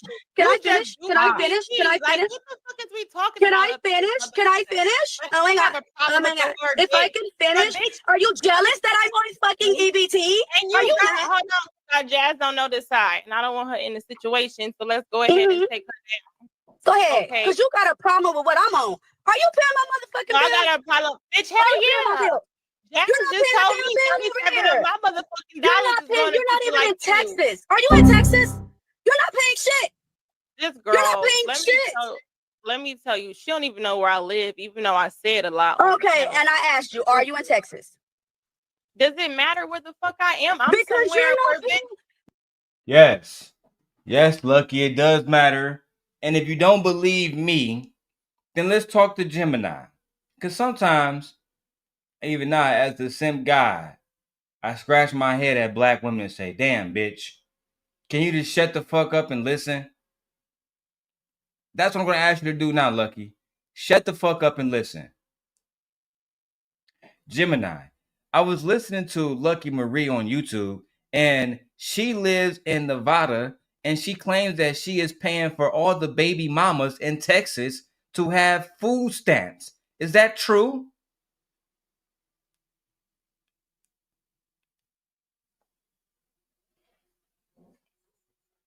The claim made by the individual on YouTube, Lucky Murray, that she is personally paying for all the food stamps for baby mamas in Texas is not true. Food stamps, formerly known as the Supplemental Nutrition Assistance Program, SNAP, are funded by the federal government, not by individual citizens. Here are the facts regarding the funding of the program. Federal funding. SNAP benefits are fully funded by the United States federal government through the U.S. Department of Agriculture, USDA, Source 2.1, 2.2. State administration. The program is administered at the state level. In Texas, the program is managed by the Texas Health and Human Services Commission, Source 2.1. Scale of funding. The monthly cost of SNAP benefits is billions of dollars nationwide, a scale that is impossible for a single private citizen to fund. Source 2.4, 2.12. As you just heard from Google Gemini, SNAP benefits are funded by the federal government, not by individual citizens. We have to stop with these lies. Y'all are not paying for shit. Stop listening to niggas like Anton. Maybe you get somewhere. You're not paying anything of tyranny. So what does it matter to you? So you have a problem with the topic that we're talking about in America about EBT and it getting cut? Or are you trying to say, people in other states, if you don't know that your particular dollar is helping me who don't need it, but I qualify for it. So you want YouTube to believe that you got this abundance of money, but you're doing fraud to get on EBT? That's fraud. Anyways, girl, let me show you this. I work in a property with 121 people. You don't have to brag on me. Right? That's what black people do. And the property is predominantly white. Can you listen? Again, you're so unruly, so unfeminine, so driven out of your character that you can't even listen. How can you properly respond if you don't properly listen? What kind of relationship would you be in if every time you spoke, your man interrupted you? This is why you don't have no husband today. Because a lot of y'all don't know how to shut the fuck up and be quiet. Allow somebody else to speak. And shut the fuck up long enough to listen. Listen. My mama used to say, God gave you 2 ears, 1 mouth for a reason. God wants you to listen. But instead, you want to interrupt tyranny because you want to have this fucking show to impress Fantastic and the rest of the homies. Let's go. This property is predominantly white people. And predominantly of these white people are on EBT. Yes, but it's that's only most the of problem. recipients. But we're when talking about mothers you. decide to talking get about on. you. Why do you care so much about what tyranny is on? Because you, tyranny, I don't understand if you can comprehend. You put yourself No, y'all can't in comprehend. the conversation. And then you talk about what my husband got. This is Like, you. About? This is you, though. Yes, that's me. This is that's you me. in the Where's you? conversation defending that's me. EBT. Okay. Then they need to pay everybody. She's in the conversation, having a conversation about children being fed. That's the conversation she's having. Shout out to N Mills. I'm going to highlight every comment because we don't have that many coming through. So shout out to N Mills. She says, the United States are individual states and each state governs their own state benefits. That's what I was trying to tell my wife earlier. That Donald Trump cannot block EBT for the whole fucking country without the government shutdown. So they open the government back up. It's going to be up to individual states to make sure everybody get fed. I literally said that shit earlier. And Mills, I literally said that shit earlier. Let's keep going, man. This advocating for children to starve shit is insane, bro. I ain't never seen no shit like this. Right. And we all need to get food stamps. Sure. We all need to get them. Sure. Everybody get food stamps. Go get it, y'all. Go get it. Then you say, well, what it did with me? Well, you're the one who entered your situation in the conversation where most can comprehend to say most people's backlash with EBT is not the people that actually need it. It's the people who don't need it and they take advantage of the system. That's EBT been the conversation. Is not for people that don't need it. Hold on. Listen, because then you come up here and then you admit to taking advantage of the system. That's not taking. I said I qualified. Now, if I didn't qualify, she never admitted to taking advantage of the system once. She never once admitted to taking advantage of the system. And the fact that a black woman is doing this to another black woman, again, it shows me why I have no place in these spaces. I have no place in these spaces. I don't want to be around other black people that feel the need to shit on other black people. It's not about accountability. You're not holding them accountable. You won't even hold yourself accountable.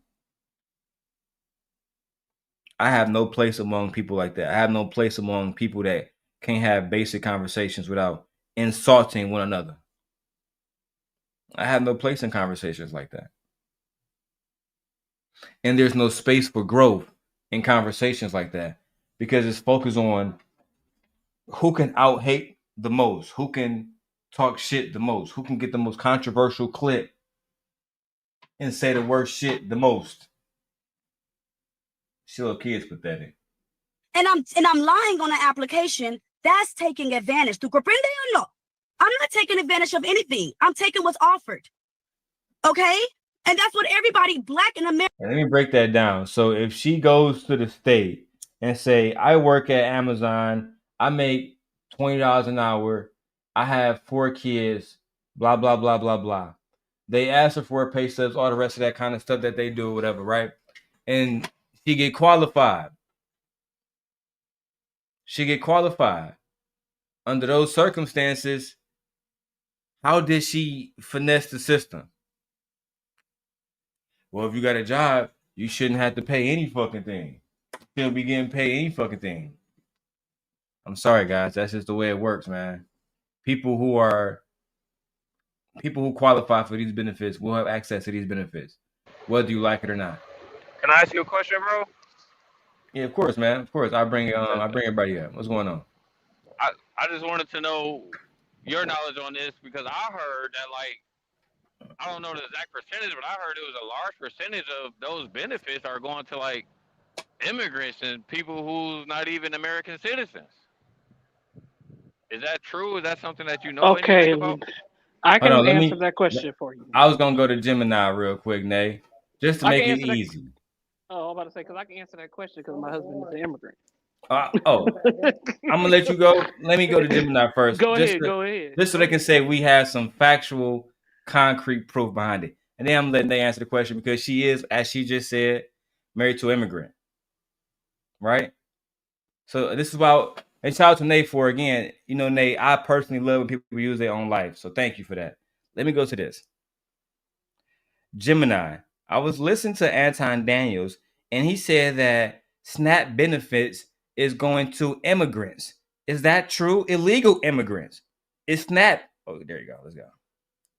Federal regulations state that undocumented immigrants are not eligible for SNAP benefits. However, some non-citizens with specific legal statuses, such as certain lawful permanent residents or Cuban/Haitian entrants, may be eligible. Additionally, an ineligible immigrant can apply for SNAP on behalf of eligible family members in the same household, like U.S. citizen children.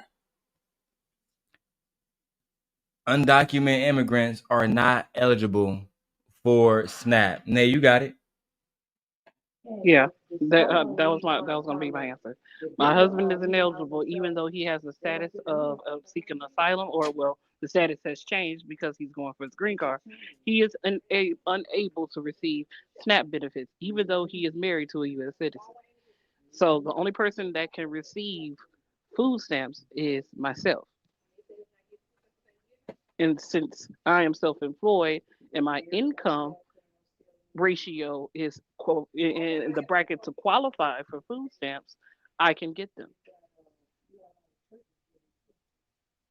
So yeah, that propaganda that they spreading about immigrants is not true. I need people to leave immigrants alone. Immigrants are not your problem. It's the system itself, the white man system that people placate into is the problem. Now that you heard it both from Gemini and from Nay, who's married to an immigrant, like she said, what are your thoughts? Because as you just heard, undocumented immigrants they can't get SNAP benefits. So what's your thoughts? I mean, I don't have any thoughts outside of that. I was just, that's why I was asking y'all thoughts, because I don't really know. Like, you see, videos and people making accusations and stuff. Most of the time, I don't believe a lot of people on the internet. So I just figured I'd come up here and see what y'all had to, say about it. Yeah, the only reason why you hear that propaganda because it's trying to deflect from the fact that white people don't want to take accountability for the fucked up system that they made for themselves and other people. They don't want to take accountability for the diabolical shit that they have done to people. So they're going to say, blame the immigrants, blame the black people, blame everybody else but themselves. Blame everybody except the person that's directly involved in the situation. Thank you. Blame everybody else. Now that the immigrants are gone, look at how society looks. Look at what's going on. Worse than what it was before. So I don't want to hear, oh, the immigrants receive so what? It's only certain states that give immigrants benefits. It's only certain states. Medi-Cal is for California residents only. It is not for Georgia residents. It's not for Wisconsin, Illinois, anywhere else. That's just what. But they make enough. They put enough money in the GDP in order to help the citizens like that. What actually states supposed to really do. But I digress. I just find a conversation about trying to, make it seem like a mother that might need any help or for any reason she's trying to feed kids and you against it, I'm against you. That's how I feel about it. To me, it's some super corny shit. Let's go back to the video. America should do. If it's offered, take it. Because they're getting it, so why shouldn't you? What we doing? So we want to stay in poverty just so we can prove a point? What point are you proving staying in poverty? Tierney, you literally said, yes, my check cannot sustain to barely feed myself. So are you saying you lied to prove that point? Because if you did, wait. What's the lie? What? What's the lie? When you were on Hamp's panel, you said your job check is not enough to feed you. Now I'm saying, were you saying that just to make a point of something you don't fit the description of? I said, let's say I make $19 an hour, okay? And let's say that what I make isn't enough to feed an entire family, including rent, including gas, including electricity, including insurance, everything. What the hell is wrong with people saying I need a little bit more assistance. Nothing. Oh, I Nothing. am.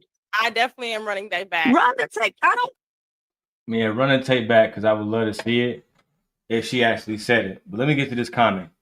Jazz Noel says, the panel with Anton last week was claiming that 60% of SNAP recipients are illegal immigrants.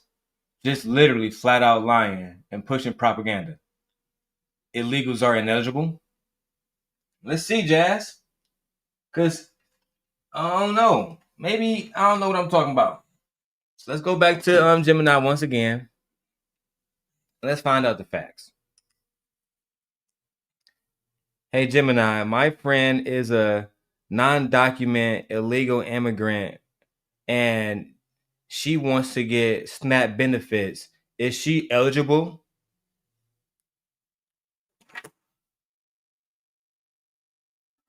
Undocumented immigrants are not eligible for SNAP benefits.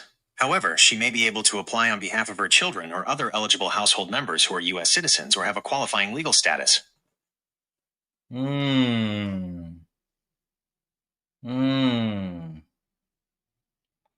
So I was watching down. Anton Daniels' show last week, and Anton Daniels said that 60% of SNAP recipients are undocumented illegal immigrants. Was Anton right? That statement is false. Undocumented immigrants are generally ineligible for SNAP benefits. According to U.S. Department of Agriculture, USDA, data for fiscal year 2023, nearly 90% of SNAP recipients are U.S.-born citizens. Damn. With naturalized citizens included, the percentage of recipients who are citizens is 95.6%. While undocumented individuals cannot receive SNAP themselves, they may live in a household with U.S. citizen children or other eligible members who do receive benefits. Damn. So 95.6% of all SNAP recipients are United States citizens. Damn. 90% of all of them are United States born citizens. Damn. So, Jazz, when you put the comment in the chat and it says, just to read it again for clarity, the panel with Anton last week was claiming that 60% of SNAP recipients are illegal immigrants. Yeah, that's a lie. Damn. That is propaganda. Damn. Really? At its finest. Damn. Really? Are you sure about that? Are you sure about that? Are you sure? Yeah. Yeah. That's what Gemini said. Yeah. Oh, okay. So when people ask that question, one more again, understand this: that undocumented immigrants do not receive benefits. No type of benefits. Not medical, not food, not even housing. It's only certain credentials that you have to have in order for you to be an immigrant and receive those benefits. Let's be clear. And then we also got to define undocumented because overstaying a visa is undocumented as well. Letting your work visa expire is going to make you undocumented, correct? Correct. So you gotta define undocumented as well because people don't know how to differentiate that either. But you see how easy it is, Nay, to get niggas. You know how many niggas on Anton panel probably thinking, oh my fucking God, they're giving all those fucking immigrants our fucking benefits. Fucking leftists. When in actuality, if they just sat the fuck down, calm the fuck down, and do just a tad bit of research, they find out that most recipients of SNAP are actually American-born citizens. Very easy.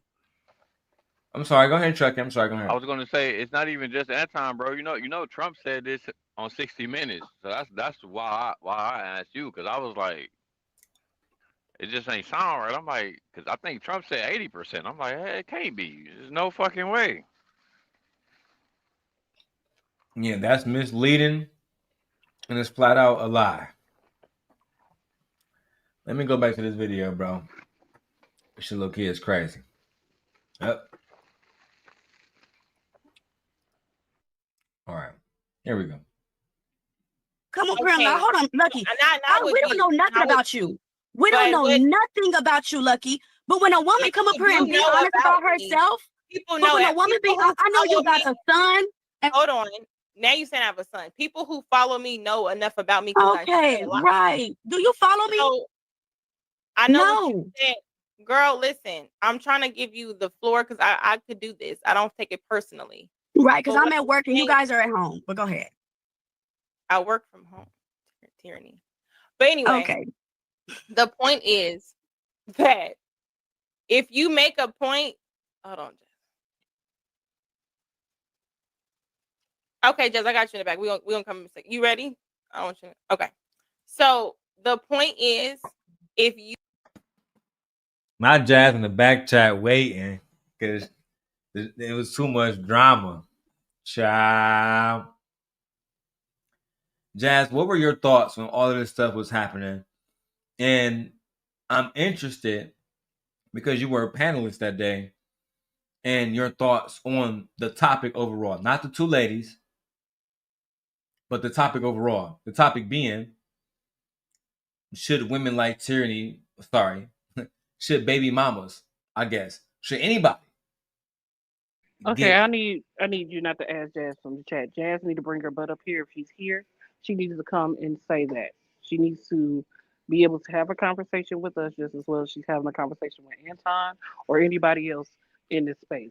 If you want that question answered, she needs to come up here and answer that question. Don't be in our chat. You can come up here. You don't have to be afraid to come up here and talk to us. Because we show nothing but love to you. So asking her that question when she's in the chat currently it's not conducive to me. Come up here. Like I should invite her up here and extend the invitation. Yes, that's what you do. She can come talk to us. So maybe I was inappropriate then. So I'll do. Jazz, if you had time, would you please join the panel and explain to us your position on this whole SNAP benefits, and should women not get them, and really just what you've seen as a participant in the conversation between Lucky and Tyranny. I'll drop the link now, just in case. And while we wait for you, I will press play. You put yourself as the EBT queen and you like, I've been on it for years. And then you EBT queen, more ad hominems. Let me tell you guys something, because I'm not gonna talk about, me and Lucky Pass for too much, but I'm not attracted to women who are beautiful on the outside and low intelligence, low vibrational. Right? I'm only interested in women at all when I can have a conversation with them. As passionate as my wife gets, and she gets extremely passionate, I can still have a conversation with my wife. At any given time, I can still have a conversation with her. And even when she has reached a point where she feel upset, where she feel like earlier she walked away, guess what? She's still in the chat talking to me. God damn it. This PlayStation controller gonna be through soon. Anyway, if you gonna just hurl insults the entire conversation, then we're not having a conversation at all. It's very, very, very petty.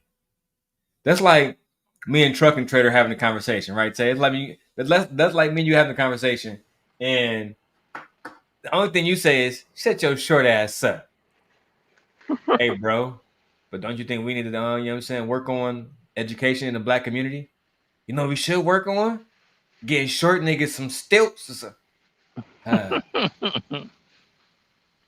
Oh man. Yeah, I hate those type of conversations for sure. And Mills, I agree with you. Life circumstances can change very fast, and you can be on top one day and down the next. Girl, you better say that. You better Yeah, say and that. Mills cooking in the chat. She I said cooking. you better say that as a. I said I guess I'm a food stamp queen too because I sure get food stamps. Hey, and I'm self-employed, and yeah. I spend a lot of money, even though I make money. I spend a lot of it too, and I pay in the same system that I want that I get my food stamps from. My whole $36 that go into these food stamps every year. 'Cause that's all that each individual working class person pays is a food stamp. You know that, right? $36. Hmm. So you take $36 and multiply that by 340 people, and then not 340 billion people. We got to make them adults. So we got to sit up and find out working adults, male and female, and then multiply $36. There you go.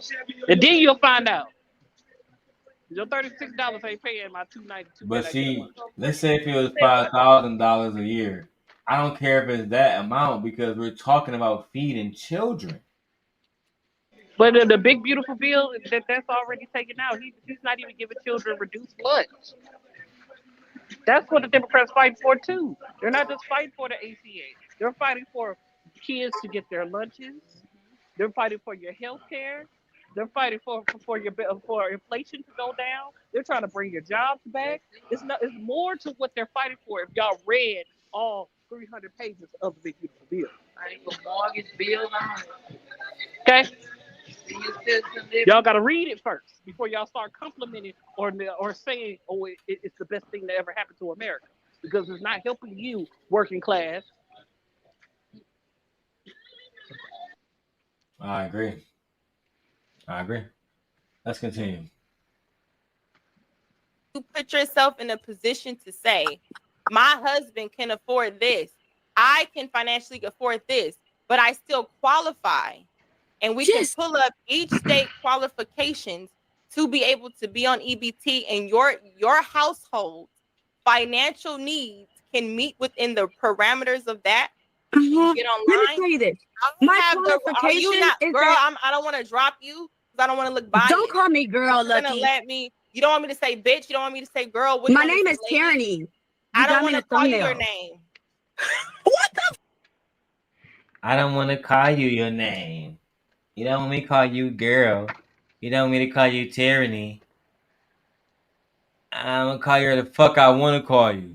Again, it's hard to have conversations, genuine conversations with individuals when the only thing they want to do is throw ad hominems the whole conversation. Hey, bro, can you call me Tay? No, boy.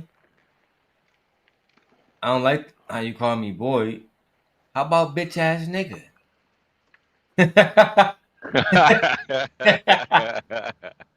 You know what I'm saying? The fuck? No respect in the conversation. It's low key crazy. It's low key crazy. But Yeah. currently, as society, I'm like, see, that's how we know you live at home with your mama. Because as society and inflation goes up and the cost of living goes up, even a family of four has to make how much a year, Daryl? A family of Thousands. four, husband and wife, correct? They have to make Hey, well over what, me 400,000? and me and Gently easily spend 1,500 a month in groceries. That's nothing. That's nothing. I said $400,000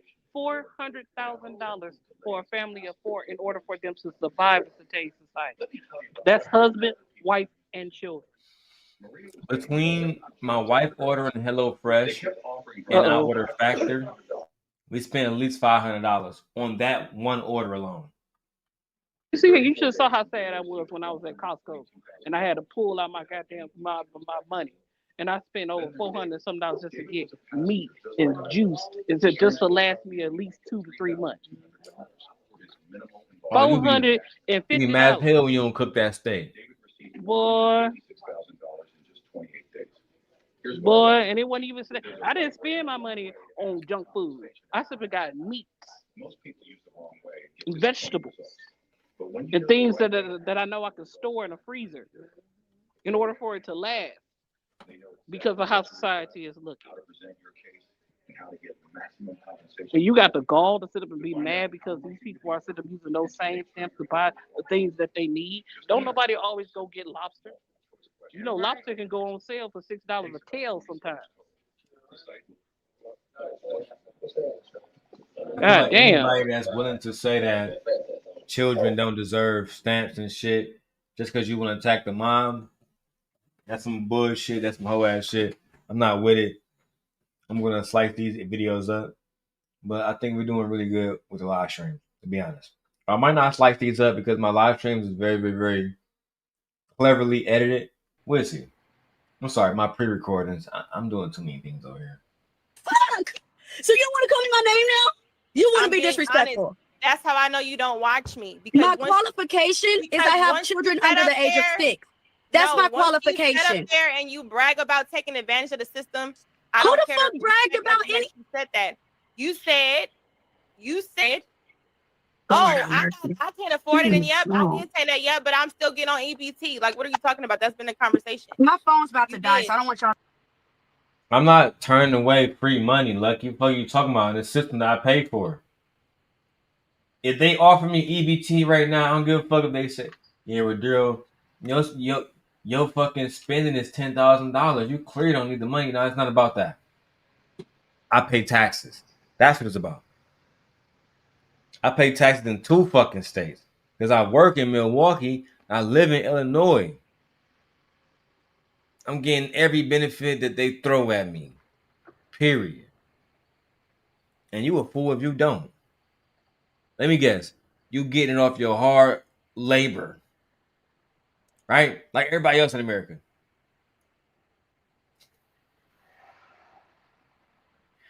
What a fucking idiot, man. I said we working to pay for a month of comfort. We don't own nothing. We working all these slave hours just to pay for a month of comfort. I just don't understand why do poor people, especially people who are living with their parents, what is your concern about what's happening in fucking Texas, where you are not a tax-paying citizen? Do you care, trucking, what baby mamas are doing in North Dakota? Absolutely not. I hate to even test trucking intelligence like this, so forgive me ahead of time. But trucking, have you ever paid for a baby mama in South Dakota SNAP benefits? No, hell no. Okay.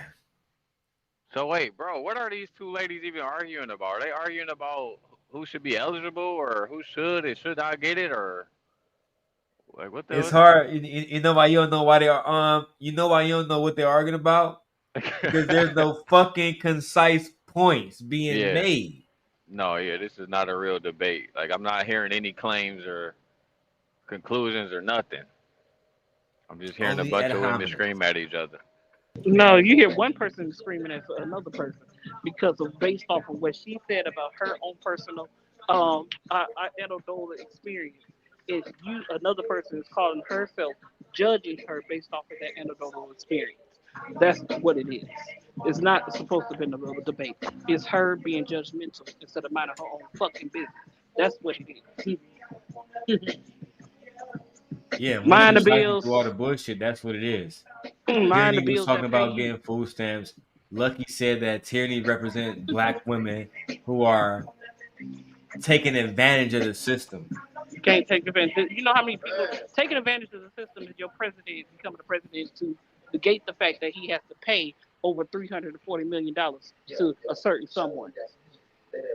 Taking advantage of the system is sitting there being bankrupt 6 times and becoming president in order to erase all that type of evidence. That's taking advantage of the system. White people take advantage of the system all day long. That's why there's such thing called loopholes and things of that nature, because people take advantage of the system. So what's wrong with black people taking advantage of the system? You pay into it, right? We've been working at it. We've been a slave of the system for God knows how long, over 400 years, right? Okay then, shut the fuck up and mind your business. How about you go get it, girl? You don't have the answer, Sway. Some of these people be arguing it like it's their money that they giving out or some shit. It's government money. Who cares? Give it out. If they increase it, I'm just mad that I never got no EBT. I never got no SNAP. None of that.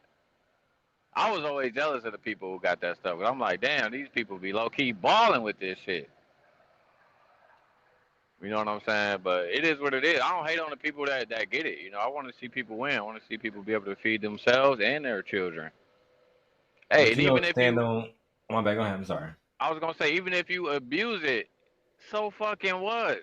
Like Nate just said, it's the government fund. Look how much they do to us. If you want to go sell your EBT for some Jordans, man, look, do whatever you do to make you happy, to get you through your day, get you through your week. Cause shit, it's hard times right now. That's why I don't even know what these two women are arguing. I'm still trying to. Let's just get back into the video, bro. Cause I really want to. I'm waiting to see if the intelligence is going to eventually come in this argument, but it don't seem like it's ever going to happen. It's a lot of emotions, a lot of screaming. They always cutting each other off. It's not gonna happen, bro. It's over. But I'll show you. I think I ran from anything. I'm just letting you know that my phone's Nobody about to thinks die. that over here, and you can come back. They will. They will. I'm just letting you know my qualifications is that I have children under 6. That's my qualification. Simple. And since I qualify because I have children under 6, then I'm able to get EBT. My thing is, since Black people are treated the worst in this country and we're paid the less in this country because of the system, why aren't you guys trying to get everything that you can, knowing that I'm not paid? Man, it doesn't even matter. I just don't appreciate you calling me bitches and talking about my husband. That's disrespectful. Y'all don't know what my husband does. And yes, I can have 5 husbands. If I qualify to get assistance, I'm going to. And you should too. You should too. You have, well, I mean, you don't, but I do. Because I have children. Lucky, you have a child under 6, you literally qualify. Is she trying to make it like a flex, like that she don't got SNAP benefits or something? Like, bro, she stay with her mom, bro. See, bro, I'm trying to be like a new person where I don't go, you know what I'm saying? I don't be talking about people and shit like that. But it irritates me when I know for a fact you was just living with your people and you still living with your people fucked up. You have a daughter under 6. Only thing you have to do to be qualified in your situation is to have a young child. That qualifies you alone. I'm not qualified for that free money, bro. Girl, Daryl, she ain't even applied herself in order to see if she qualified. I'm for sure she does. I'm for sure she qualifies if she applied. and we all know that she went to go see if she qualified right after that video. Come on, let's be real. Let's be real. She applied right after the video. Y'all hope you did. Because you get the same assistance. Shoot. I said my mother got it. And She was already getting assistance, say. She didn't apply for the video. She was already getting it. Why you shit? Go ahead. Get what you can. Men qualify for it. If you qualify, male or female. It does not matter. Children or no children. It's based off of income. It's based off your income, sweetheart. Section 8 is based off your income. You get it quicker when you have children or you're elderly. But let's be clear. Nay, these the same niggas that went to Anton Daniels to learn how to make money. But now they want to convince me that they don't qualify for food stamps. So, anyway. All right, girl. You don't qualify for my fat ass. And I take heed to my qualification of my $2.92 that I get every month. Shit. It come in handy with beef. For a pack of ground chucks is almost $20. And we know men ain't paying for that much, you know what I'm saying, that box in Vegas like that. Shit. Due to food stamps being gone, they want box for $40 now. Yeah, the value of the box is going down. Stock plummeting, nigga. That's what's gonna happen if they don't. That's what's gonna happen. The stock is gonna catch up with society. Ain't nobody trying to buy the dip either. Nope. Nothing. Nothing. I told you, make sure you play that video. Play it on from Instagram today, Daryl. Because it's telling the truth of what's going to happen since Oh, we got the time. government has been shut down. Let's get it. Fuck it. Let's keep going. Under 6. So, Tierney, do you think people have a problem with EBT? Yes. 'Cause I don't know why y'all hear that way. Okay, so again, if you would just listen, okay, and I understand. So this is the thing I want to kind of level some ground. I don't care if people see it like I just think it's okay to not just be calling me that or whatever. I don't subscribe to those like little tactics. If we up here and I talk and if we females talking, I'd be like, bitch, what the fuck? If you want to take it like I'm calling you a bitch, you're not about to change my language, okay? So I'm not asking you to. Okay. I just want to, okay. What I'm saying is the conversation is only about what you introduced as your scenario. So if I bring up your husband who still has his wife on EBT, you put that there. Okay, so are you not? My husband rather me live Hold off on. of what he's Now you're bringing about home. to go into some other stuff because you're trying to No, correct. I'm not. Let me finish. You're cutting me off. You won't even let me finish. Yeah, I agree. What the fuck are we looking at? So many different conversations about people wanting to starve. Shout out to Couture Bay in the building. Mwah. Love you. Love you. Mwah. Why is it that black women, conservative black women on YouTube want people to starve? Why is it that we are using this opportunity to further stereotypes, negative stereotypes that are perpetuated against black women? Very, very, very disappointing. Hold on. Very, very, very, very, very disappointed. Let's go. Because I'm allowing you to get it off, but I'm also going to speak on my channel. You just asked me a question, and when I started answering, you cut. No, you try to give me, it was a yes or no question. You said no. But if you're married and you just said you're on EBT, what is your pushback of me saying he has his wife on EBT? Got it. I was about to give you that. You don't have to give it to me. You're on EBT and you're married. Yes, that's like Eman said, most couples are walking into the EBT store. I mean, program. What are you now talking you're about about? to defend EBT couples. EBT couples. Now you about to defend EBT couples. She surely is. Not what she gonna do. Jesus, Me and my these husband. bitches stupid. Me and my husband probably walking to Kroger, Sam's Club, BJ's, Walmart, anywhere with our little food $2.99. We gotta do a Gemini test, Nay. No, You gotta do a Gemini test because clearly we get it. They don't want to have a conversation that's centered around facts, but I do. So I'll do it now. I want to make sure everything turned up. So Gemini, I was watching Anton, and he said that when it comes to EBT, when it comes to SNAP benefits, damn, I'm so low. I lost my. All right, there you go. Okay. Gemini, is it true or false that only baby mamas get SNAP benefits? Are there any couples married or living couples that are getting SNAP benefits?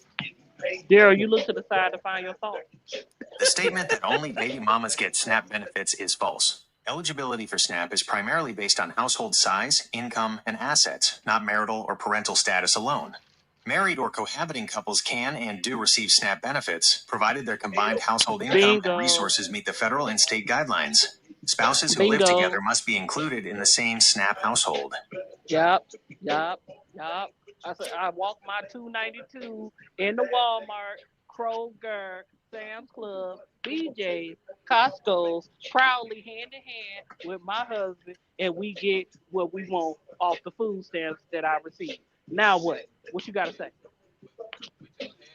Huh? With my head held high. Sure do. As a matter of fact, I go get the scooter and I ride around the motherfucker. So do. I ain't walking. I'm not pushing the cart, baby. You push the cart, I'll ride in the scooter. Now what? Huh? Huh? I told you. Look, you can't shame me into being ashamed. You can't shame me. It's hard. And tyranny, yeah, bitch, don't be ashamed. Because your husband can't have you on nothing. Because he benefiting from it too. He eating off that same table. He eating off that same refrigerator and cabinet too. That you feeding your kids off of, right? But he's still paying bills and providing like he's supposed to as a husband. You don't got no problem. Why do you? Lucky. Ain't know I had 6 people watching on Twitch. This is nutty. Hey, shout out to Twitch. Anyway, let's keep going. And that's not what I'm talking about. All I did was make a statement that was my phone true about to die, make, and I really don't want you to think that I'm hanging up on you. Let it die. But you been. That's what's gonna happen. What we not about to do is, and this is why I don't like talking to people who just want to spew out emotions. Listen to what you're saying. You put your situation in the conversation. All I said was, in this point now, a man has his wife on EBT. Now you about to defend EBT couples. I don't need you to do that. The fact is you're married and you have a husband who has his wife on EBT. I don't know no woman. You're a single baby mama. Living with your mother.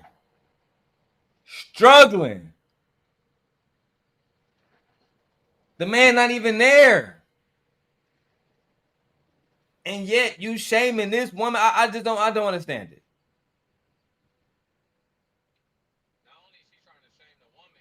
I don't understand it, bro. Tay, you ever seen an ugly bitch say, I hate ugly bitches? What? Not only is she trying to shame the woman, she's trying to shame her husband as well. And what's your thoughts about that? It's just pitiful for a debate, bro. Like it doesn't make a good show. It doesn't make a good debate. She want to It's a waste of time. She want to ask. I feel the same. Hey, we might as well get them in the boxing ring.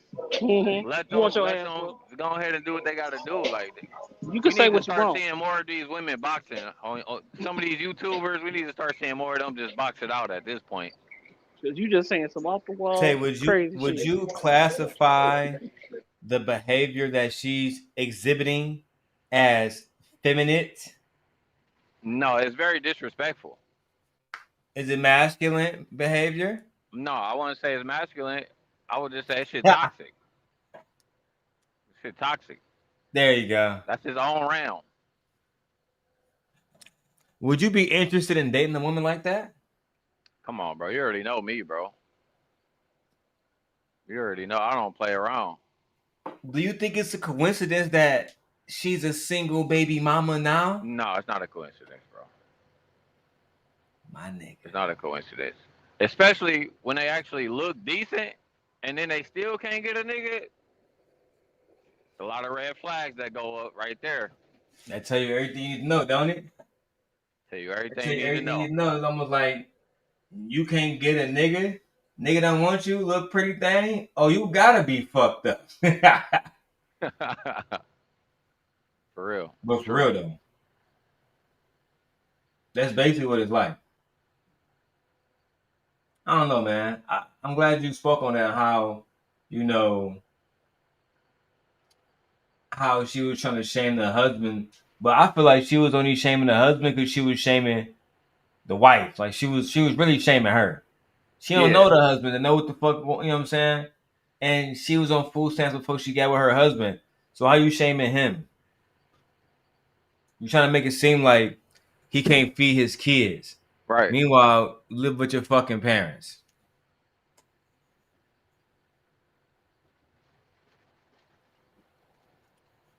All right, man. Now I'm gonna be honest with you. I'm gonna be honest with you. 2 teeth. Yeah. Yeah. I was like, nah, I'm not gonna sit up and shame her for living with her mother because a lot of families are moving in. Huh? Yeah, I said there's a lot of families who have to move in with each other.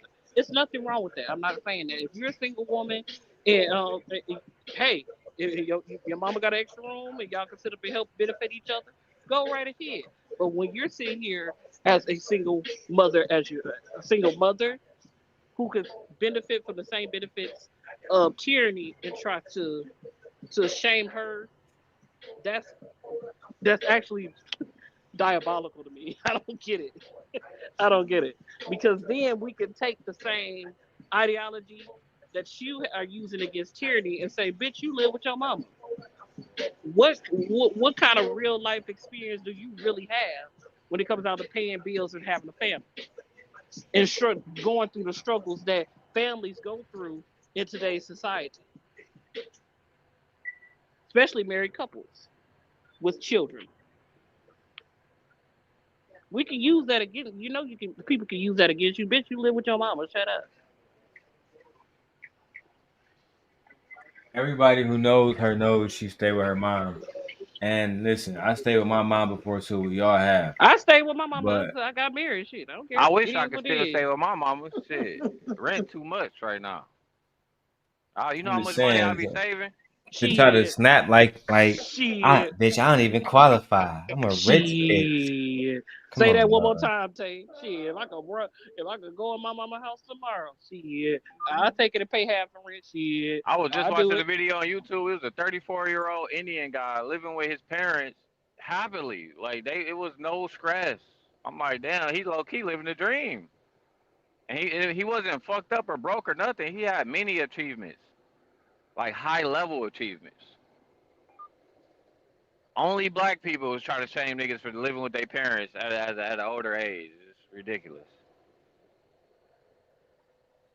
But if you live with your mom paying half of your bills, your mom doing all this shit, she low key taking care of you, nigga. Know what I'm saying? You should be grateful. It should be, oh, you know what? Shout out to all the moms out here because my mom is taking care of my black ass now. It shouldn't be, well, you raggedy black bitches, y'all stealing from the government to feed your nappy headed ass, baby head ass kids. And let's face the reality. Most black Americans, bro, we grew up on EBT and shit like that. WIC or Yes, whatever most it of them. is. Come on Most now. of us, yes. A lot of us would have never even been eating if we ain't had that. A lot of people, families would be devastated if they lost benefits, bro. Literally devastated if they lost benefits, bro. And we seeing it now. To me, like I said, I'm standing 10 toes down the fact that if you really against children eating right now, then you part of the problem, dog. Straight up. You part of the problem. Straight the fuck up. I mean that shit.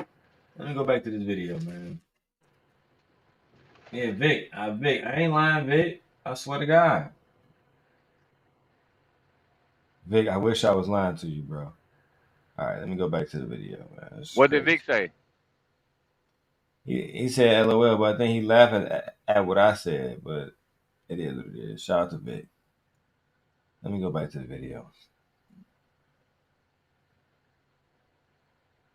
My wife said, damn, I'm gonna get to that comment in a second, y'all. Yeah. Oh, gently went extra deep on niggas, huh? Yeah, she went dark on niggas, Darth Vader mode. My next video, we going to brother Anton Daniels, who was recently called out by a black woman. Now listen, if you guys have reactions, please send it to my Discord. Outside of Nate, I already got Nate videos because we inside a private chat together. But anybody else, I'm going to be posting Discords.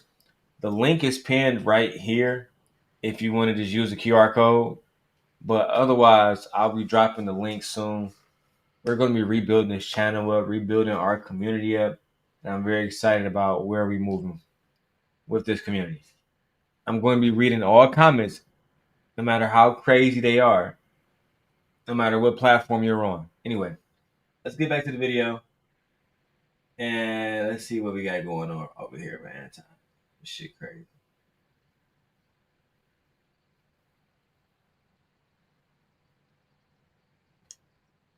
Hold on, this shit moving slow as hell.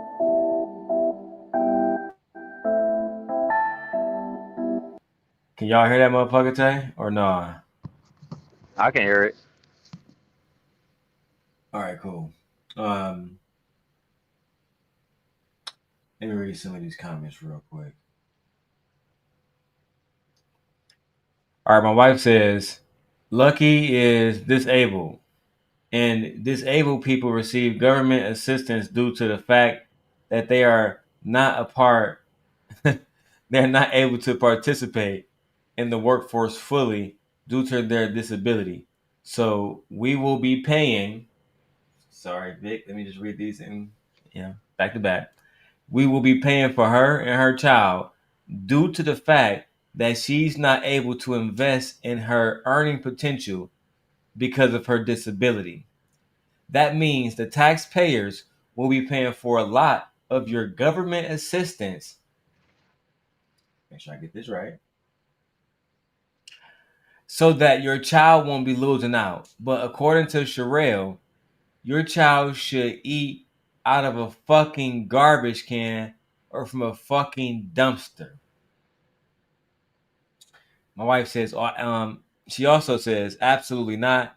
If you are not talking about people collecting government benefits who are independent, living on their own with families, trying to survive, and you live with your mama, absolutely fucking not.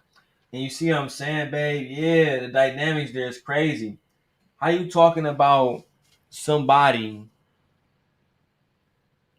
and they in a whole different situation? They paying bills on their own. They got a whole different nigga. You can come home and be fucked up. Your mama still gotta pay the rent there because she live there too. You just not in that situation to talk like that, dog. And you're right. Also, she is disabled. A lot of y'all didn't catch, but she told Tierney, "Girl, I work from home. I work from home, bitch. It's not like you can go out and get a construction job." I don't want to. I don't want to be influenced by my wife's darkness. So let me press play. New topic.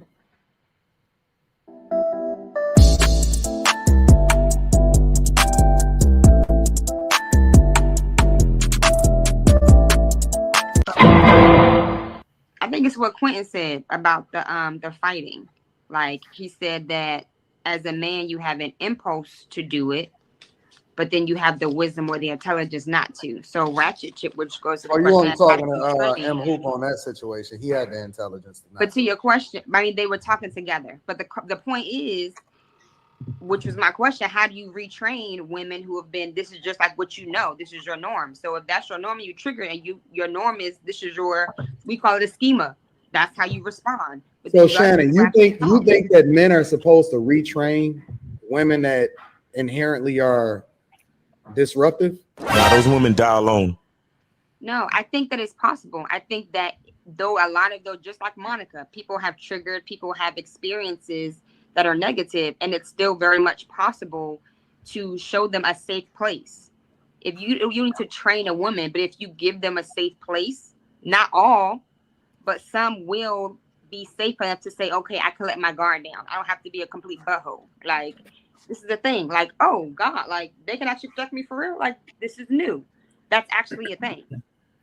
I don't agree. Unhealed trauma. Fine, but I'm a licensed counselor and I can. What the fuck is she saying that doesn't make sense? If you with a woman and you put her in a space where she feel comfortable enough where she can be vulnerable with you, where she can be, and let me tell y'all something right now. As the simp guy, the freakiest woman on earth is a woman that feel comfortable enough to be freaky with a nigga that she know not gonna run around and tell everybody. She not gonna starve afterwards. She didn't suck dick for an hour. Damn, I'm hungry now. All right, we can go half on a hot and ready, bitch. Now she got to starve, eat greasy food, consume stuff that's bad for her system.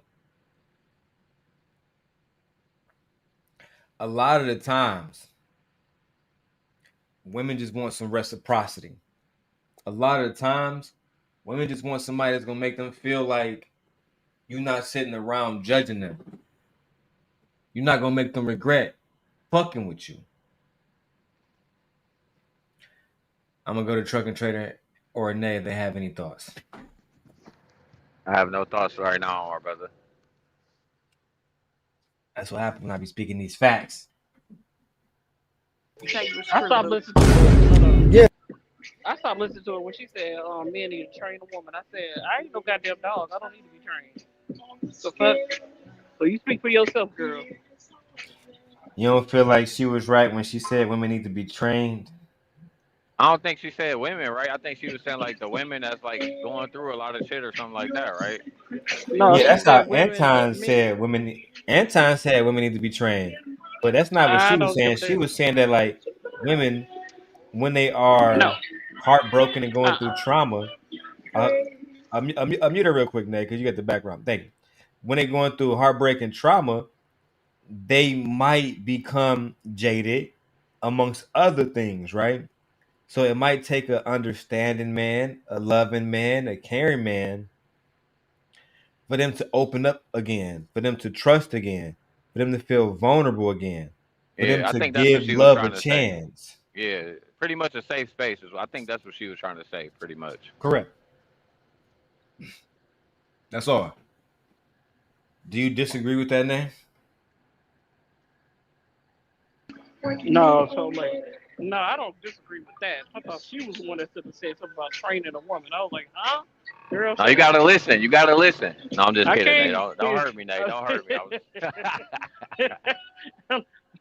Like, I don't really listen to no Anton. I don't know. He sound like an old bitching man when I listen to him. Like I can't. I can't do him. So my bad. My bad, girl. Child. Let's go. But listen, See it all you're a the licensed time. counselor. Okay, what kind of licensed counselor are you? Since you want to go down that path. That's fine. I work with I do K through 12. I could also do family and marriage counseling. I think that. Okay, you're not a therapist then, right? Don't say it. Anton don't. Why you always fucking trying to say people? Only a fucking idiot will ask a marriage counselor if she's a therapist.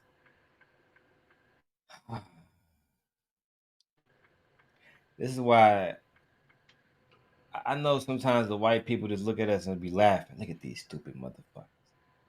They following motherfuckers who's stupider than them. Not to mention the Asians be laughing at us too. To ask somebody who is a certified marriage counselor if they are a therapist is diabolical. Hey Tay, I'm working with veterans right now as a kinesiology counselor for veterans, working on their trauma. The fucking next question Tay asked me, are you a therapist? No. The fuck? Oh my god, bro. You see why I stopped listening to these conversations, Tay? Ever since bro, I got my new camera and new setup and stuff, I've been making other videos because listening to these niggas is so exhausting. For sure it is. So exhausting. I actually got a fun video I'm about to There's review. so many great videos we could be reacting to. I know, right? But the algorithm beats you into fucking submission. It makes you do at least one of these videos every other week. That way you can get at least 150 more subscribers. Now let's go. Let's go to this. So the reality is that you're very arrogant in what you think. And that's cool to have your truths, right? But everybody has their own space. I'm also a minister, right? Moving in different spaces. So I've seen a lot of shifts happen. So just because I'm not a therapist, I've seen a lot of families transform because they're actually men, unlike you, who are willing to take the time to say, you know what, I see this potential. I have this person, even as we grew up together or whatever the case may be, and they developed a natural friendship, relationship, whatever, and they were able to break down those walls in women that other men caused or other fathers or even other women created. And then there's been success there. So it is a possible thing. Because I'm not a therapist doesn't mean I'm entitled not to be able to say that. What does being a minister have to do with anything? What does being a minister have to do with it? What does being a minister? At the end of the day, I believe people can transform. You don't. It sounds like. I believe, and I've seen a lot of people transform. He didn't forgot about the whole argument just that quick. That nigga wasn't listening. Niggas will not be listening. Nigga just had his whole argument he wanted to make. He wasn't listening. Turn my thing back on so we can follow. He was just ready to react. I mean, you could even hear it in his voice. Bro, ready. Just ready to be combative. With no actual good claims, good points to make or nothing. Just ready. No good claims or nothing, bro. Just fucking talking to be talking. At the end of the day, instead of you, I hate when I hate when I make a point and somebody combating the point, they just ask a question.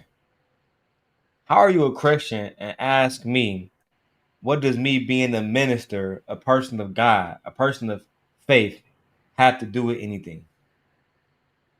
Come on now.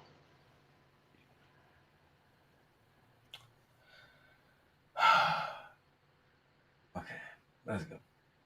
From relationships because of beliefs, because of opportunities, but it sounds like you feel as though, oh, just leave them alone. They'll just, they'll be all right. But people can change. People can grow. Like, look at you. You didn't talk the womb like this. You had to be educated and taught the different facts that you've been spitting. It came from somewhere. You didn't come out the womb like that. Somebody had to help you along the way. So you're a licensed counselor, huh? What are you trying to get to? What you want? I'm asking you a question. I want to make sure that I'm correctly assessing. I want to make sure that I'm correctly assessing what it is that you're telling me. How many times does she got to answer the same fucking question? You're a licensed counselor. Because he's trying to differentiate whether she has a degree or she just has a license that you can buy online. He's trying to set it up so the audience can say, well, she's not actually a doctor, but she's a licensed counselor. No, you can't buy a licensed counselor, a licensed therapist in counseling or marriage. You can't buy that. You have to go to school for psychology, psychology 1 and 2, and then you have to go into in that psychology you can become a licensed therapist, counselor. Something that most people should already know. Thanks for educating us, neighbor. I'm just wondering, how don't Anton know this? She has to go get the education for it, baby. I'm sorry, but you can't buy a therapist license online. You can't order the license from China, bro. No, you can't. It's that bitch off the black market, Anton. You can't do that. You can't. You can't make this shit up. I know he's so ready to discredit the black woman immediately. You got that license from eBay, bitch? This is that license official, ho. Let me see it. You get that basket weaving degree? If you show him all of the degrees and all of the proof, he's still going to come up with some way to spin it again. A nigga that never went to college in his life. Anton followers, man, they amaze me. They really be giving this nigga so many views. It just be crazy to me how this nigga gets so many views, man. It's crazy how they allow a black man or anybody to build a platform of lies, propaganda, etc., and people will continue to work with them and do everything else as long as they got money or visibility to offer. It's treachery at its finest. You know what? I didn't come here to talk about that for conversation. Let's go back to the video. Let's see what Anton has to say to this woman who is a clearly doctor. She's clearly a fucking doctor, but no, let's undermine her education. Let's do it. Counselor, right? And you counsel couples when it comes to marriage too, right? What do you want? What's your point?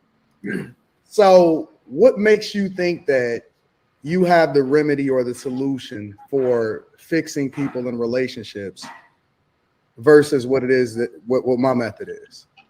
I'll give you an example. What makes you think that you can give men or tell men what it is that they need to do in order to be men when it comes to how it is that they're supposed to deal with women? I don't. I never said I did.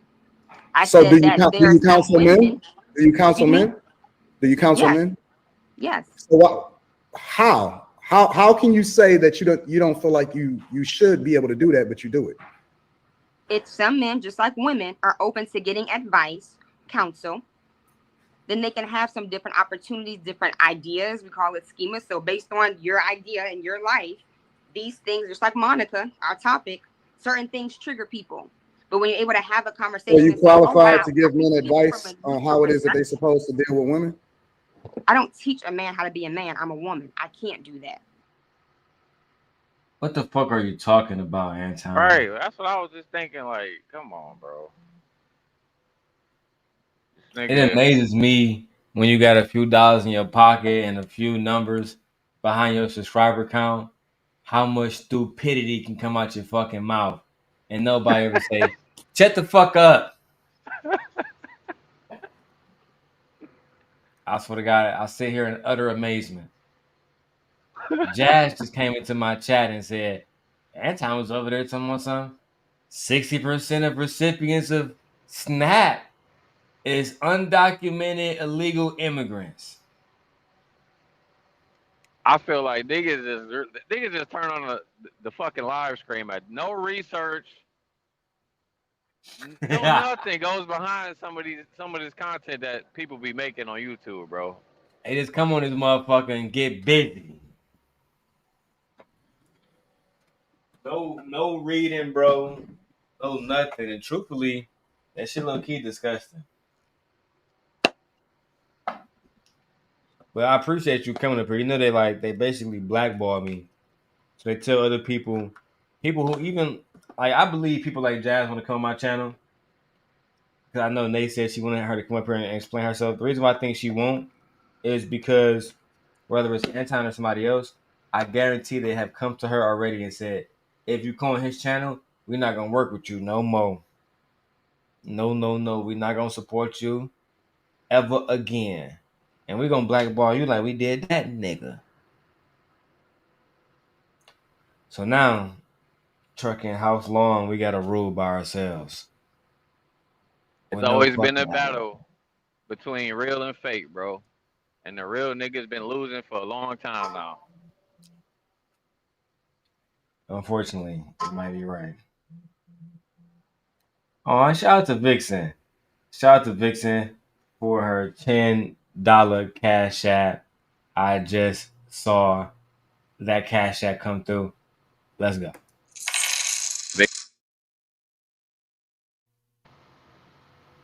And listen, look, Vixen, I ain't even mentioning the Cash App because I want to get more people in. I want to just work, and eventually I know I'll get rewarded with what's for me.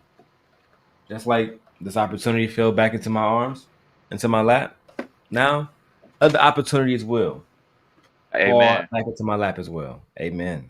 I believe in that.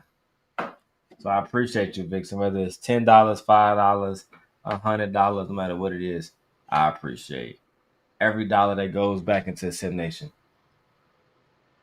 But let's go back to the video. So what kind of advice do men seek from you? So relationship advice. How do I deal with this? And you give them advice? I'll give them my perspective. Nigga, like, my clinical as well as personal perspective, depending on question, bro. So many dumbass questions. Dog. I'm ready to set it up, bro. Jackson, wait a minute. Hold on, let me address this. Let me address this. Jazz, I was just speaking allegedly. And I said that. Let me repeat it again. I said more than likely, people have already come to you and told you things that was negative about me and probably tried to ostracize you if you work with me in some way. And I only assume that because they do that with everybody else. It was never meant to be a shot at you. Jazz says, someone wants me to explain myself about what? I'm confused. No, you don't have to explain yourself about anything. We was asking a question earlier about the conversation that Lucky was having with Tyranny. And I had asked you in the chat just to recant things, and my brother's here. Nay is also here, so he can hold me accountable. I had asked you in the chat if you can give me your opinion about people like Anton, Lucky, and others who are demonizing women for wanting SNAP benefits that are being withheld. It was based on the content that we were reviewing, and I wanted your opinion on it in the chat. Nay said that she thinks that you should come up and give your opinion. I dropped the link at that time. After that, we've been reviewing Anton talking to this young lady, and we see you pop back up in the chat. I made the claim, and I believe that I'm accurate in this, that whenever somebody comes close to me, people like Lucky and other people, they contact them and say, don't work with him. He did this. He did this. Lucky never tell you how Fatty was talking about children. And I'm not trying to recant all of that old shit either personally, but I know for a fact that usually when somebody is blown up in a space that could come to my show that will help elevate the space, they're told to stay away from me, or they're told a whole bunch of lies, or they're sent videos out of context. That's what happened. That's all. Go ahead, Truckin'. You good? Oh no, I was just saying, bro. We need everybody to clip this statement that I'm about to make. Set up the boxing match. Me and Anton. I'm down to do it free of charge. And I'm joking, bro. I'm joking. I'm here to spread love and peace. Even though this nigga is asking a lot of dumbass questions, And me personally, I've never been a fan of dumbass questions. Neither have I. Especially rhetorical dumbass questions. You're a marriage counselor, so you help couples. The fuck? You a chef? Are you trying to say you cook or prepare food or some shit? Yeah, that's the fucking point of me. You know what? Everybody this nigga's an idiot. This guy's a fucking idiot. It's a fucking idiot sandwich. All right, let's keep going between the young lady and that time. On the area that we're But in. you're not qualified to be able to tell a man how it is that he's supposed to operate like a man in a relationship. But I am qualified. I've been married for 12 years, been together 15. I am qualified to give a neutral as well as a woman's perspective, as well as the clinical perspective. That don't mean shit to me. I've been married since I was 22 years old. I'm counseling you. And I've been married for 19 years. So this is what I know for sure. As a man that's been married longer than you, Sure. And has coached probably way more men than you've ever had a Interesting. Hey, yo, can you hear me? That nigga call what he do coaching? Hold on, Tay. Let's do a mic check. Can you hear me, Tay? I can hear you. Oh. Can you hear Jazz? I can hear that. Yeah, I can hear her too. Yep. I'm out and about right now, so I've been listening. So sorry if it's a little loud in my background. And for some reason didn't let me log into my regular account. So that's why the picture is different. It's like StreamYard be giving me so much trouble logging in too. I'll be like, I'm telling you, like, I was trying to do it from my other account, but it made me do it from my professional account, which is why that picture looks like that. Oh no, you good, Jazz. So the question that was asked was this. We was talking about the conversation with you, Lucky, and Tierney. The conversation seemed to be centered around SNAP benefits being distributed to certain individuals. And it seemed like certain people within our sector of YouTube have been making fun of what seems to be particularly black women, black baby mamas, for utilizing SNAP benefits. And I was wondering specifically, not just to the situation of SNAP benefits itself, but to the conversation between Lucky and Tierney. What were your thoughts between the conversation, between those two ladies? Well, if you notice in the video, I was trying to mediate the situation because the last thing that I wanted them to do was argue, and I was not expecting that at all. So when Tierney came up, and I've been on panels with Tierney from other channels and other platforms, and I like Tierney. I think she's authentic. I think she's cool. So when she brought her up, I did not think they was going to go at it with each other the way that they did. And Lucky kind of pulled me off because she wanted to just, talk exclusively to Tierney. But when I was watching that exchange, I was disappointed because there's this bias with people. There's this bias that certain people have about people that use SNAP benefits. There's this assumption that people that are on SNAP benefits aren't working. They're not applying themselves. They're not doing anything but trying to rely on government assistance. And that's not the case at all. And that is what Tierney was trying to explain. But the thing about it is, no one is clocking the fact that Tierney and her husband both work and still have to rely on government assistance. But instead of kind of assessing that part, because obviously that means somewhere in the system is broken, because a two-income household should not still qualify for government assistance, but they do. So instead of attacking the people that are utilizing what they're qualified for, Lucky felt, just like a lot of people feel, well, if you got two incomes and you're married, you shouldn't even be using it. You shouldn't be using it just because you qualify for it. You're taking advantage for some reason. And I think Lucky, I'm getting to know her and all the other stuff that has gone on before I met her. I don't know. It's a lot going on, but I think she tries really hard to understand both sides, but there might be biases there that she might have to unlearn as it pertains to people that's on SNAP EBT. Because at the end of the day, they've all said it before, even if they didn't need it, if they were all given SNAP benefits today, they're going to take it. No matter how much money they're making, no matter how much income they have, they're going to take that assistance. So it's no reason to talk down on people that actually need it, but you feel like that they don't because you're judging what their livelihood and situation is. You're assuming that because Tierney is married and has a dual income that she's taking advantage. No, she shouldn't even qualify for it, but she does. And that's because the system is broken. It's fucking rigged. So ultimately, I was disappointed in the conversation because there was a lack of understanding. It was attack from Tierney to Lucky, an attack from Lucky to Tierney. There's no understanding. And what blows me the most is that that's the name of the fucking game. That's how these elites and all of these wealthy people are able to keep the heat off of them because they got us at the average American, the middle class American.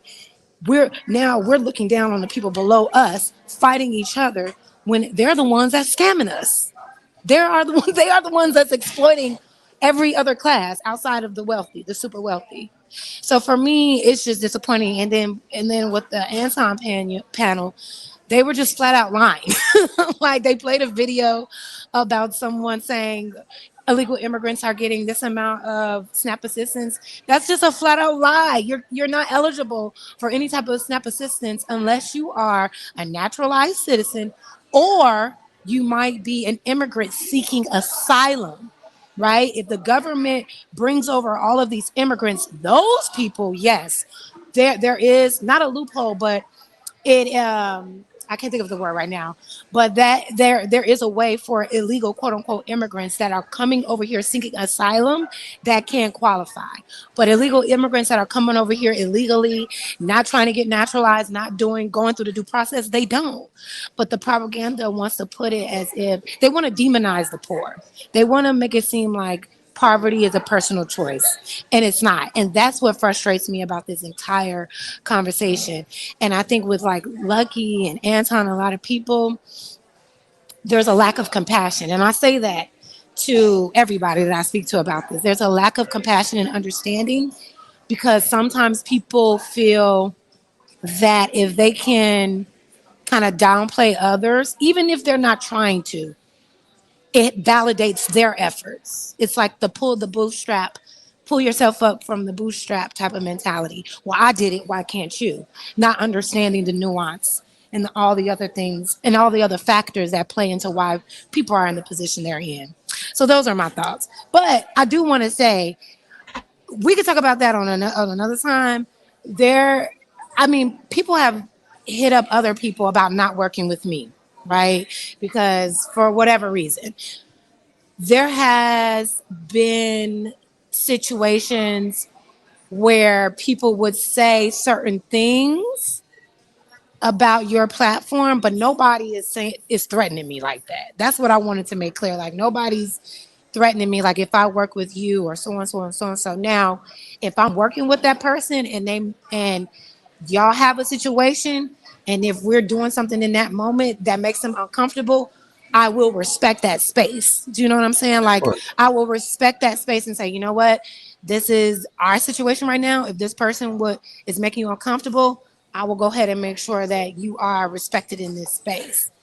So I just wanted to clarify my stance on that. I appreciate it. But that stuff matters to me less about the stuff that I want to actually ask her about. And I want to ask y'all both about this. So in the video, Lucky called Tierney a welfare queen. Historically, this has been a derogatory, racially charged trope. Before I keep going, do you agree? Do I agree with what? That I'm asking both you and Jazz and Nay and Truckin', is the term welfare queen a stereotype that is both derogatory and racially charged? Yeah, because Absolutely. That came out through Ronald Reagan's administration. He coined that phrase. And what's so crazy about that, we weren't even eligible as Black people to get EBT until years after it was put in fucking place. And the only reason why they did that is because they made it available for everybody else and they had to demonize it just because we were having access to it. Same reason why we don't have free healthcare. Same reason why we don't have free education. It's because niggas wanted to get in where they fit in, and they had to demonize the entire situation to make it seem like we're not worthy of it. So absolutely. And I'm glad we all are in agreement. And if anybody is not in agreement, then feel free to speak now. The next thing that she highlighted was that tyranny was fraudulently abusing the financial system and our Medicaid system. She falsely implied that Black women, just like Sherelle did, are misusing and abusing the welfare system to their own personal extravagance, right? Buying weave, getting their hair done, all of this on the taxpayer dollar.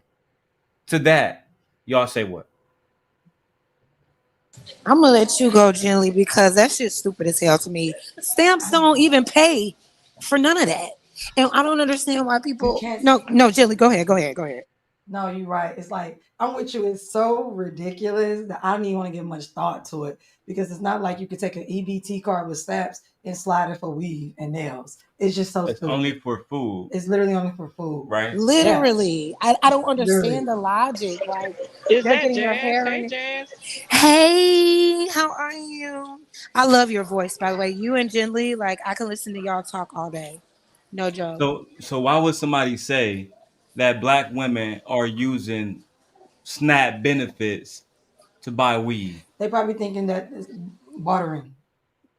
Oh, school Ignorance system. is You do this for me, ignorance I is do this for bliss. you. I mean, If at the you end do of the my day, hair, it definitely do happen, I'll but slide I my don't think card it's for everybody. $150 for groceries for you. Like that. That's what they think is happening. Exactly. Yeah. No, and that do happen, but it's not How do everybody. we know that? I'm not going to say that does happen. And Well, We don't I know know that. that because There's no I data grew up in actually that Detroit. supports that. I think it's racist. It is racist. It's rooted in personally, racism for It's rooted sure. in racism. It is. Flat out. okay, That's the only answer that's really like I was looking for.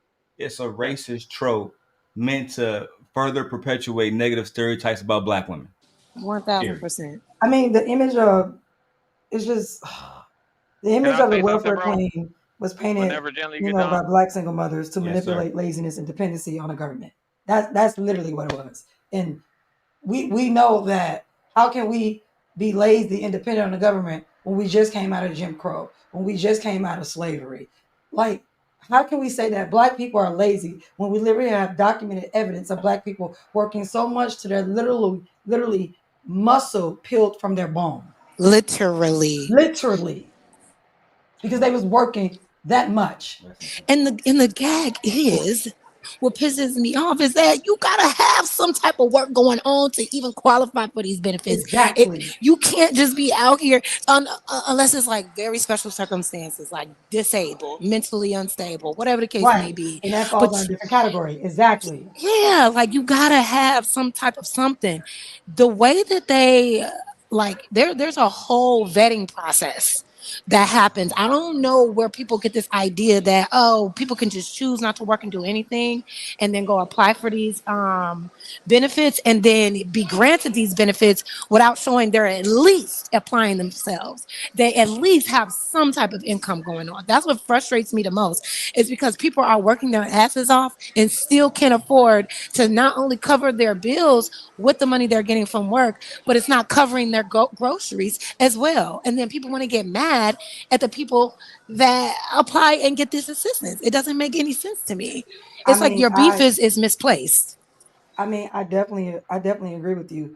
I feel like this is kind of like a cultural impact for a very, very long time. And basically, like we said, it's already rooted in racism. But this is a stereotype stigmatized by welfare recipients for decades. This is literally basically like it creates a false divide between the deserving poor and the undeserving poor. I don't know. It's so weird.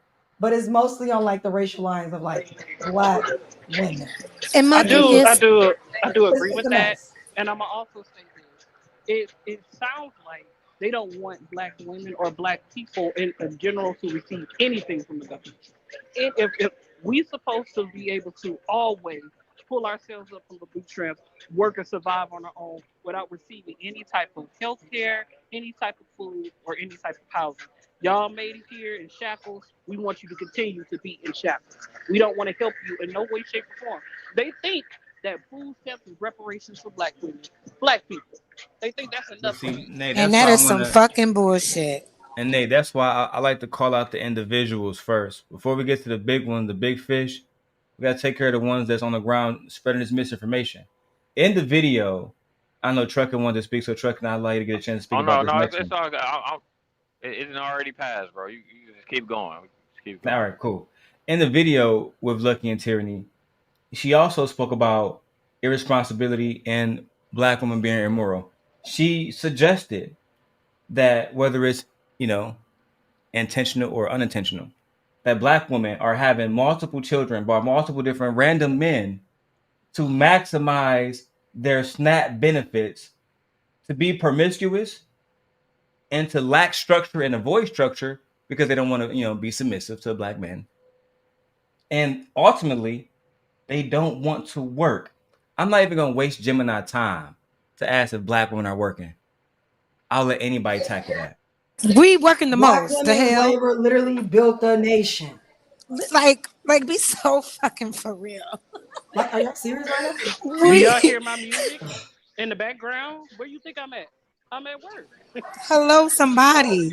Hello. Listen, when Shit. I was growing up, my dad, I say dad and I say father because I was blessed to have both. I had a biological father and I had a stepfather, and both the niggas and my uncles and my grandfathers, they all encouraged me to make my own money, to get my education, to rely on myself because they already know what time it is. So to ask to even not to even consider that black women don't work and aren't capable is absolutely ridiculous. A lot of us were bred to work, so we wouldn't have to rely on anybody else. It's ridiculous. Absolutely. When has black women ever had a break? We Answer that never question had for a me. break. Even Never. after emancipation, black women We never literally had a break. labor built the nation. Before that, what Jesus. were we? Field What were we? workers, homes, domestic workers, nursing, and like Mhm. teachers. And then after emancipation, we still went to go labor. We literally built the nation. Seriously. They played a big role also in the South, how the South took care of soldiers at one point in time because they needed those women on the road to take care of soldiers. Exactly. It's like even when white women or white tea women were like, idolized as like homemakers, Black women didn't have the luxury of being homemakers. We never have. I've never had someone pass down the story in my family about Black women. Oh yeah, I just stayed home. I've never heard that story in my family. Never. Ever. Can I ask y'all ladies a question, you, Nay, and Jazz? Why is it that Black women are portrayed by our media, by YouTubers, by the big media as well, as the undeserving poor? And when I say undeserving poor, I mean painting Black women as lazy, personally responsible for their own poverty, ignoring systematic factors like racism, ignoring that a lot of these niggas don't take care of their kids, right? Ignoring economic inequality between men and women, and then genders, because y'all Black women as well. So y'all being oppressed at a double level. Yeah, we say Black women are oppressed because you're a woman and because you're Black. Yeah. And they make it seem like Black women perpetuate their own financial distress by having multiple babies by random niggas, and that's just not true. So, what's your thoughts about that? And thank you again, Jazz, for joining. And It's thank no you problem. for getting her to join. It's all love. I really think. Oh, after you. Thank you. No problem. I really think because, unfortunately, the enemy knows our power more than we do. And because they're in control of our image, they're going to perpetuate us being the most degenerate, the most lazy, because our success, our power, it's a threat to them. It's a threat to their system. It's a direct threat of their plan. Exactly. So they're going to always paint the picture as if we're the ones doing all the generous shit to take the shit off themselves. History shows that we've never been that way. We've contributed the most. Not even now. Exactly. So it's propaganda at the end of the day. We're in a system where we cannot control our own narrative. And so because we can't, this is what they do. Because the image of a Black community that's thriving, oh my God, they can't take that. So it's just always going to be that. Unfortunately, a lot of Black people have kind of been indoctrinated to believe like, oh well, because ghettos and because you are in this destitute situation, it's your fault. It's your fault not standing how this shit was by design. I actually, it's fucked up. I definitely agree with you. I definitely agree with you because, like you said, you talked about like the narrative. I kind of feel like I always say all roads lead to slavery, and I know people get tired of like hearing it, but for me as a Black woman growing up in America, it's very real. Exactly, and so we're not gonna not recognize my experience because every other race of woman's experience is valid and valued. But babe, my problem, when we talk, I'm sorry for interrupting first of all, but when we talk about like food stamps, again, the biggest recipients of welfare is white women. That's a fact. Just want to make sure I put that out there. That is true, but you wanted to know why they feel like we're less deserving. I just feel like after slavery ended, white society needed a way to justify continued inequality and poverty amongst Black people. And since who's the least protected? Black women, that's the angle we need to go at. Because they knew there was not going to be anyone to combat their ideology about us because Black men weren't going to do it. So they created stereotypes that made it seem like Black women's struggles were our own fault rather than the result of racism, discrimination, and exploitation. Like, I don't really know. Like, think about it. You got the mammy trope, the Jezebel, and a welfare queen. When we literally can apply all of that, what I just said, to non-Black women and especially white women. Why don't we have conversations about discriminatory housing practices or discriminatory loan practices? We call that basically predatory loan Yeah. type shit now, or discriminatory That's hiring practices. Why not have conversations about that? because they don't believe it's fucking real. You got people out here on these platforms that will literally tell you that racism don't fucking exist.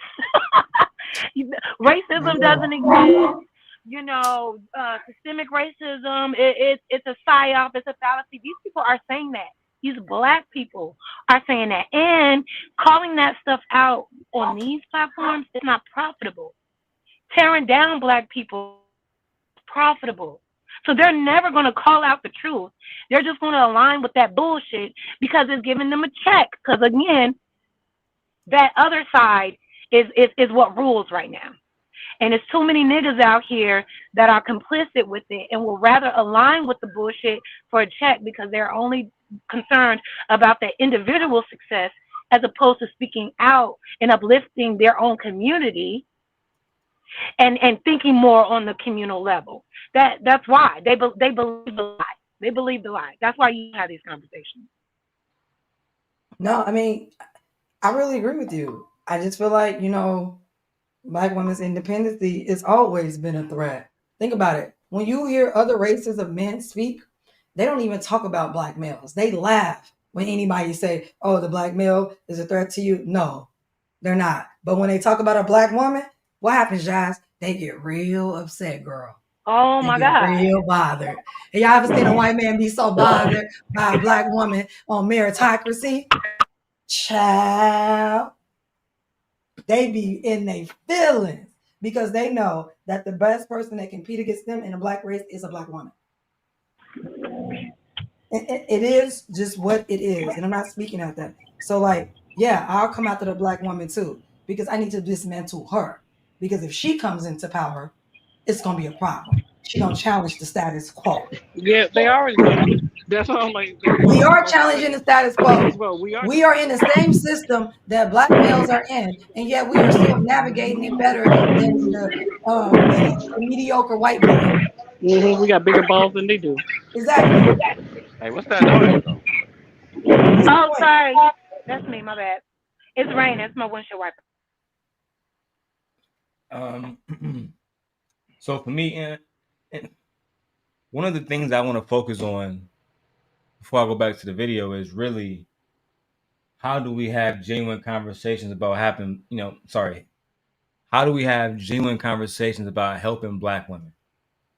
And this whole thing about the welfare queen, first of all, is very disappointing to hear from a Black woman. But nevertheless, the trope itself, it criminalizes poverty. It makes it seem like poor Black women, poor Black people don't deserve help in the system that they are paying into. What I say, poverty isn't a That's crime. the problem. Poverty should not be a crime. Exactly. Poverty shouldn't but be a they crime. make it a crime. Yeah. They make it a crime. Yeah. Right? Yeah, because they feel like we did it. They feel like we're deliberately putting ourselves in these situations. So there's no empathy. Not looking at what their ancestors and their forefathers and their grandfathers and their great-great-grandfathers and their 13-time grandfathers did in order to not let Black people be prosperous. Absolutely. They don't focus on different inequalities that has happened that can accumulate to suffering on one end for Black people and wealth on one end for white people. But racism towards Black people hurts everyone. The reason why we don't have free lunches like that was because y'all don't want Black kids eating for free. The reason why we don't have law school cost so much, like credits for college, is because they didn't want Black people going to school. So they figured, let's put a cost in it. And then they have to apply it to everybody. You get what I'm saying? There's so many things that we're dealing with right now in society is because that other racist white people were racist against Black people. Do you guys feel like Black men are active listening when Black women are talking about what impacts y'all? No. Absolutely the fuck not. No. Absolutely not. I'll let y'all break that down one by one. Y'all got it. Absolutely not. Go ahead, Josh. Absolutely not. Absolutely the fuck not. These niggas don't even look at us as human beings. They don't even see women period, as human beings, listening to us, you Okay. good luck. It ain't happening. They will rather see us in a for some reason, and this is and y'all already know the story. When I tried to unpack the patriarchy, it triggered a lot of motherfuckers in this space because it shines a light on the negative impact that the patriarchy has, right? You don't want to face the fact that the patriarchy was deliberately designed to keep women under a man's rule, under her foot. We were literally legally looked at as property, okay? It was literally legal to rape your wife. You could call the woman will call the police. Police will come and say, yeah, it's fine. Go ahead and continue doing what you're doing. So it is a heavy indoctrination that a woman is less than. And it ain't even just black women, honestly, because patriarchy was started by these white devils. But women uphold unfortunately, patriarchy all the time. Exactly. But unfortunately, when niggas got free and they still kept them out of having access to everything to build themselves up, they needed something to control. So unfortunately, punch too on. many. Exactly. And who was there? Exactly. So unfortunately, these black men decided, I don't have any control over anything else. Unfortunately, I'm not brave enough to go at the real enemy. I'm gonna go against my woman now to feel powerful, to feel like I'm a man. And I ask this question every time, and I'm like, am I crazy? Because it's so black and white, but it's just like, nigga, why do you feel like the only way you can be with a woman is if you control her? Why is it only for you to be in a thriving relationship? And then they want to say, well, oh, it's natural, it's order. No. This patriarchal shit was a social ass construct. That was a motherfucking choice. There have been plenty of societies that still are thriving today that thrive off of egalitarian societies as opposed to a patriarchal one. The only reason, that's why I said that patriarchy shit is directly rooted to white supremacy. They need somebody to dominate over because they are secretly inferior. And I think that men have to understand, like really look within, a lot of men. Thank God for men that get it. But a lot of men really believe that this is how they should act and feel towards women. So you'll never have that conversation with the majority of men unless they have done the work to go internally and unpack their misogyny and understand how the patriarchy impacts them and the people around them. You'll never have that conversation because these men are obsessed with control. It's bad. I agree. And then I will have to say, like, in my mind, sometimes I go a little bit deeper because in my mind, all roads lead to slavery every single time. So in my mind, that when slaves were free and after emancipation, black males had no role model of what a man was supposed to be. You know what I'm saying? So they basically had to figure out like what was like what was a man's role. And instead of them like thinking about sympathy or saying like let's not do what the other man did to us, I don't think that happened. I feel like they adopted this whole control over women and provide financially. And then I just feel like that the system was basically impossible for them to even like navigate because they had a hard time with gaining employment. And I'm not gonna say that that wasn't true because that's why most black women worked. You know what I'm saying? So it's just like I don't know. I feel like they wanted to be equal to white men, so they adopted a patriarchy structure that was already like in place because that was the only thing they had to go on. Yes. Like, and this is why I say like I'm just really like thinking about it. Like I really don't really dive too deep into it, but I'm just thinking like they didn't have anything to go on because the black male and the black woman they were equal in slavery. You know what I think? I think that there's so much hate and so much divide that black men, excuse me, black men, when they talk to black women, they don't come to the conversation with a certain amount of humility and a certain amount of empathy and a certain amount of curiosity. They don't really give a fuck. They are rooted in a patriarchal mindset. If they wanted to support black women, I have a certain amount of organizations right here that actually support black women, starting with the National Council of Negro women, and their core focus area is economic empowerment, including financial independence, wealth building, buying homes, education, health equity, and social justice for Black women. But my favorite one of all of them is the Black women health imperative, because to me that's the most important one. Their core focus is it's the focus on dedicating. I think it's the improvement of the overall health of Black women, including physical, emotional, financial as well. They focus a lot on maternity because, as you know, in America, Black women die, I think, twice as much, three times as much compared to white women giving birth to children. So when Black men are insinuating that, well, you just giving birth, it ain't shit. I mean, statistically, if she's an African American woman, the odds of her dying compared to her white counterpart, her Asian counterpart, whatever, is extremely high. But what was the question that I asked when they asked me when I first found out I was 9 weeks along? And remember she asked me, she said, "What are your concerns about your pregnancy? Do you have anything?" What did I tell her? You remember what I said? Yeah. Go ahead, tell what I said. I'm concerned about dying. Yeah. I literally said that. And she said I literally said I'm concerned about dying. She said I'm a Black woman and we don't get the best care while we're pregnant. That was my whole statement. Verbatim. After y'all talked about that, she basically said, well, like, yeah, I mean, You're right. 40, you're 40, so technically you will be at risk, but because you physically is such in shape, I'm in good shape. You was kind of good. That's basically what she said. And she reassured me that they were because I went to all woman practice. So she reassured me that that's not the case. We're going to give you the best care. We don't care about your race. What did she say? They office put in more training. Yeah, we found the all women's practice in Chicago. Practice on It was nice. Yeah, it was very nice.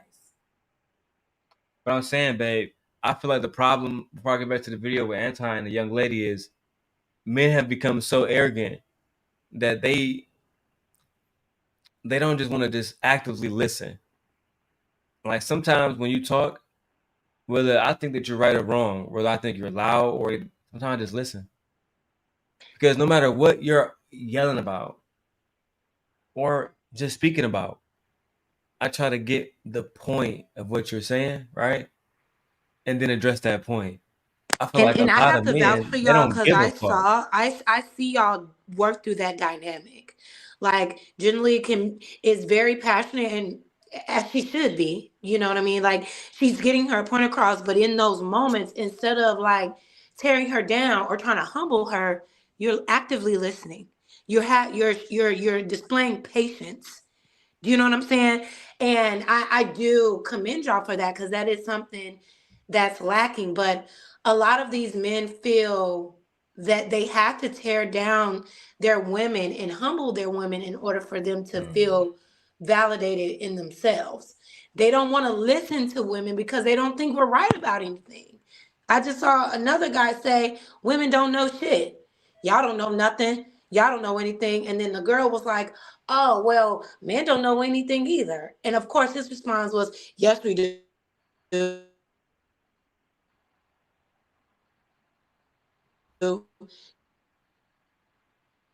We can hear you a little bit, Jazz. I should tell you that while I think you're driving. I know you said that you're going through because I know you said you had your windshield on. You having a little bit of disturbance issues, but we heard everything you said for the most part. I just want to let you know about that. And I do appreciate the fact that you acknowledge my discipline when it comes to not checking my wife. I guess I don't believe in men checking their wives, Jazz. I don't believe in that whole humbling your wife thing. I believe that women should address women, and I believe men should address men. Like I genuinely feel that way. Like if I had a problem with my wife, I'd talk to her. But that's why I have friends like Nay and other women within our circle, and she has friends. I can say, hey, they can talk to your friend. This is true. I'm not about to sit up and argue with my wife. I'm not about to say, I'm the man, bitch. So shut up. Like, I would never talk to her like that. For a lot of reasons. First of all, because I love my wife. That's the first reason. But more importantly, than love and sentiment. We both have daughters. Our daughters is steps away. And at any given time, they're not about to hear me calling mama a bitch or disrespecting her. If I get upset, you know what I'm gonna do? I'm gonna roll a blunt and I remind myself of how much I got and how blessed I am. You feel me? And how I'm not the man I used to be. It's no point of arguing with somebody who I go to bed with every day. Somebody who I love, who I give a fuck about. I'm not doing that. When my wife stormed out here earlier, I let her walk away. I didn't say anything mean to her. I didn't text her anything mean. She came back. That's what a good husband do. And I wasn't upset. It was, Yeah, I mean Yeah, that's just decorum. Yeah, But I do had to take my son disagree to with work, one though. thing. Jazz said that she believed that most men are trying to control their wives. I agree don't with think Jazz. it's most men. I think it's a certain amount of men. I agree with Jazz. It's always y'all kid me with Can we that. put a number on most? No. We gonna put a phrase on most. It's not Is a it man, black men or but is it it's white men? always a man. Is it all? Like that's what I'm saying. Like Is it all men? Is it white men, black men? Who is it? yes, because even the good males benefit from the bad males. Yeah. I don't try to control you. No. I think Jazz is having issues, but Jazz, we appreciate you coming back. Yeah. Tay, Jazz. do you try to control Mel? Hell no.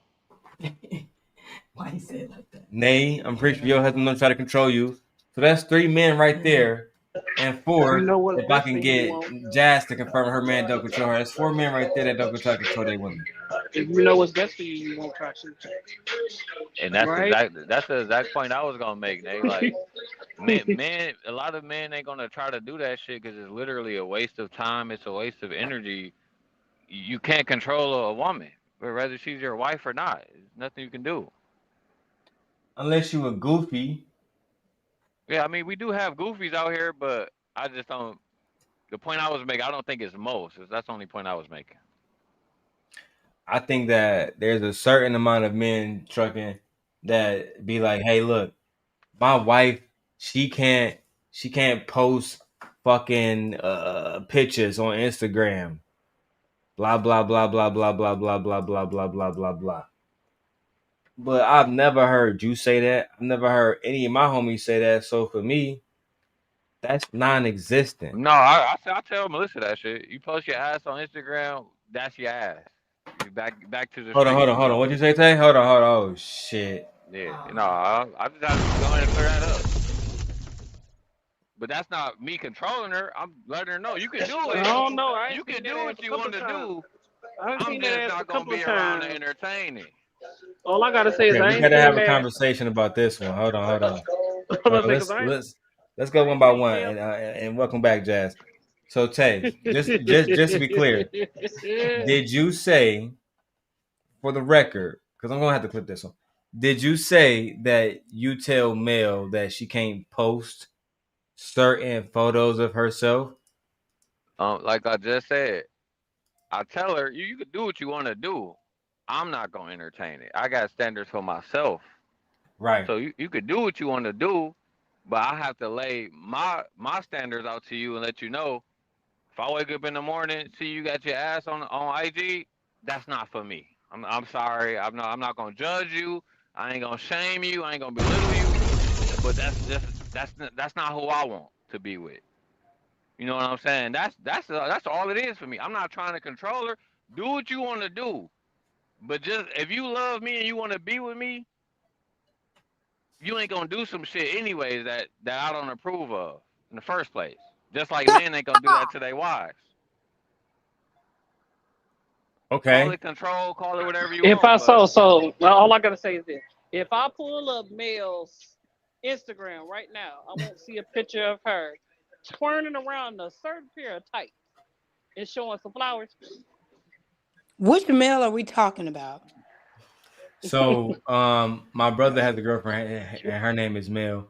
And I was asking him because he had kind of said something, and kind of just slid over like, well, she posts certain stuff online. I'm not really having it. And it seems, I'm listen. I'm gonna take it off of them because I love both of them.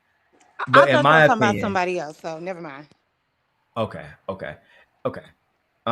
In my opinion, that's controlling. But I'm not here to tell somebody what to do in a relationship. But I'm always interested in hearing how. Let's say if gently, and she's my wife.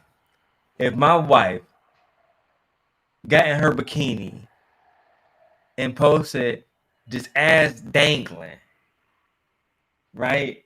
Twerking and all of that, how would that impact me as a husband negatively?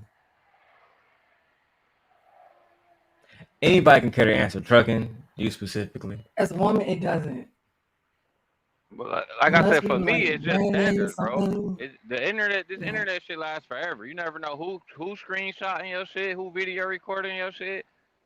So at the end of the day, it's just something that I don't want for the future mother of my children and my future wife either. That's all it comes down to. It don't come down to controlling and all this extra bullshit.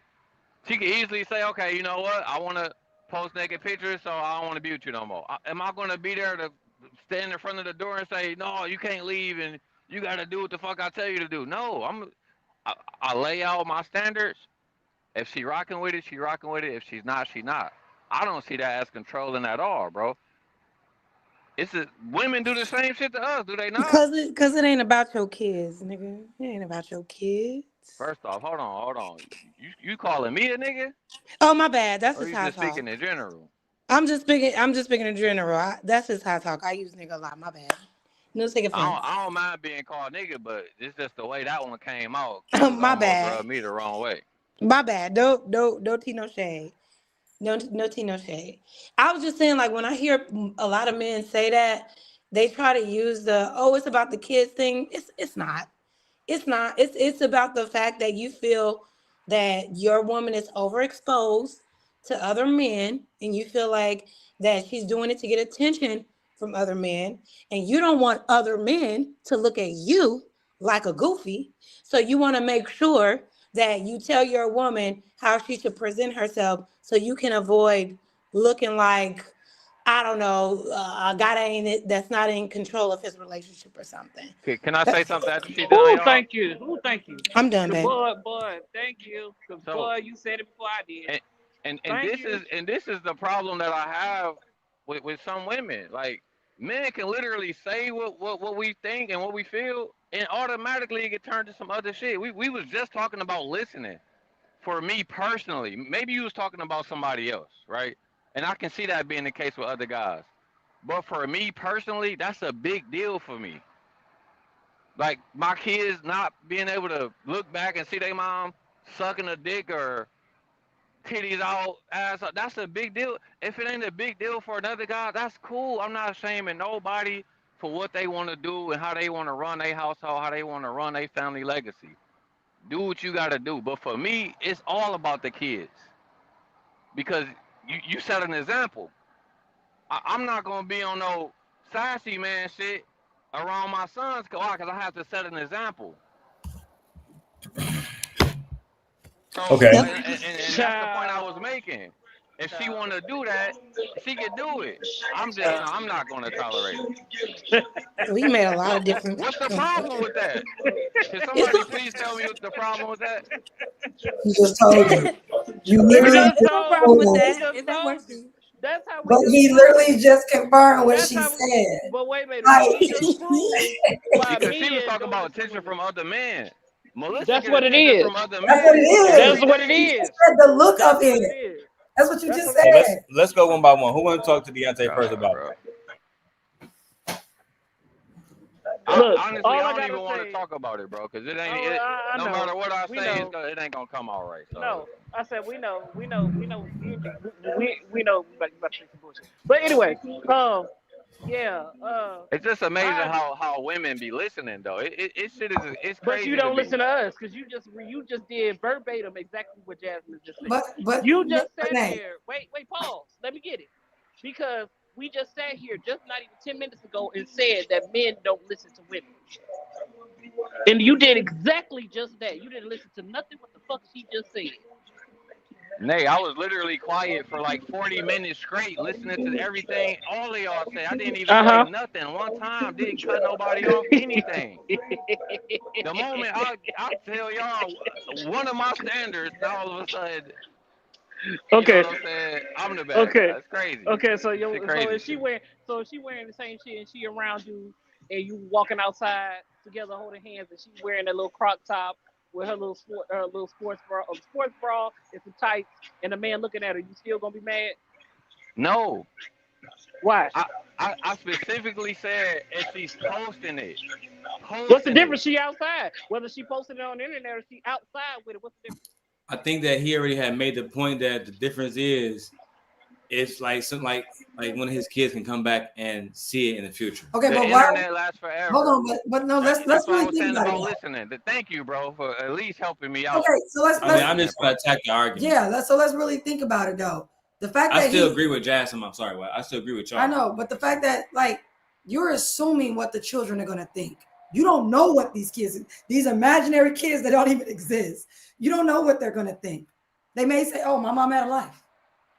They may say, "Oh, okay, I see where I get it from." Like, what is so wrong with your kids know that you shook your ass, you had a drink, you went out at it's so crazy. And the thing about it is, we have children. Yeah. And my kids have never said any of that. And I've shook my ass. I've been on bars. I've got pictures of bikinis, all of that. And guess what? As I get older, I'm continue to do all of that. And Gently, can I say something? But wait a minute. No. I want you to answer the question. Can I say? The question is, we don't know what the children are going to say. So why are you projecting to these imaginary children that don't exist of what you believe that they may think of their mother instead of thinking of their mother as caring, independent. She went to work. She was loving. She picked me up from school. She read to me. She stayed. Like, it's just so many other things to worry about than to think your mama was shaking her ass. And what if the mother was married for 20 years and shaking her ass with her husband? So women can't shake their ass with their husbands? That's crazy. Like I said, women can shake their ass, but why do you have to post it? That's the whole argument. That's why, like, are y'all not listening? We're talking about posting it. We're not talking about going to the club, having fun. We all know that our grandparents was out there doing the same shit we was doing when we was young, right? The apple never fall too far from the tree. But what's the point of posting it is what I'm trying to figure out. If you with me, yeah, you want to go to the beach in a two-piece, Melissa got a fat ass. We been to the beach. Her ass been out in front of everybody. That's fine. I'm not no insecure ass nigga. I don't fucking lose sleep over this type of shit. But if you feel like you gotta go post it to show it to the rest of the world, why? That's the question. Wait a minute, but why not? I'm not finished. I'm confused. You confusing me though. I'm not, maybe because you ain't let me finish, Nate. Because you ain't making no goddamn sense. Have you ever thought that that's a possibility? If you don't let a nigga finish, you know how the teachers say, don't ask the question in the middle of me talking because I'm probably going to answer your question. Because you sound a whole bunch of bullshit. Go ahead. So, as I was trying to say, Gently, just like what you just said about yourself, right? If you on the bar shaking, I'm not shaming you for doing that. That's you. But why can't I set my own standards and my own, you know what I'm saying, do shit the way I want to do it over here? That's why is that a problem? Why is it okay for women to be able to shake their ass, do what they want to do, and post it, but then if I can't have standards for myself? Why is that a problem? That's not a standard for yourself, that's a standard for her. Exactly, and that's what I was going to say. He keeps saying a standard for myself. You're not on a bar shaking your ass. You don't have to get there. When you're in a relationship, it's not just and that's her. What Papa comes in. If the girl was shaking we ass, represent each other. If the girl is shaking ass, she was doing that when you met her. Exactly. If she was shaking her ass on a bar. I'm not gonna be with that regardless. Exactly. So it's like if you are approaching the right woman that you are comfortable with, this conversation wouldn't even have. The problem is y'all think a girl posting a regular bikini photo of her on a beach where you're supposed to wear a bikini photo, it somehow is a violation of the relationship. Y'all feel like when a girl is out and having a good old time with her girlfriends at the bar, all of a sudden that's a violation to the relationship when the girl just having fucking fun. But that don't be the case. Y'all get with these girls. Sometimes I feel like a lot of men get with these women that already are behaving like this. They on the internet a lot. They expose their bodies. They look good. They feel good. This is how they roll. Then you get with them and then you try to control them and then say, that's my preference. No, you should have assessed your preferences before you even entertain that girl. So Jazz. I So agree with that. I agree with that 1,000%. Hold on, Jazz. So are Yeah. you saying, Jazz, that these males are in the clubs looking for women instead of at the church? Absolutely. Instead They're in the club. You get They're what I'm scrolling saying? the OnlyFans. Exactly. So I don't This see shit y'all that at got the spent church. off into something I don't completely see y'all at different. volunteer services. Y'all not at the Big Brother and Big Sister programs looking for women. Y'all are not volunteering for any Department of Human Health services or what do you want to call it, events that they have going on. I don't see men in those spaces where I see men wanting to pick women up at festivals, concerts, bars, parties, walking on the street. So you're not even being intentional about where you want to find this particular type of woman with those values. What we saying is don't change women. Go find a woman with those values. I agree with Don't that tell a woman completely. that you I don't want disagree her with any or of you that want. at all. But don't I get what you're saying? But you didn't go find your woman in the church. Then I'll be like, okay, you got a right to complain. Cool. But don't I get what you're saying? But you didn't go find your woman in the church. I'm still hella confused because your woman comes from a culture of shaking ass. Her culture literally shakes ass. We're not talking about like Nay. No, I'm just saying. Ideology that he holds, a lot of males hold that. Yeah. But I said, you're with someone who literally culturally shakes their ass. So for a person to sit here and complain about a woman shaking her ass on the internet, but she can go outside and shake her ass, it's okay because the world sees you more in person than on the internet sometimes. A lot of people don't be on the internet like that. And Believe by it the or way, not. Nay, I wasn't complaining. As I said like 4 different times, if that's what she want to do, that's fine. I'm just not sticking around for it. Yeah, right. There is no complaints. If I she don't. wasn't shaking ass, if she wasn't fucking, if she wasn't doing the thing that you're doing, you wouldn't be with her. Nay, why Cut do the cap. everything got to be right? Like every time I say something, like what's Cut the cap. like, damn, I can't have my own thoughts, my own. No. I'm not saying you couldn't, Man. but stop the cap. You wouldn't be with her if she was doing some type of freaky shit. You wouldn't be with her if she wasn't taking no type of ass. You wouldn't be with her if she wasn't doing nothing to satisfy you in any type of sexual or Nay, even clearly you don't know me, Nay. Clearly you don't I know don't me. want to hear it. Whatever.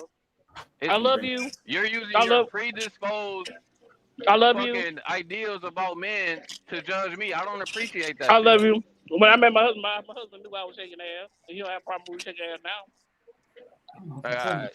This shit be crazy. Every time a black man speak, it's almost like only 30% of the shit we be saying get heard. If that. So I was going to say this, right? Because I can't really speak to. Somebody has to mute up. I can't really speak to men who feel like my brother because I don't feel that way. Like if my wife get online and like I said earlier, post like a picture of her in bikini, whatever, twerking or whatever. Let's say you go downtown tonight. You link up with Christina. Y'all see Jazz down there. Y'all throwing ass together. That's why I asked my brother, how can that genuinely impact me as a man, as a husband, in any way at all? And like he said, that's just his standard. So I can't really argue with his morals on how he runs his relationship. But I do think there's a conversation to be had about maybe not him, but men who will say, well, I don't want a woman to post certain stuff because it's like she's promoting it for other men. I'm not really I never understood that train of thought because For one, if you trust your woman and you trust her to do something as simple as keep her legs closed, I think women should have fun when they go out. If you want to go out, you want to dance, and I mean, God forbid you dance with a guy, you have fun, and you get a drink bought by a nigga. Right. God forbid that happen, right? That you socialize in a place that was meant for socialization. Right. I think niggas forget that when they think, like that's what clubs are for. That's what gentlemen bars are for. Socialization, right? So when women go out and they have fun, I have no problem with that. I never understood that mentality. I used to say it was, insecure shit and bandit shit. I've now grown up. You know what I'm saying? I'm more calm now. Good example of it. Remember DDG with his sister? What you putting out affects me. How has he been impacted by it?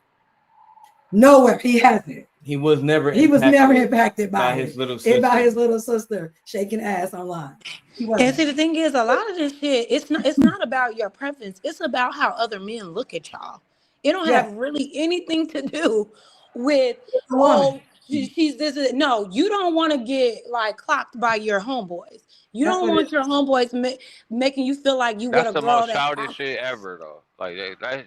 I agree. That's really what it's rooted in, gang. Like, I don't think some of y'all realize, like, when we talking about real men don't give a fuck about what another nigga is thinking about them, bro. Like, that's lame as fuck. That's what y'all say.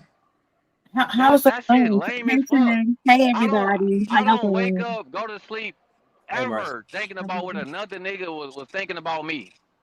They do. Maybe they do, but what I'm saying is the real niggas don't. You mean good real men? niggas don't do that shit. I'm in the real. Now I will say, right, trucking, because we brothers, so I agree with you. Gotta agree with Don't you. agree with me because we brothers, nigga. Agree with me because you agree with me. Because you're actually right. You're right. Even if you wasn't my brother, the point you're making is correct, in my experience. However, I have also experienced niggas saying stuff like this. And then, just to give examples, I'm not about to eat her pussy because my nigga's gonna think it's gay. And I used to always ask niggas, so you was in between some coochie thinking about what your mans think. Come on, bro. That's what I'm saying. That's lame. Real niggas don't do shit like that. But these men exist. And I'm not saying they don't. I know you're not right. But I'm not trying to highlight these lame ass niggas. I'm trying to talk about what the real niggas is doing. Unfortunately, can we highlight the real niggas for once?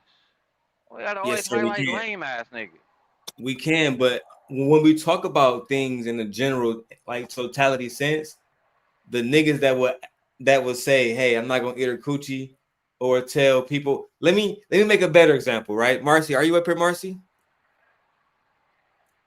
Oh, did Marcy leave us? I think Marcy. Then I'll go to Jazz. I'm here.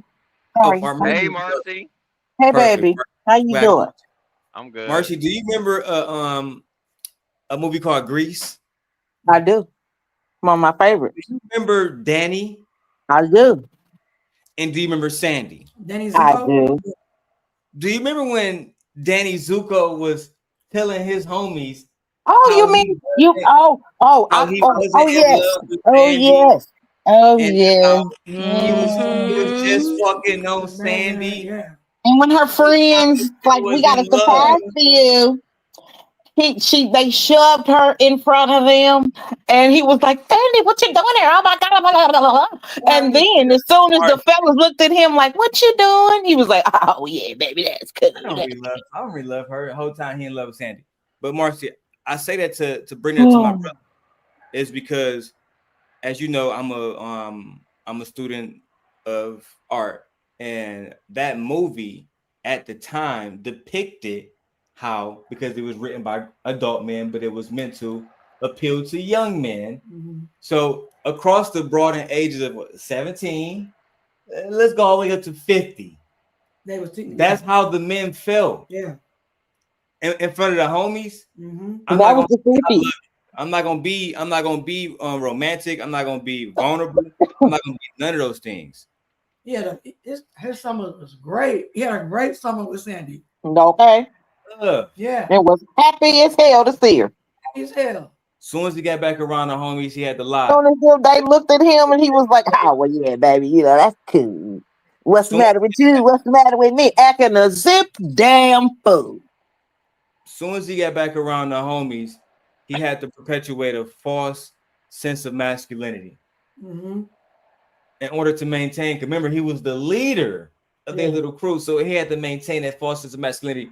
I think a lot of times, not to say that that's what my brother's doing, but a lot of times when I've seen men say, "Hey, don't post your ass out," for example, because Jazz is here and she can respond to this.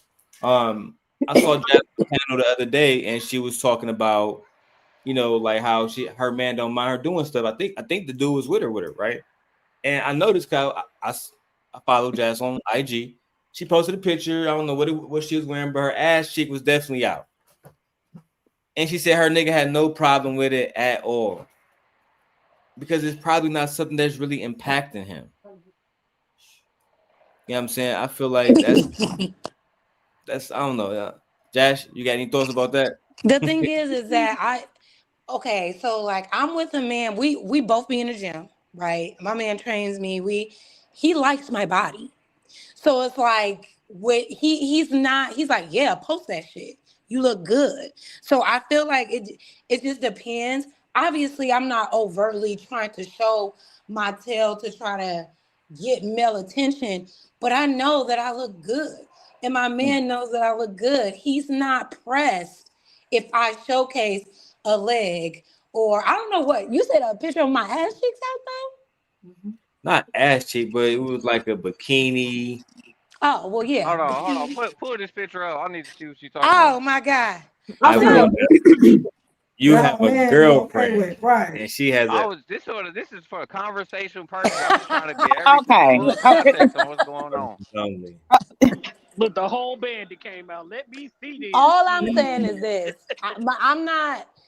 I don't have that experience where my man is super pressed about what I post. Obviously, I'm not posting overtly sexual pictures of myself. I've never been that girl, whether I've been in a relationship or not.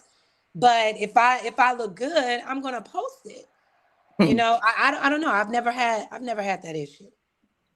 I know it is an issue because men feel like you're being some men feel like it's disrespectful, but I don't know. I feel like if you're secure with yourself, it's like Russell Wilson and Sierra. Sierra always has her ass out, always working in the camera, always doing, and that woman has been married. She was doing that way before Russell Wilson, though. Exactly. So like you said earlier, Not really. knew what he was getting himself into. She literally got whole music videos, ass out. What are you talking about? Not really.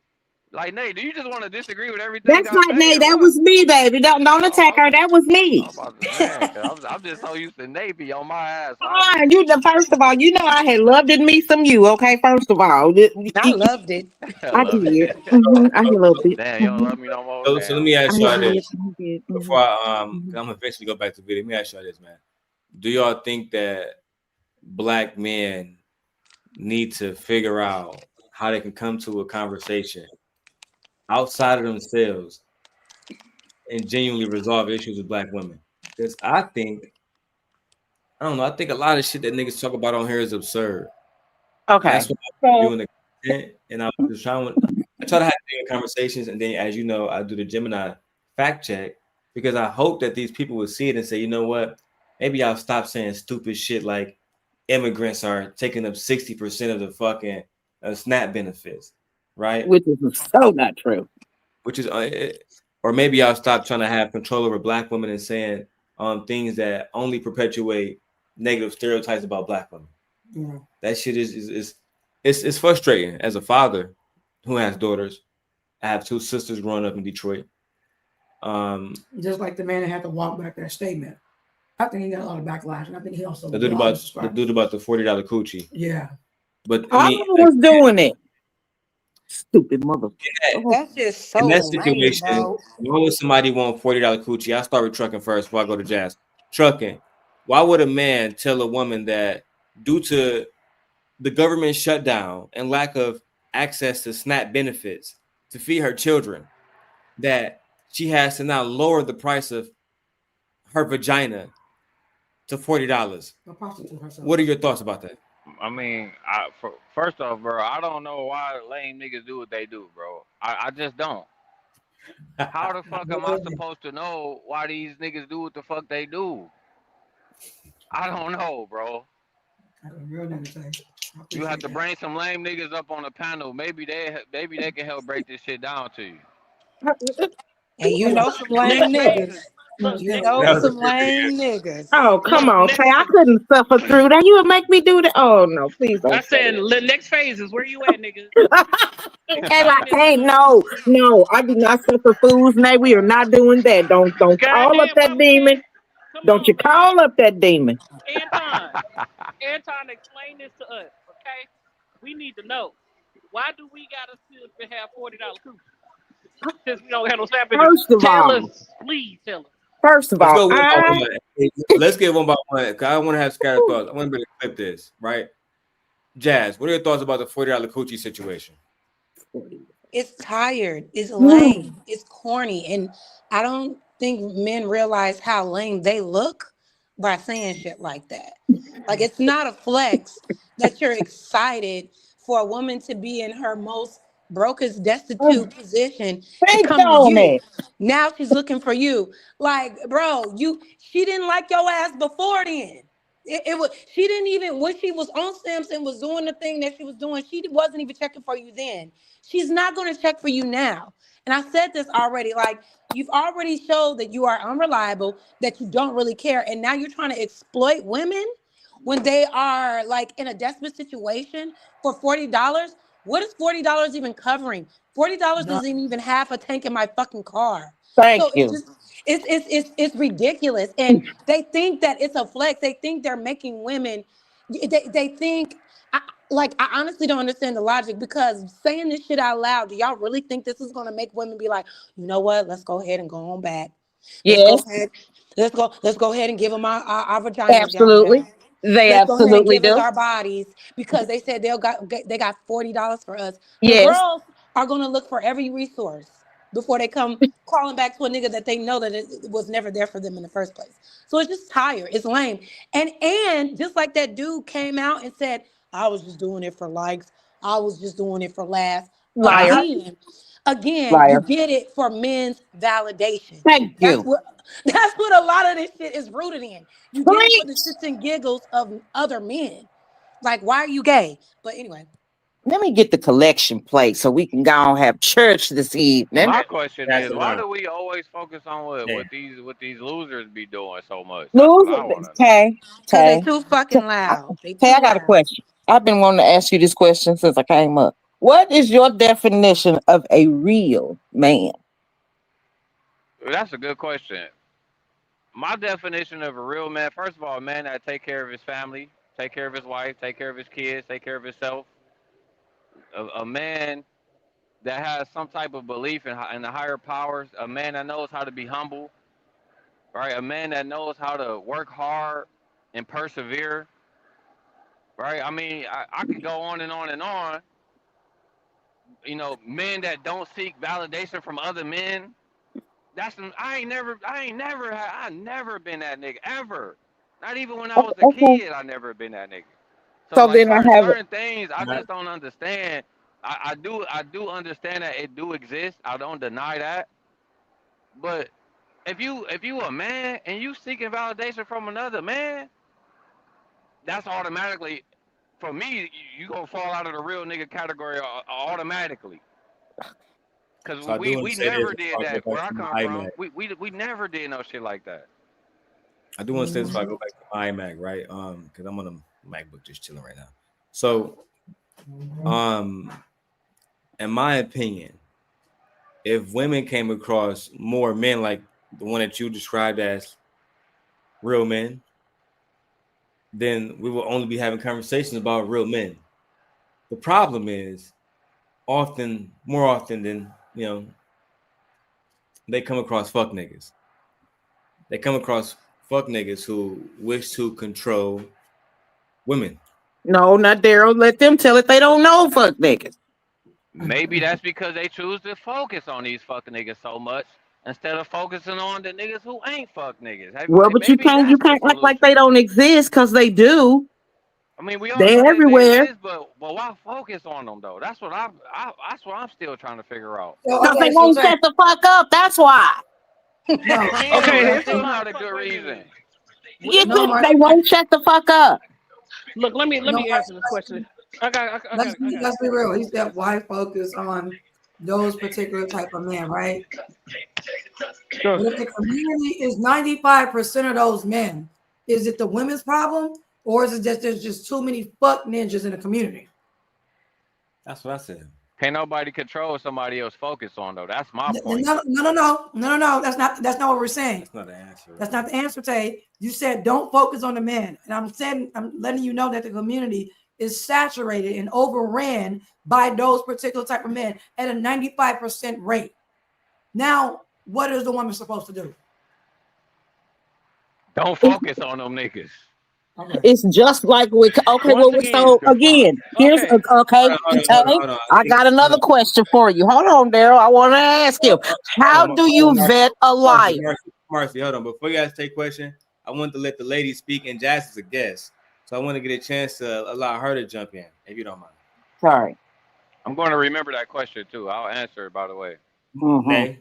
I hope you can. Or was Nate not on? Okay, Jazz. Yeah, okay. Speaking. That was me. No, Nate, you go. Okay, so, because there's so many fuck niggas in so many categories. There are rich fuck niggas.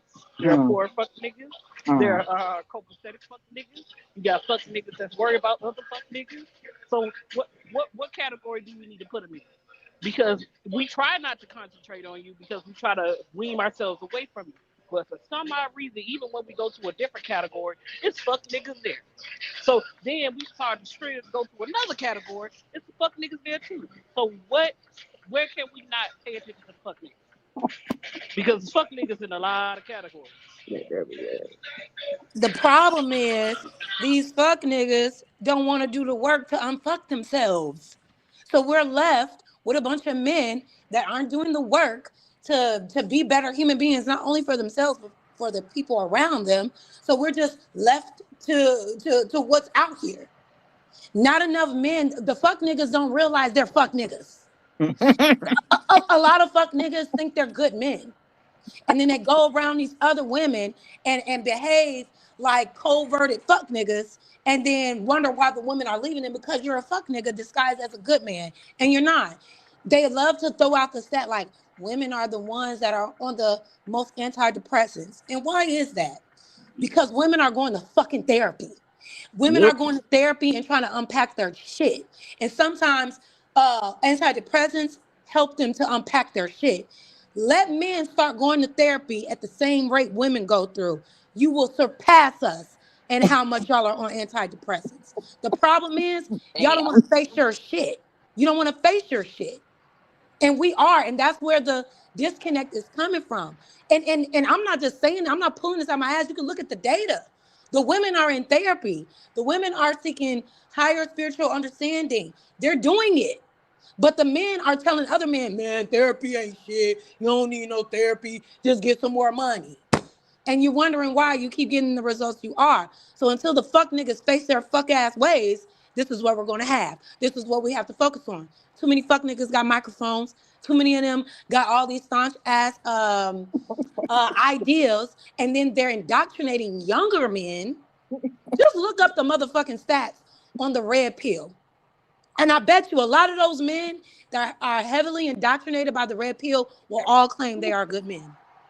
1,000%. Marcy, trucking. I mean, I couldn't agree with her more. Anybody have anything to say about everything? Oh shit! I'm sorry. They just said. Oh man. I think that was. But then it's them like I'm Waiting for a trucker. I'm also So damn ridiculous and true. It's not too many real men that calling out the fuck niggas. They get rid of the fuck niggas and teaching the fuck niggas how to be real men. No, Nate. Now when they do, remember when they do, they get called simp, panderer. What else? Oh, that's right. That's right. I'm like, if you call out the fuck niggas, then you won't have fuck nigga mentality going around running amok in black society. you wouldn't have that problem, right? So please fix yourselves, and we won't have so many fuck niggas to choose from. We won't I'm be trying to complaining tell about you. And then y'all can retrain the fuck niggas. I need him to answer the question. Retrain. That's something that I would never do. Because like See, I and that's the problem. They here to stay there, baby. You might as well it's like buckle I up. said. You know what I'm saying? Hey, really quickly. Before we go to this video, go ahead. Right, really quickly. And I don't want anything to be answered but the question. And I want you to answer the question. And if you don't have an answer already, just say, I don't have an answer. We can just go to the video. I won't even press you on it. Why are there so many fuck niggas in every category that we can think of? Oh, that's a great question. And I got hold the on, answer. Hold on. So that women are not able to choose the quote unquote good guy. Why are there so many men who are horrible? I got the answer. Thank you for answering me this one. How would you know if you don't date It's them? because fuck niggas are winning. I just said this Are earlier. they though? Are they? Can I please talk without being That interrupted, doesn't. man? He's basically trying to say please, that man. there's so many of them in the community because they're winning. No, that was not your question. The question says stop choosing them. Can I finish?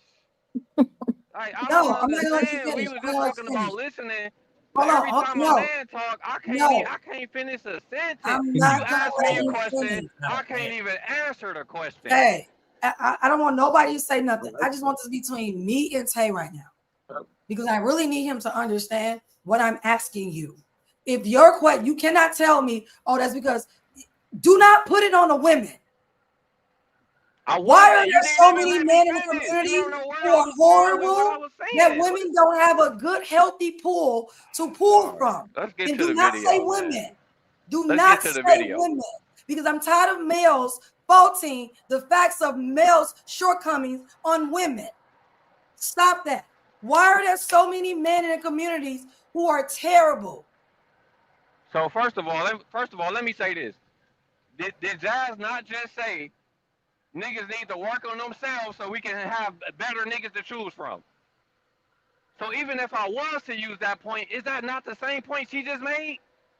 I'm gonna need you to elaborate. That wasn't even the point I was going to make. By the way, because you was able to elaborate. Wait. Is that not the same point that she just made? Yes, but I'm gonna need you to elaborate on. But that's not your point. That's her point. Exactly. I want to know your point. No, right, don't so use her point.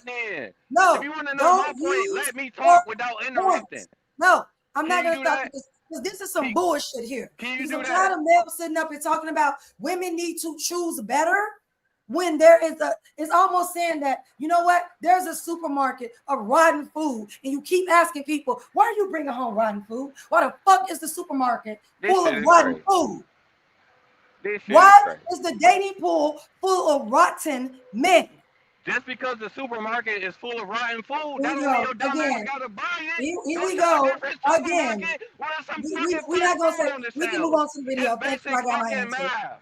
We can move on to the video. Okay, I'm gonna say that. He's not gonna tell us that's because black males have no standards, they have no morals.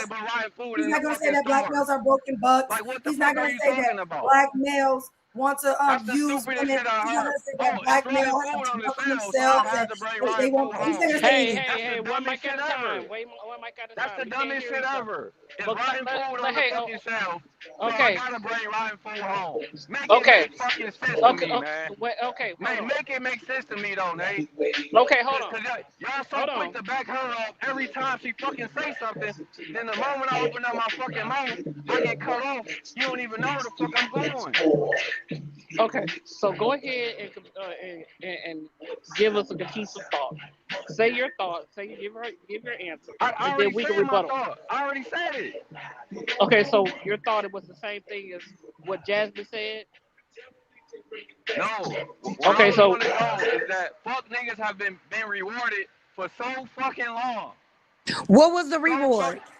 What do you mean by that? What's the reward of being a fuck nigga? Listen. I'm gonna ask y'all one more time, dog. Can I please just talk one time without being interrupted? That's all I want. That's it. If y'all tell me no, then I'll just go quiet and I'll just let everybody else do the talking. I ain't gonna even be mad. If you can't go without interrupting, I'm not even mad at you. Just let me know. Go ahead, Tay. So as I was saying, the fucking rewards are seen all throughout. Not even just with women. Niggas can be screaming. Niggas can be twerking on screaming nowadays. They got 1 million fucking subs. We was just talking about niggas like Anton. He can go on the fucking line and have 300,000 plus fucking followers for being a whole ass nigga. Real niggas are not in season no more. Real niggas don't get appreciation no more. The niggas who are going out here breaking their fucking back to try to provide for not only their wife, their kids, but their mom, whoever else, grandma, or whoever they fucking care about, a lot of these niggas don't get appreciation. Even throughout this whole fucking conversation, the only thing we have ever highlighted is what the fuck niggas are doing. That's the point I was making. Real niggas don't get appreciation no more. Every time we open up our fucking mouth, it's a problem. Nowadays, only thing a nigga gotta do is have a little bit of clout, couple followers, a little bit of money. It don't matter if you're a real nigga or not. He gonna get love and respect throughout the community. I ain't saying just for women, but I'm talking about for everybody. That's the point I was making. I said it earlier in the stream. It's been a battle between real niggas and fake niggas, and real niggas been losing for the last 2 decades. Why do you? Can I ask a question? Can I ask you a question? Of course. Mm-hmm. Why do you think? Because I'm not gonna hold you. You valid in a lot of ways. I hear you. But why do you think the fuck niggas are taking the lead right now? Why are they the most in front, and how are they having so much influence on other niggas?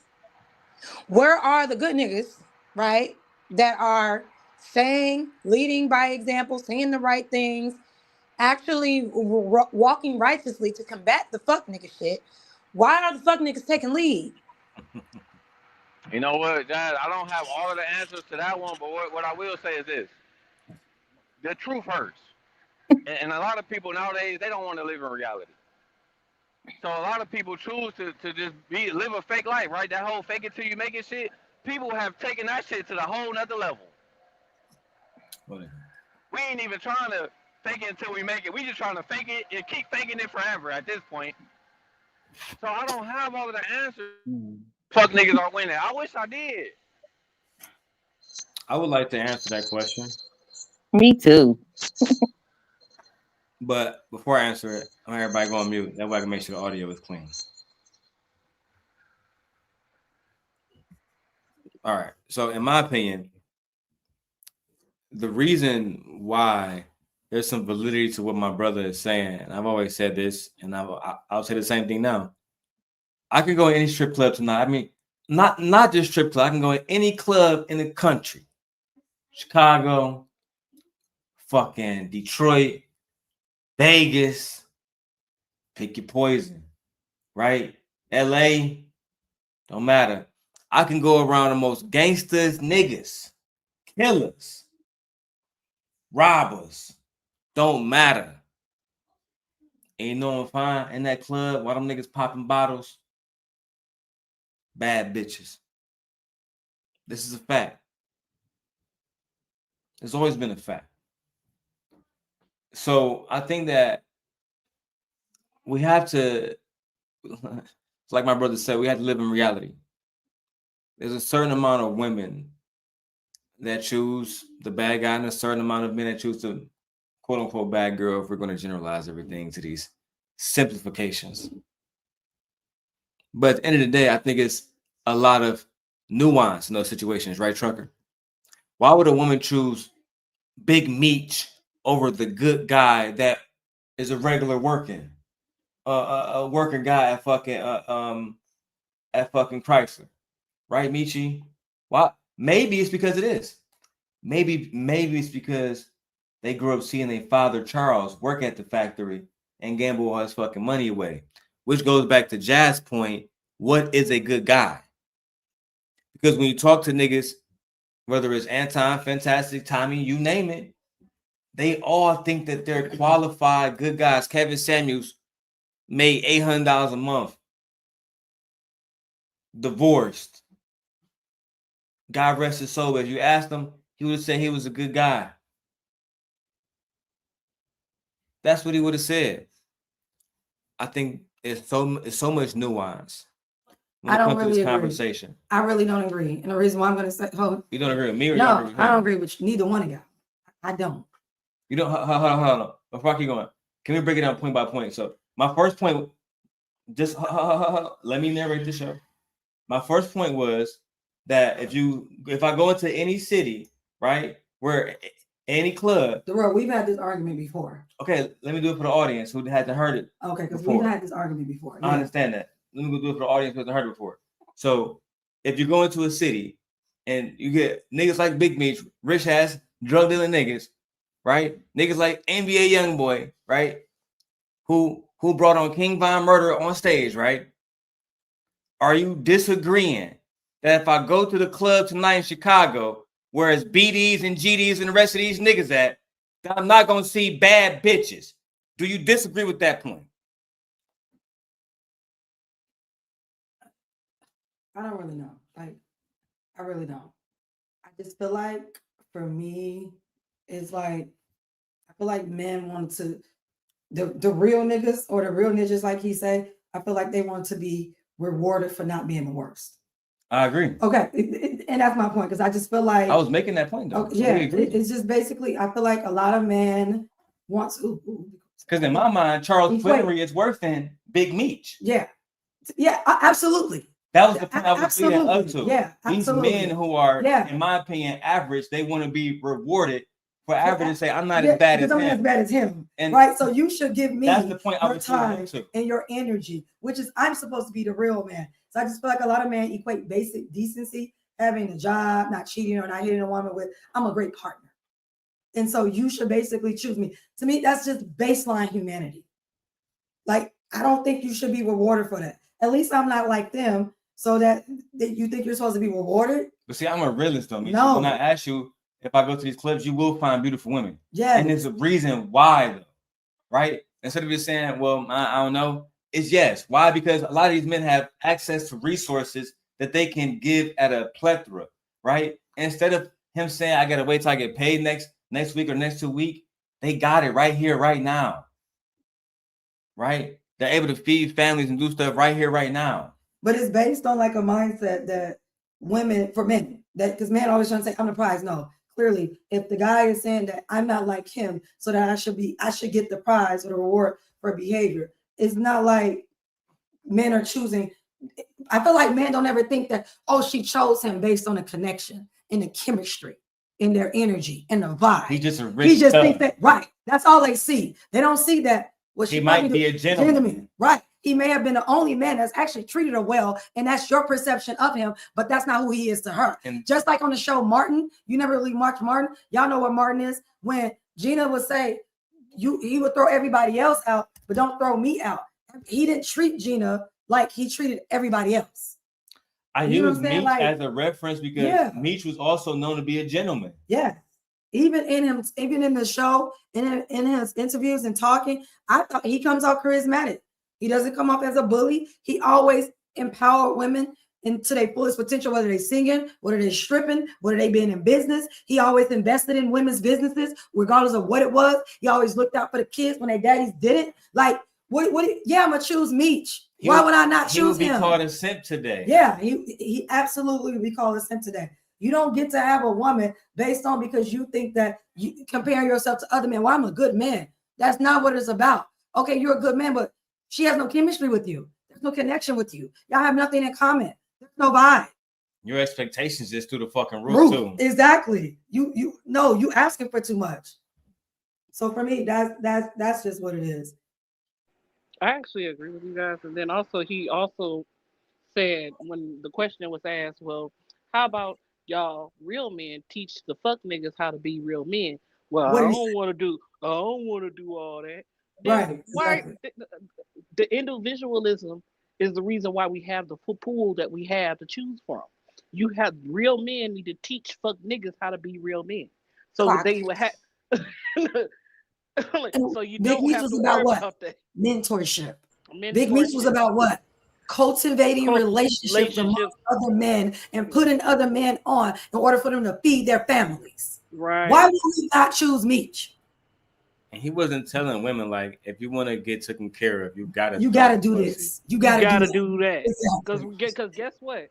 Real men are real men trust their women enough to be autonomous and how to conduct themselves as a full autonomous adult. It shouldn't matter what she does or what she posts on the internet. She's my woman. She's gonna always be my woman. I'm not worried about what the other niggas think. I'm not worried about it. When niggas sit up and say, "Hey, I don't want my woman to dress a certain way," it's because you worried about other niggas innately. No matter how much you try to sit and say, "No, that's just my standard." No, you worried about what other niggas gonna say about your woman. But you can parade her around, even though she's around you. That's not stopping a nigga from looking at your woman, whether she on the internet or whether she's out in the world. It does not matter.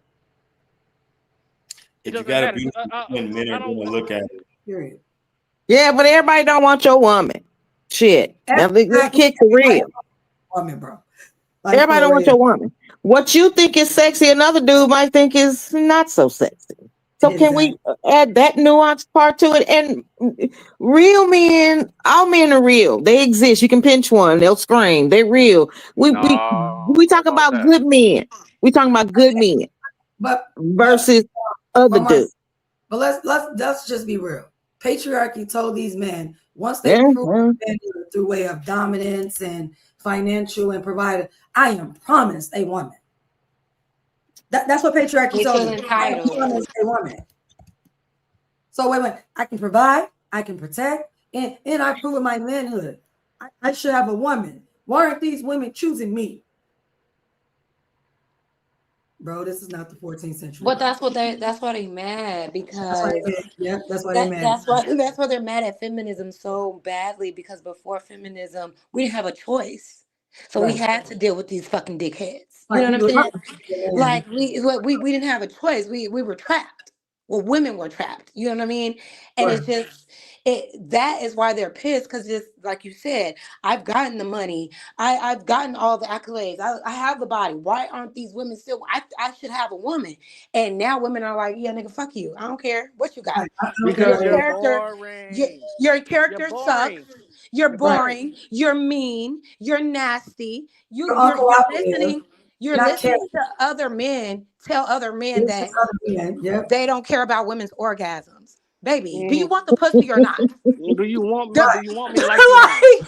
Like it's so confusing, because all this shit, it further pushes women away from you. You don't understand like how you will get the best out of a woman. All you got to do is make her feel safe. Make her feel safe and chill and be her best self. And you're going to get everything from that woman. But you are, they're not confident. They're not confident enough to sit in that. They have to control something because they lack the confidence. That's why they don't want their women outside. Because even if their woman is not all that cute, they know they're still not that guy. They know that they're like, the girl that they're with is probably way too good for him, way out of his league. Exactly. And if you want to, I was listening to a TikToker, and she was actually explaining it's a woman who wrote multiple diaries of women in the 15, 16, 17, 18, 19, 20th centuries. And they would talk about these men and how boring they were. They were good men, but they were so boring, uncharismatic. They don't even want to laugh. They don't want to wallow in the sun. They don't even want to run in the rain. They don't want to do nothing. It's all about, oh, I got a job. I'm providing you with a house, and I'm paying for these kids. A woman. I don't need to satisfy you or make you feel safe in any other way. I'm doing the things that I was programmed to do, that other men told me to do, because women never said that's something you had to do. This is something that this is what I was programmed to do. Yeah, they were conditioned. Yeah, they never listen to the woman. You want the woman, but you don't fucking listen to us. It's so weird. You sit around other men and talk about other men about what women want instead of just simply asking and listening. To what women want. It makes no sense. Actually, one of women. They're fucking gay, bro. I'm sorry.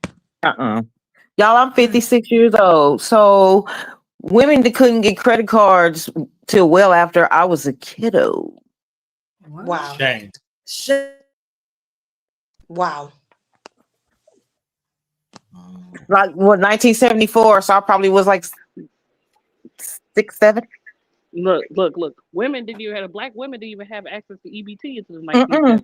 1970s. If you want to be honest. Yeah, it was If like you want to know, if you really want to know how women had it, all you got to do is talk to your grandma. But you don't want to talk to your grandma because you don't want to hear nothing grandma she was got to say. happy.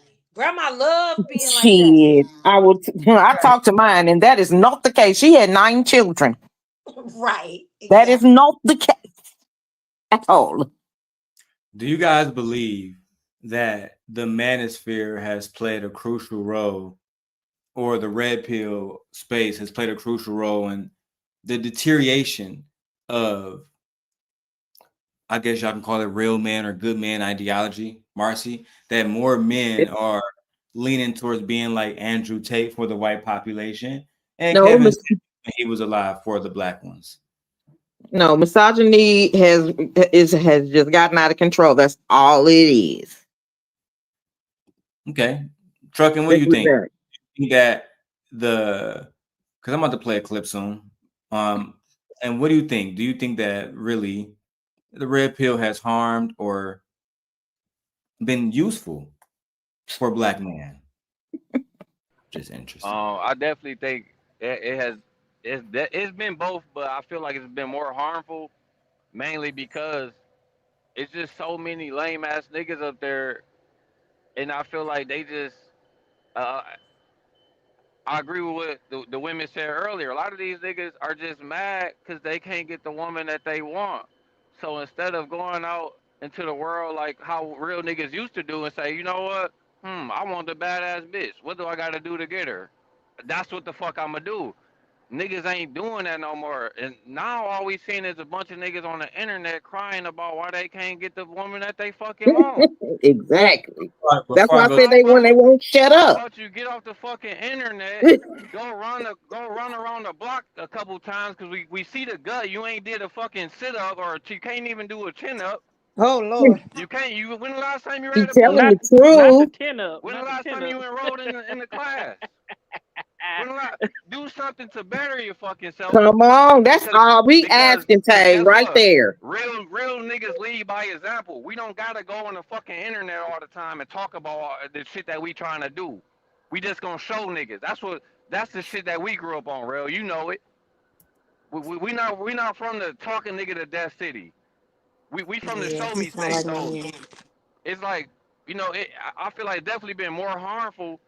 But on the flip side of it, I feel like they occasionally, every blue fucking moon, it do be some game in there for the young niggas to absorb, because at the end of the day, a lot of these young niggas got to grow up and realize that the environment is different now.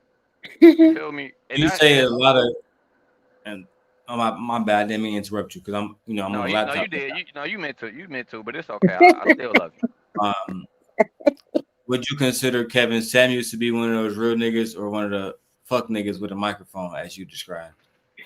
Well, I can't. I don't know that nigga well enough to say whether he was a real nigga or not.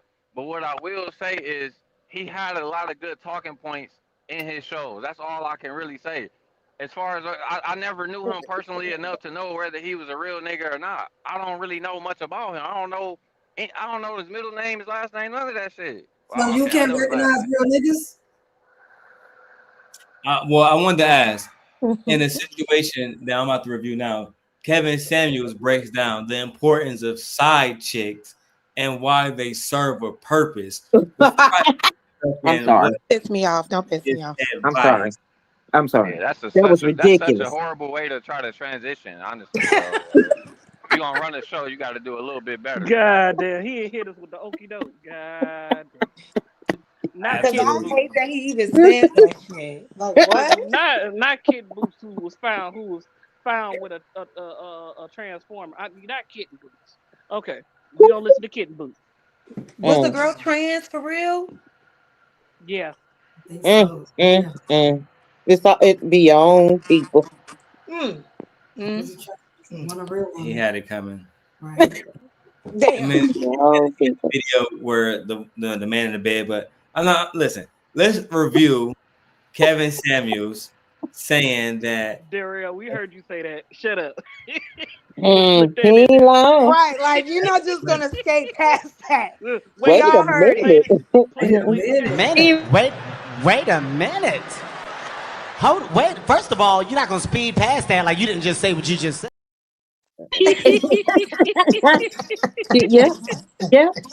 Yeah. I caught it. Yeah, Absolutely right. Kevin. So fuck it. I just talk about it. So it's true. I don't know what happened to Jazz. She got to come back. So this is what happened. Just to speak about it briefly before I go to the clip. Kevin, like myself, I had, we got multiple cameras, so you switch between cameras. And people screen record people for a lot of different reasons, mostly to dox you. If you say something, then you delete the video or you make it private, members only, et cetera, et cetera. So somebody was, screen recording Kevin in this moment, and he flipped to his camera, and man just butt ass booty naked in his bed. Big ass nigga too. I don't want to disparage him. He's deceased. I don't want his people to big chocolate nigga. Big chocolate nigga.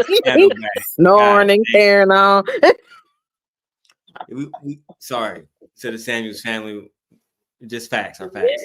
No, like Tay said, the internet is forever. Damn, like Tay said, yeah. See, so y'all meant Tay had a point then. But nevertheless, kudos to Tay. See, Tay, I was listening. Hey, look, I appreciate it. I looked out for you in the end. So I said I had to quarterback for you. At the end of the day, yeah, that was a very dark moment for Kevin. I don't want to talk about that. I do want to talk about the video itself. Let's go. Episode of Lapeef, let's talk. And that's why I said, as an image professional who sat down with tens of thousands of hours to be certified, I know what the fuck I'm talking about. But you want to send me studies. Hold on.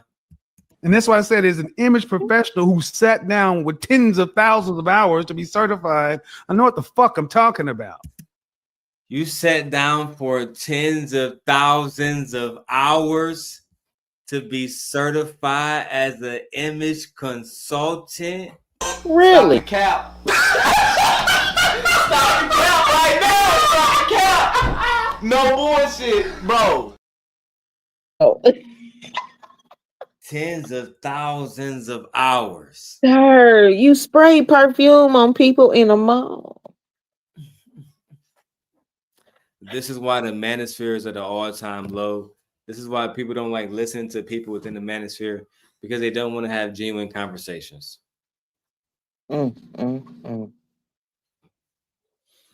Tens of thousands of hours. So I know the fuck I'm talking about. No, how you sit. I'm thinking you're gonna say I've sat with tens of thousands of people and but he meant to say. But how you sit for tens of thousands of hours?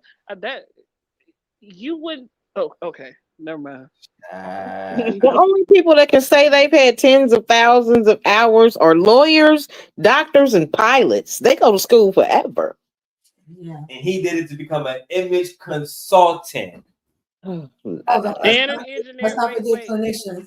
Clinicians have to spend hours too, like therapists have to do so many hours. Like I mean, that was just off the top of my head, but I was like, it's plenty of folks who go to school for hours and years and years just to be qualified, certified, and bona fide to know what they're talking about.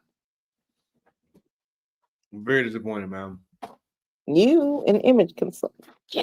All right, let's keep going. But you want to send me studies like I don't know, and I'm like, it's like and I asked this one, like the diminishing of each other, and the fact that I'm 20 years older and a black professional. It's just like, goddamn, you know better than I do. That's kind of rich. I'm not at all. Yes, Evan. you are. No, Yes, I'm not. you are. Okay. No, I'm not. And I think what How he just interrupted her, was that feminine? That was just rude. Yeah. I won't say it's feminine. I was just saying he's just a rude person. It is rude. Yeah, it's just a rude person. Disrespectful. And it showed he don't give a fuck about respecting her at all and having a genuine conversation. The misogyny. This is what I'm talking about. That's the problem, right, Marcy? That's where it all comes from. Look at Aegon making guest appearances on the stream. So cute. Oh my goodness. Hi, Nuggets. Handsome face. He don't want to be. He don't want to say sister. He's so damn cute. Handsome He face. don't want to say sister and stuff. So it's like Really quiet. Usually he be raising all kinds of hell. that's because he in my arms. Okay. Truck, you good over there? You good? Yeah, bro. Why you trying to say? Why you asking me about good? I'm chilling, bro. I don't be cutting people off. You know. We survived his first round back at Sim Nation. Man, You know we love Tay. No, they be on my ass the most. I can't never say. I can't say the sky's blue without Nate coming through with a rebuttal. No, it's orange, nigga. Yo. I love you too, Nate. I love it. Fuck you mean the sky's blue, hoe ass nigga?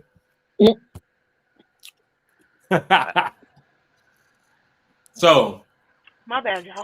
Daniels. Oh, what's up, Jazz? You back? Shout out to you. We appreciate you. So, let me ask y'all: is a side chick necessary in order for a marriage to thrive? Now, obviously, I'm asking rhetorically. I was gonna say. Clearly, I don't need a side chick to be happy. But I tell women that they're beautiful all the time. Do I not? Yeah. Is that a problem for you, babe? Let's go ahead and let's see. Let's test our marriage. Is it a problem for you that I tell women that they're beautiful? No, I don't care. Should it be a problem for me that you tell men that they're handsome or whatever? No, but I don't talk to males. So Because men are dangerous. yeah. It's true. Darrell knows that. I know you in that. I don't talk to males outside because they are dangerous.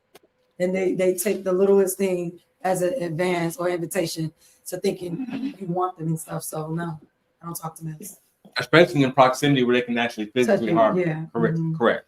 Yeah. Correct. I don't appreciate how you all chewing all up in the camera. You didn't even offer us any. You know, We like can't fat have girls any. too, You just nigga. smack it off. She put back Chipotle for me, so she's been a good wife. I love her. Oh, Lord. What is this though, right? We like our sofrita bowl. Damn. Love her. I think the veggie with extra sauce. I believe that relationships, to be honest, are built however that you want to build them. So let's say if you have an open relationship, open marriage, and that's what the husband and wife is comfortable with, I think that's what they should be comfortable with. I don't think that every relationship is beholden to the same standards that society tries to put on most people. Let's go one by one. I'm gonna go ladies first. Let's start with Jazz. See if she agree. I know that. Wait, what was the question? Oh, she's still around. Do you believe that men need side chicks in order to sustain a marriage? I think goofy ass men need that. Yeah. I think cowards need that. Yeah. But I mean, if you're honest about it, and everybody's involved. I don't give a fuck how honest you are. That's what I'm saying. I only have an issue with niggas that gotta lie about it. If you gotta lie about it, you're lame. But if you are honest out the gate and say, hey baby, I need you, and you, and she's okay with that, you're cool. But if you lying and kick it and you sneaking and geeking and all that, nah, you're lame, you're goofy. I could never though, cause I don't share. Okay.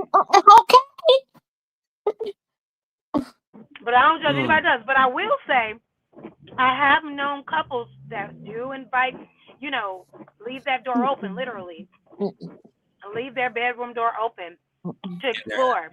And it's all fun and games Absolutely. until it ain't. Absolutely. So proceed with caution, babies. No. Yeah, proceed these So, nuts. so hold on. There's a lot Proceed to these unpack. nuts. There's a lot to unpack there. Do you guys agree with Jazz that if a man be honest and say, "I need you, you, you, and you, and you, and you too," that she might be more. That might be an easier way to digest that if he's honest out the gate, and he might get what he wants. Or because Jazz also said, I'm not going for that shit regardless. Marcy said the same thing. She not going. No, for a fact, they not going. And you ain't going. So There's too many stipulations that come with that. And I can't do it. You know, what like I do agree with Jazz when it comes down to couples. You cultivate your relationship the way you want to, but yeah, I can't do it. Plus, the outside person could bring something home to us, and I don't have time for that. So yeah, I'm not going to sit here and share my dick. Okay. I'm sorry. I'm sorry. I'm sorry. No, it's not going to happen. Now, if we have that type of relationship where we have an open door relationship, open on both ends, then I got a boyfriend, you got a girlfriend, that's different. Or y'all want to do polyamory, that's different. It got nothing to do with me. But I'm not going to do that because it's too much going around the society and new stuff coming up to be in order for me to share my dick. Yeah. Okay. I So think yeah. niggas lack emotional discipline. I think niggas lack sexual discipline. And y'all been my friends long enough to know that I might flirt. I tell a million women that they look beautiful every single day. That's just the facts. But pussy will cost a man so much time and money. And in my predicament, my family, it's never worth it. It wasn't worth it when I didn't have a family. But I will say this. If you choose to continuously dabble into sex, multiple different partners, I feel like it's something wrong with you, like psychologically. Like you're never satisfied. I'm not correct if I can find something on a DSM-5 to support this, but I believe that that's what sex addiction is. Like, why can't I just come to you and say, "Hey, I want to have sex, wife. I want to do A, B, C, and D. We can do everything that I want to do with. What can't I do with you that I would do with another woman in Chicago, another woman in fucking Vegas, et cetera, et cetera." And to Jazz's point, there are couples like the one that you know in Vegas that they're happy and they share each other, right? Yeah. In my experiences, this is something that can be held across the board. A lot of men don't want their women going out, but they're more comfortable smashing other women. And to me, that's why the conversation about side chicks, I wanted to get your opinion about what Kevin Samuels had to say in the clip. Let's go to it now.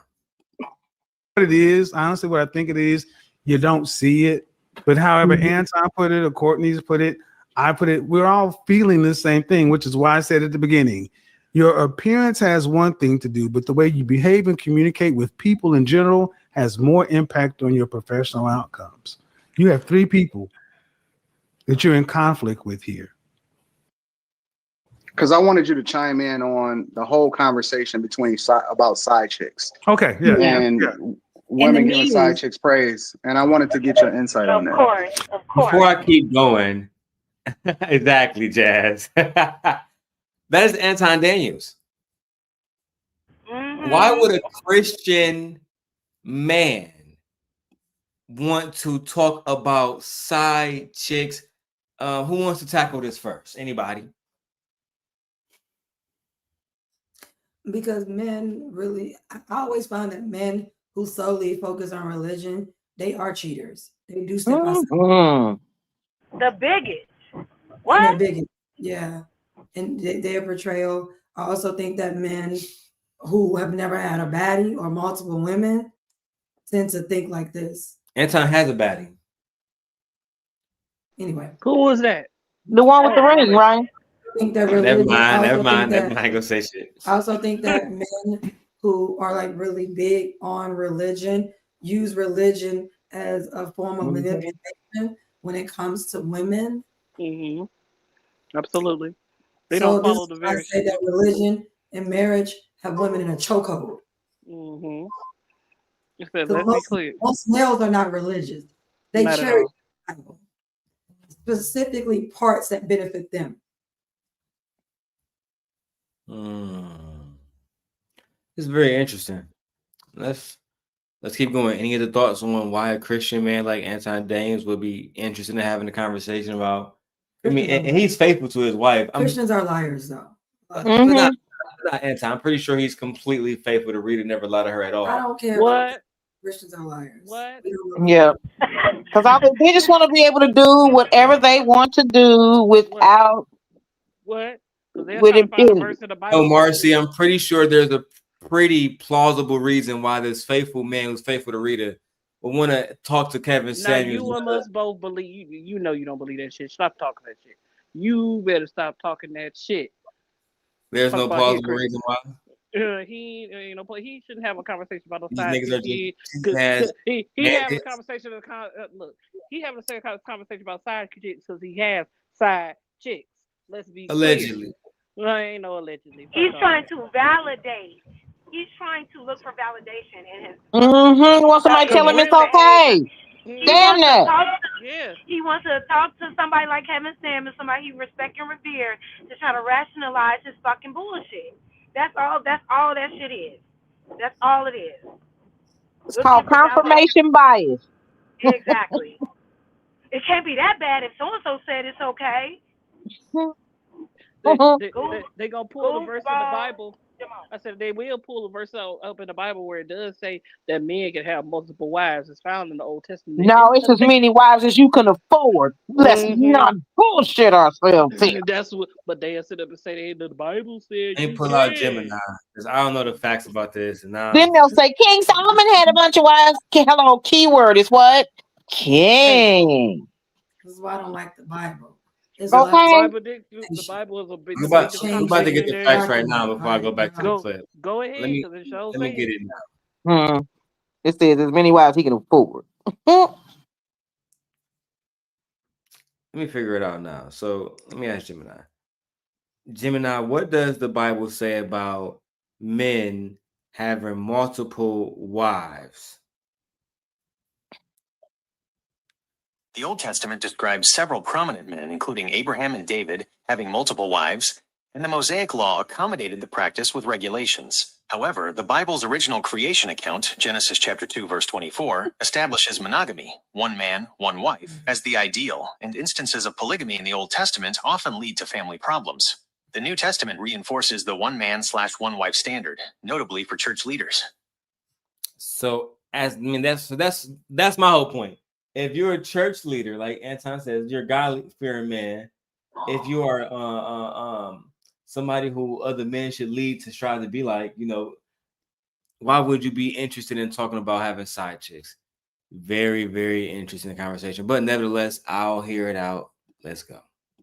Okay. See, so I want to be clear that look at it from a historical context.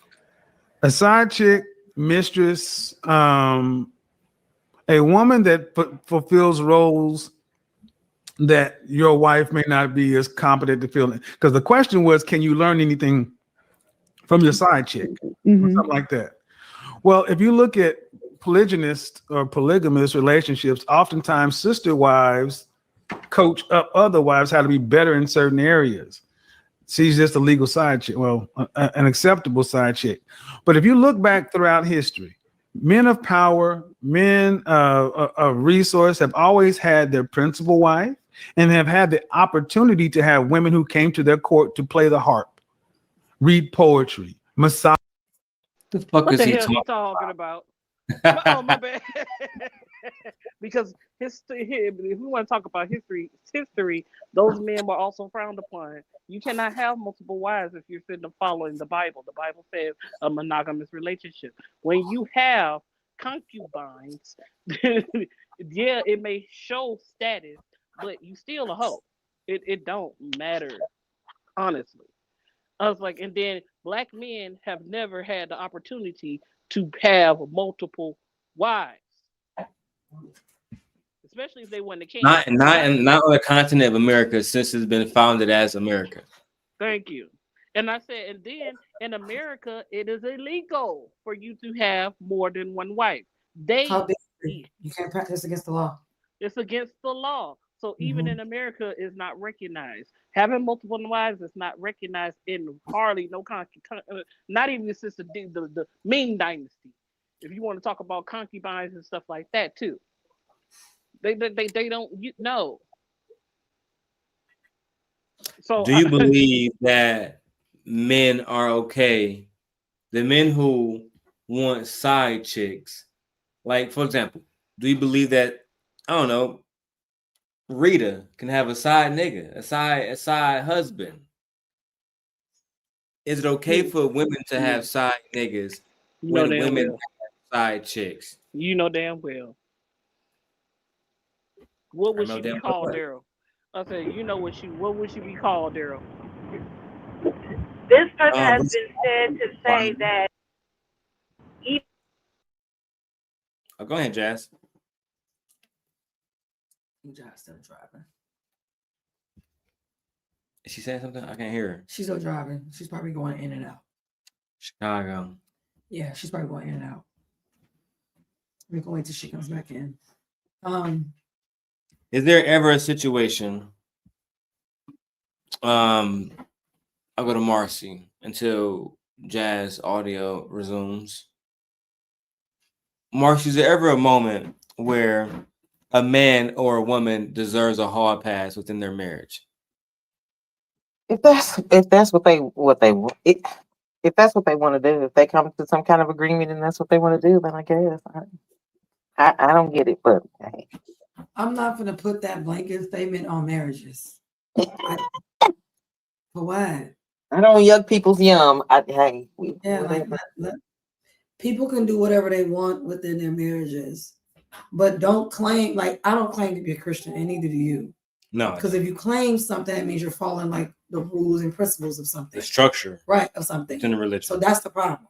And that's the problem we have with him. That's the hypocrisy. He just said, I'm married and never talked about the Bible. No, then it wouldn't bother me if he was talking about this conversation. I mean, it don't bother me now.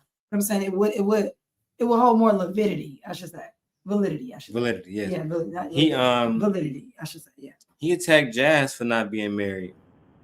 My bad, y'all. I got a phone call.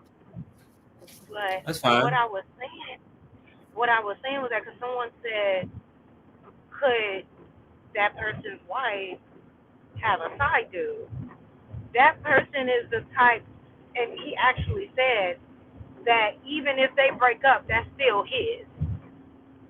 He's the type to always take ownership and feel like he still owns that woman even after they're done. So absolutely not. I just wanted to add that in there. There's no way she can have anything outside of him.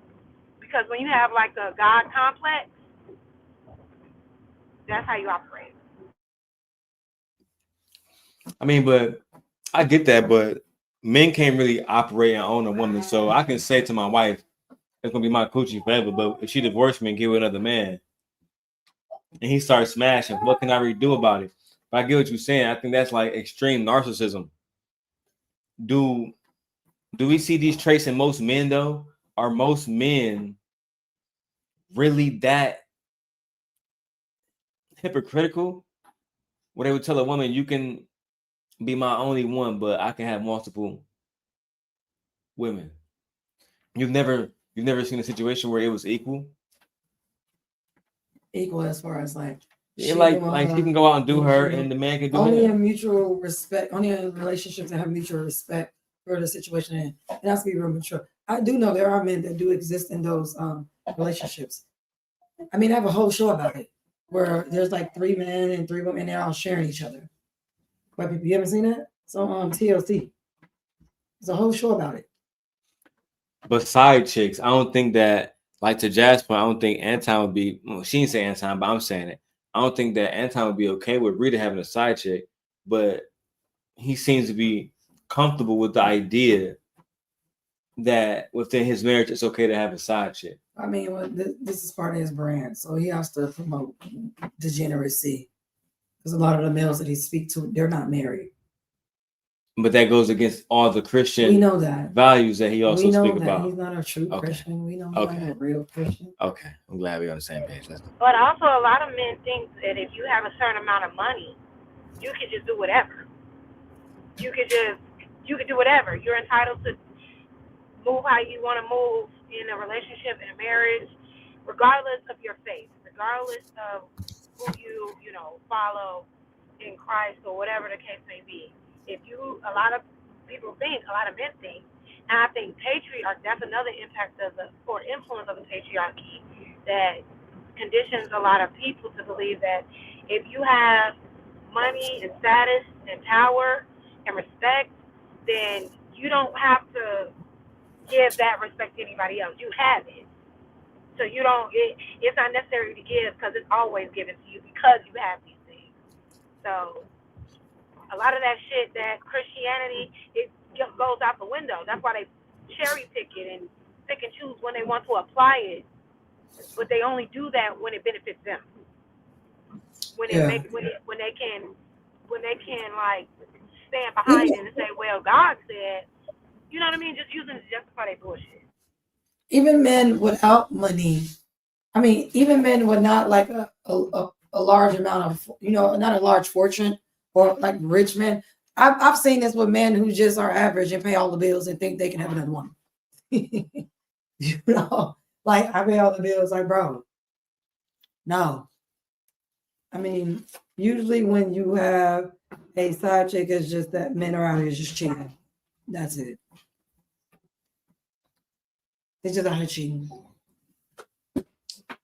I don't see like the reason why, unless you have a situation where y'all comfortable or you've been given a hall pass, you'll do whatever you want to do.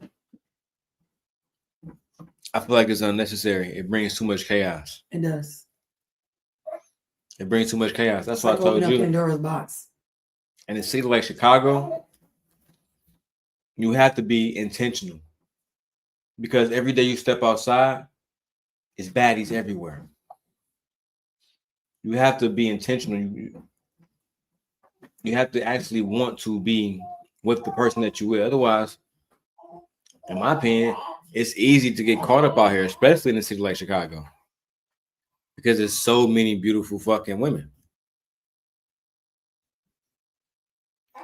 Anyway, I'm gonna drop the link, see if anybody else like AT2 or Victor, see if we can get a full panel up here.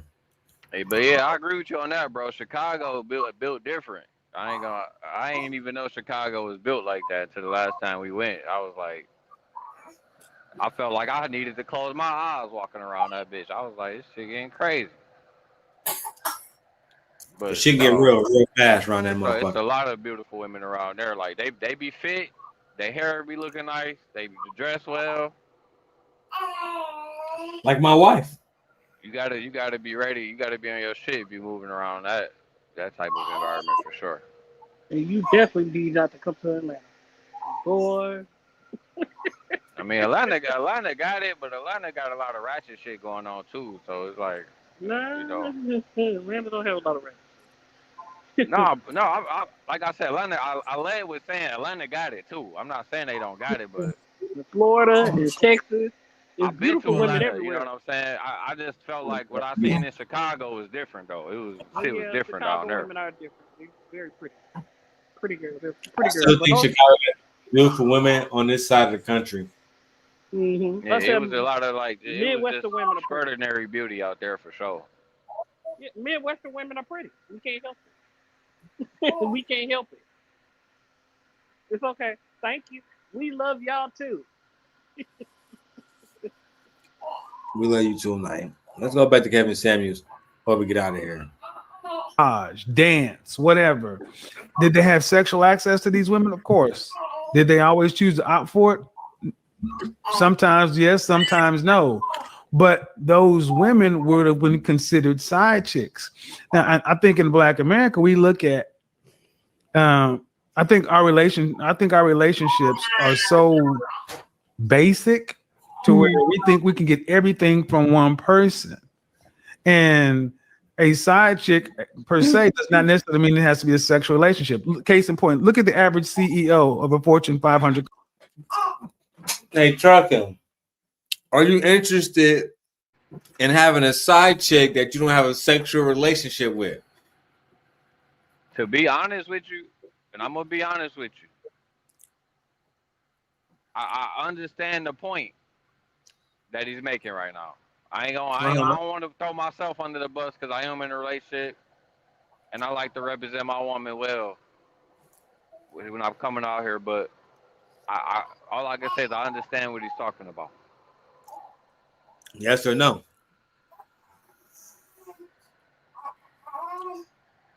Nigga, you ain't just hear what the fuck I just said? Yeah, but you shouldn't tell me, would you be interested in having a side chick that you wouldn't, have sex with? Me personally, no. But I can understand how a guy could maybe feel like he just need a chick to talk to or something like that. Me personally, no. I don't got time for the games, bro. Like, you know me, bro. I'm all about family. I'm all about my kids. I don't got time to be putting any extra energy. I'm getting older. I don't got extra energy. My energy keeps getting lower and lower. You know what I'm saying? I don't got extra energy. But just being real with niggas right now, like I can see how that could be a possibility. But for me, hell no. I'm not wasting my time with no extra woman. No extra women out there. That shit is a waste of time. Babe, would you get a side nigga just to talk to that you can't fuck on? Have him spend money on you and cash out on you? No, I'm a Black woman. I have friends. Mhm. I have friends. I don't need to go cheat on my husband emotionally. I can go talk to my friends. So you mean to tell me I that was Kevin wondering. saying that sometimes you can have a side chick and not really even smash. You just gonna side chick to every That's now not and a then. side chick. Okay, now wait a minute. That's not the definition of a side chick, though. A side chick is a person you're sleeping with. I That's the thought men person and women couldn't be friends. I said men and women can be friends, but I'm saying that's not a side Not chick. according to these Side fuck chick, niggas, they can't. side chick's definition is you sleep with this woman outside the relationship that you're in. You sleep with her. Okay. So yeah, there's no such thing as a side Right. chick and So she yeah, your I agree friend. with that, Nate. I agree with Nate on this. like no. Hell. Like no. Like it's no you sleeping with her if she What your Kevin side was chick. trying to say, Nate, is black men have reached a level of emotional intelligence where No, they you can haven't. make friends and not have sex with women, Y'all and we don't know just how call to them cheat. side chicks now. That's a damn like Y'all they said don't he couldn't know do it. how to cheat. Y'all don't know how to cheat. So how So you you gonna can't be have the doing mental? it. So how you have the mental capacity to deal with two different personalities, two different households, Too much work. too much work. Too much fucking work. So stop it. No, you don't. You haven't made it to Y'all that think level of that thought. Kevin, being a divorced man, that he was like my brother said, representing his woman or his family, right? By He had a talking about daughter. You tell us. damn. So did he fail his family by having a conversation about side chicks? Can we say that side chicks led to the destruction of James St. Patrick and his family? No. James St. Patrick's led to the destruction of James St. Patrick. No. So Can't it forget wasn't about the side Tasha chick. either, though. So it wasn't the side chick Angela's fault. It was James' fault himself. He invited her into his marriage. Hmm. What are you talking about? He was in love with another woman while married. Because the other woman was his first girlfriend, his first love. So yeah, she was supposed to be the wife. She was supposed Greedy to be the ass wife. nigga. So this is always James' fault. Yes. Yep. We're not putting none of the blame at all on Angela. We're talking about just behavior And with their she marriages. Even after Angela found out, it's still you can't put the blame on her, bro. We're It's talking on about James. males and their behavior with their marriages, Justin. Yeah, we want to have conversations about the behavioral side chicks. We can. Was Angela considered a side chick, or was that his girlfriend? That was his other woman. He had another one. His other woman? Yeah, he had another woman. Like his second wife. I want to say she's a wife. He had another woman. Like another girlfriend. Like Yeah, that was I mean, it's not another girlfriend. He had a wife and another woman. Yeah. And he loved her too. Yes, that's what I'm saying. He was intimate with her, vulnerable with her, And with etc. the other woman too. Yeah. You fucking degenerates. You fucking degenerates. Company. But Tasha forgave him though. Tasha did forgive him until she didn't. I guess that's why they You call see it how power. they gotta make that known though? Like that wasn't the point. Like why we have to make it known that she forgave him though? That wasn't the point. I just had to throw that out there though. We didn't have to throw it out there. The point was, do side chicks destroy marriages? No, Yes. no. James said Oh, male. the men who bring in the why. If you got a complicated relationship, why the hell are you bringing another person in? Yeah. So I don't want to hear about anything about Well, his why wife do took y'all him hate out. side That's bitches so irrelevant. much? Say no, I'm just kidding. I'm just kidding. Don't. I don't hate side bitches, but I ended up being one unknowingly, and it pissed me the fuck off. I said, "You greedy motherfucker," because you already knew I wasn't gonna fuck with you the minute you told me you was married. Don't. Well, I thought you knew. Nah, don't give me that bullshit. You didn't tell me, and you know you didn't. And I don't speak to that motherfucker to this day. He swear he want to be. Fuck you. Do y'all think that women know when a man is married and still choose to sleep with that man, or I'm a fucking ass, and if you lie, it's done. Or do you believe that men are more manipulative when it comes to getting the box as a married Greedy? Some women know, and then some women don't. I feel like it goes both ways. It just depends on the Like situation. it's right cut down the middle. Yeah, like I feel like some women know, and then some women don't. There are women that I think choose to married men be attractive to a lot of these women out here that ain't got it. You know what I'm saying? Maybe a single woman or some shit. Like I don't know. I'm single. I see attractive men all the time, but I don't. It don't mean that I actually want them. Like I find Marcy to be attractive. I find Nate to be attractive. I find Jazz to be attractive. Right. It doesn't mean that I'm going to go around these women and try to cheat on my on my wife. Right? I might look and say, "Damn, wife, look at Nate titties, or look at this picture Jazz posts her ass out and shit. Look at You look at always Fear gotta keep talk working." about my goddamn titties. Well, they are a work of art, Nate. I'm saying like that's not. And my wife, you know how many times I watch Love in Huntsville and Ken to be working out, and she'd say, "Damn, Ken got a nice ass body." But I'm not attracted to Ken. But I I know guess that's the difference. Right, but I know some women are. Now, do I find put it like this?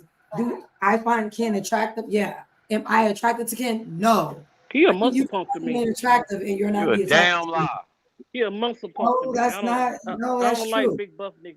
I don't like It's exactly me too. I don't like men that's all cut up like and men don't that like are being that. like that. I don't like men like that.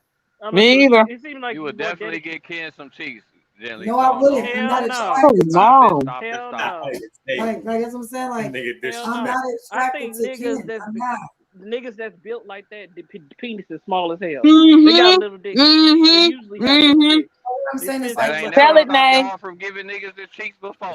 Oh no! Ain't no Tay. Small dicks in y'all I'm life. no, Y'all absolutely not. Absolutely not. Y'all done sat on a couple small Mm, dicks in y'all mm, lifetime. mm, Don't mm, stop mm, it mm. now. I wouldn't Sir, embarrass you. sir. My fat If ass I gotta could, feel something. I gotta feel it.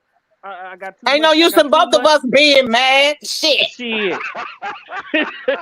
The fuck out of here, nigga! I got some rolls that you gotta lift up, so you gotta be able to get through them rolls. Now we can't be having the hell no. I don't like small dick niggas, and you can't be big and buff, sweating and shit. Like, hell no, hell no. It's like I you thought get it wasn't about the size, it's about what you could do with it. That's a lie. Size matters. That's a lie. Size matters. I'm not gonna say I'm not talking about a man's size. That's irrelevant to me. All I'm I saying am. I knew it. To me, you can find someone attractive and not like them. And not like them like that, yeah. Not be like, hey, I think you can find people attractive and think they're good looking, they're nice looking. You can think that when they put themselves together, they're great, they have a personality, they could be a great catch, and you not want them. Yeah, That is I said Daryl is easy on the eye. He's boyishly cute, but I don't want to sleep with him. I don't want to be with him. But Wait he's a a minute, handsome it's a young lot man. of shit going on right now. Tay, It's a lot of cute. confessions going on right Tay, now. you're cute. I said you're boyishly cute. But would I you let don't want me to be hit with though? you. No. Look at this nigga Tay a demon. I'm just trying to get No, y'all back Tay. for giving me some hell earlier. No, No, Tay. No, I don't Tay. no. Hit is crazy. So you telling me if your husband can never find out, Nay, and it was just me and you, Hell no. and I pulled it out, I had a 8-incher, 9-incher, girthy, I don't give a fuck. extra I don't give a girthy. fuck. I don't even like male reviews. Don't sling your dick in Made front of me. for the Because you role. got too many Made for events for penetrating how the you role. want to treat. No. All right, I just had to ask. That's all. I believe you. No, you don't. He sure don't. No, I'm just talking. Y'all know I'm just over here trolling, man. Well, yeah, I know you're trolling. But no. That's I'm a like, problem, even black though. man. No, I was like, shit. Morris Chestnut fine as hell. Oh, But I don't yeah. want to sleep with him. I don't find His him teeth attractive. crooked. I said, his teeth Nice. crooked too. His teeth is crooked. What the hell do y'all see in Morris Chestnut ugly ass? I like chocolate men. I like Okay. his skin. I'm talking about his complexion. I Marcy, like the stop chocolate. the bullshit. You know damn well Morris Chestnut walk through your door right now. You gonna be Oh no, honey, no, absolutely not. Listen, turn into You know- a whole different human. no. His elbow. I just Morris like ain't never gave me no girl wood. Now listen. No, who give you one? Who you? Okay, Lenny Kravitz. Listen to me. I don't do the light skins, but that one can get it. And Method and Red threesome all day long. Man, damn. Method Man, definitely. Meth and Red threesome. Who first? Damn. Who first? One in the front, one in the back. And how much time we got? Damn. All right, y'all. We gotta go. We gotta pick up Matt soon in a few hours, and we gotta watch Love Cabin and take notes. So I'm gonna let everybody do their final thoughts. Starting with the ladies first. No. Oh, and I just opened up my new Magic keyboard. This bitch is clean. But go ahead. Gently pick him up and give him a kiss. His Auntie Mercy. Oh yeah, he over sitting down in his little. Oh my goodness. It's high chair together too, and I decided that while me and my wife are watching these last 2 episodes of Love Cabin and taking notes before we record the videos for him, I'm going to put those things together and utilize my time like that as a good husband. That's my final thoughts. What's your final thoughts? Was she able to fit those jackets and stuff? As I said, because I know she got 2 coats. Did y'all put the coats on her to make sure she was able to fit them? We have to check and see. I did not. Oh god damn! She can fit them in. You know what? I ain't buying shit else until y'all Meet let me you. see. Yeah, meet you. Make them send you pictures. Make them send you pictures now. I already said it. Like, no, she can fit in there. She can. Yeah, she can fit in it. I already knew everything out. Because Aegon is next. Shit. He in there just talking. Just a talking. Gonna be spoiled by y'all women. Look, he gets whatever he wants. Baby, you get whatever you want. Yo ass though. Anyway. He already getting whatever the hell he want. Like thing like Daryl ass. Shit. Right. But y'all have a good night to everybody. Soft life. Good night, say love you, boom. Soft life, bros. We out. Thank everyone for stopping by today and checking Thanks out. for coming up too. That's right. Love y'all. All right, bye. Thank you. We also want to thank Jazz for coming up as well. Yeah. I kind of sort of called you out. I'm gonna be honest, because I show was like, if she don't bring her ass over here and talk, we gonna have problems. We love you chocolate sister. You are very intelligent, and we appreciate you coming by, sister. And you come back and see us again. She don't want to come back. You come. I'm like Ronnie. Damn, that's like you ain't never seen her before. Don't run around. Well, I want to say thanks everybody. Thank you. Like, comment, and subscribe, and we'll catch you guys on the next one. Have a Peace great and hair grease. Bye. Bye, sus. Bye, Tay.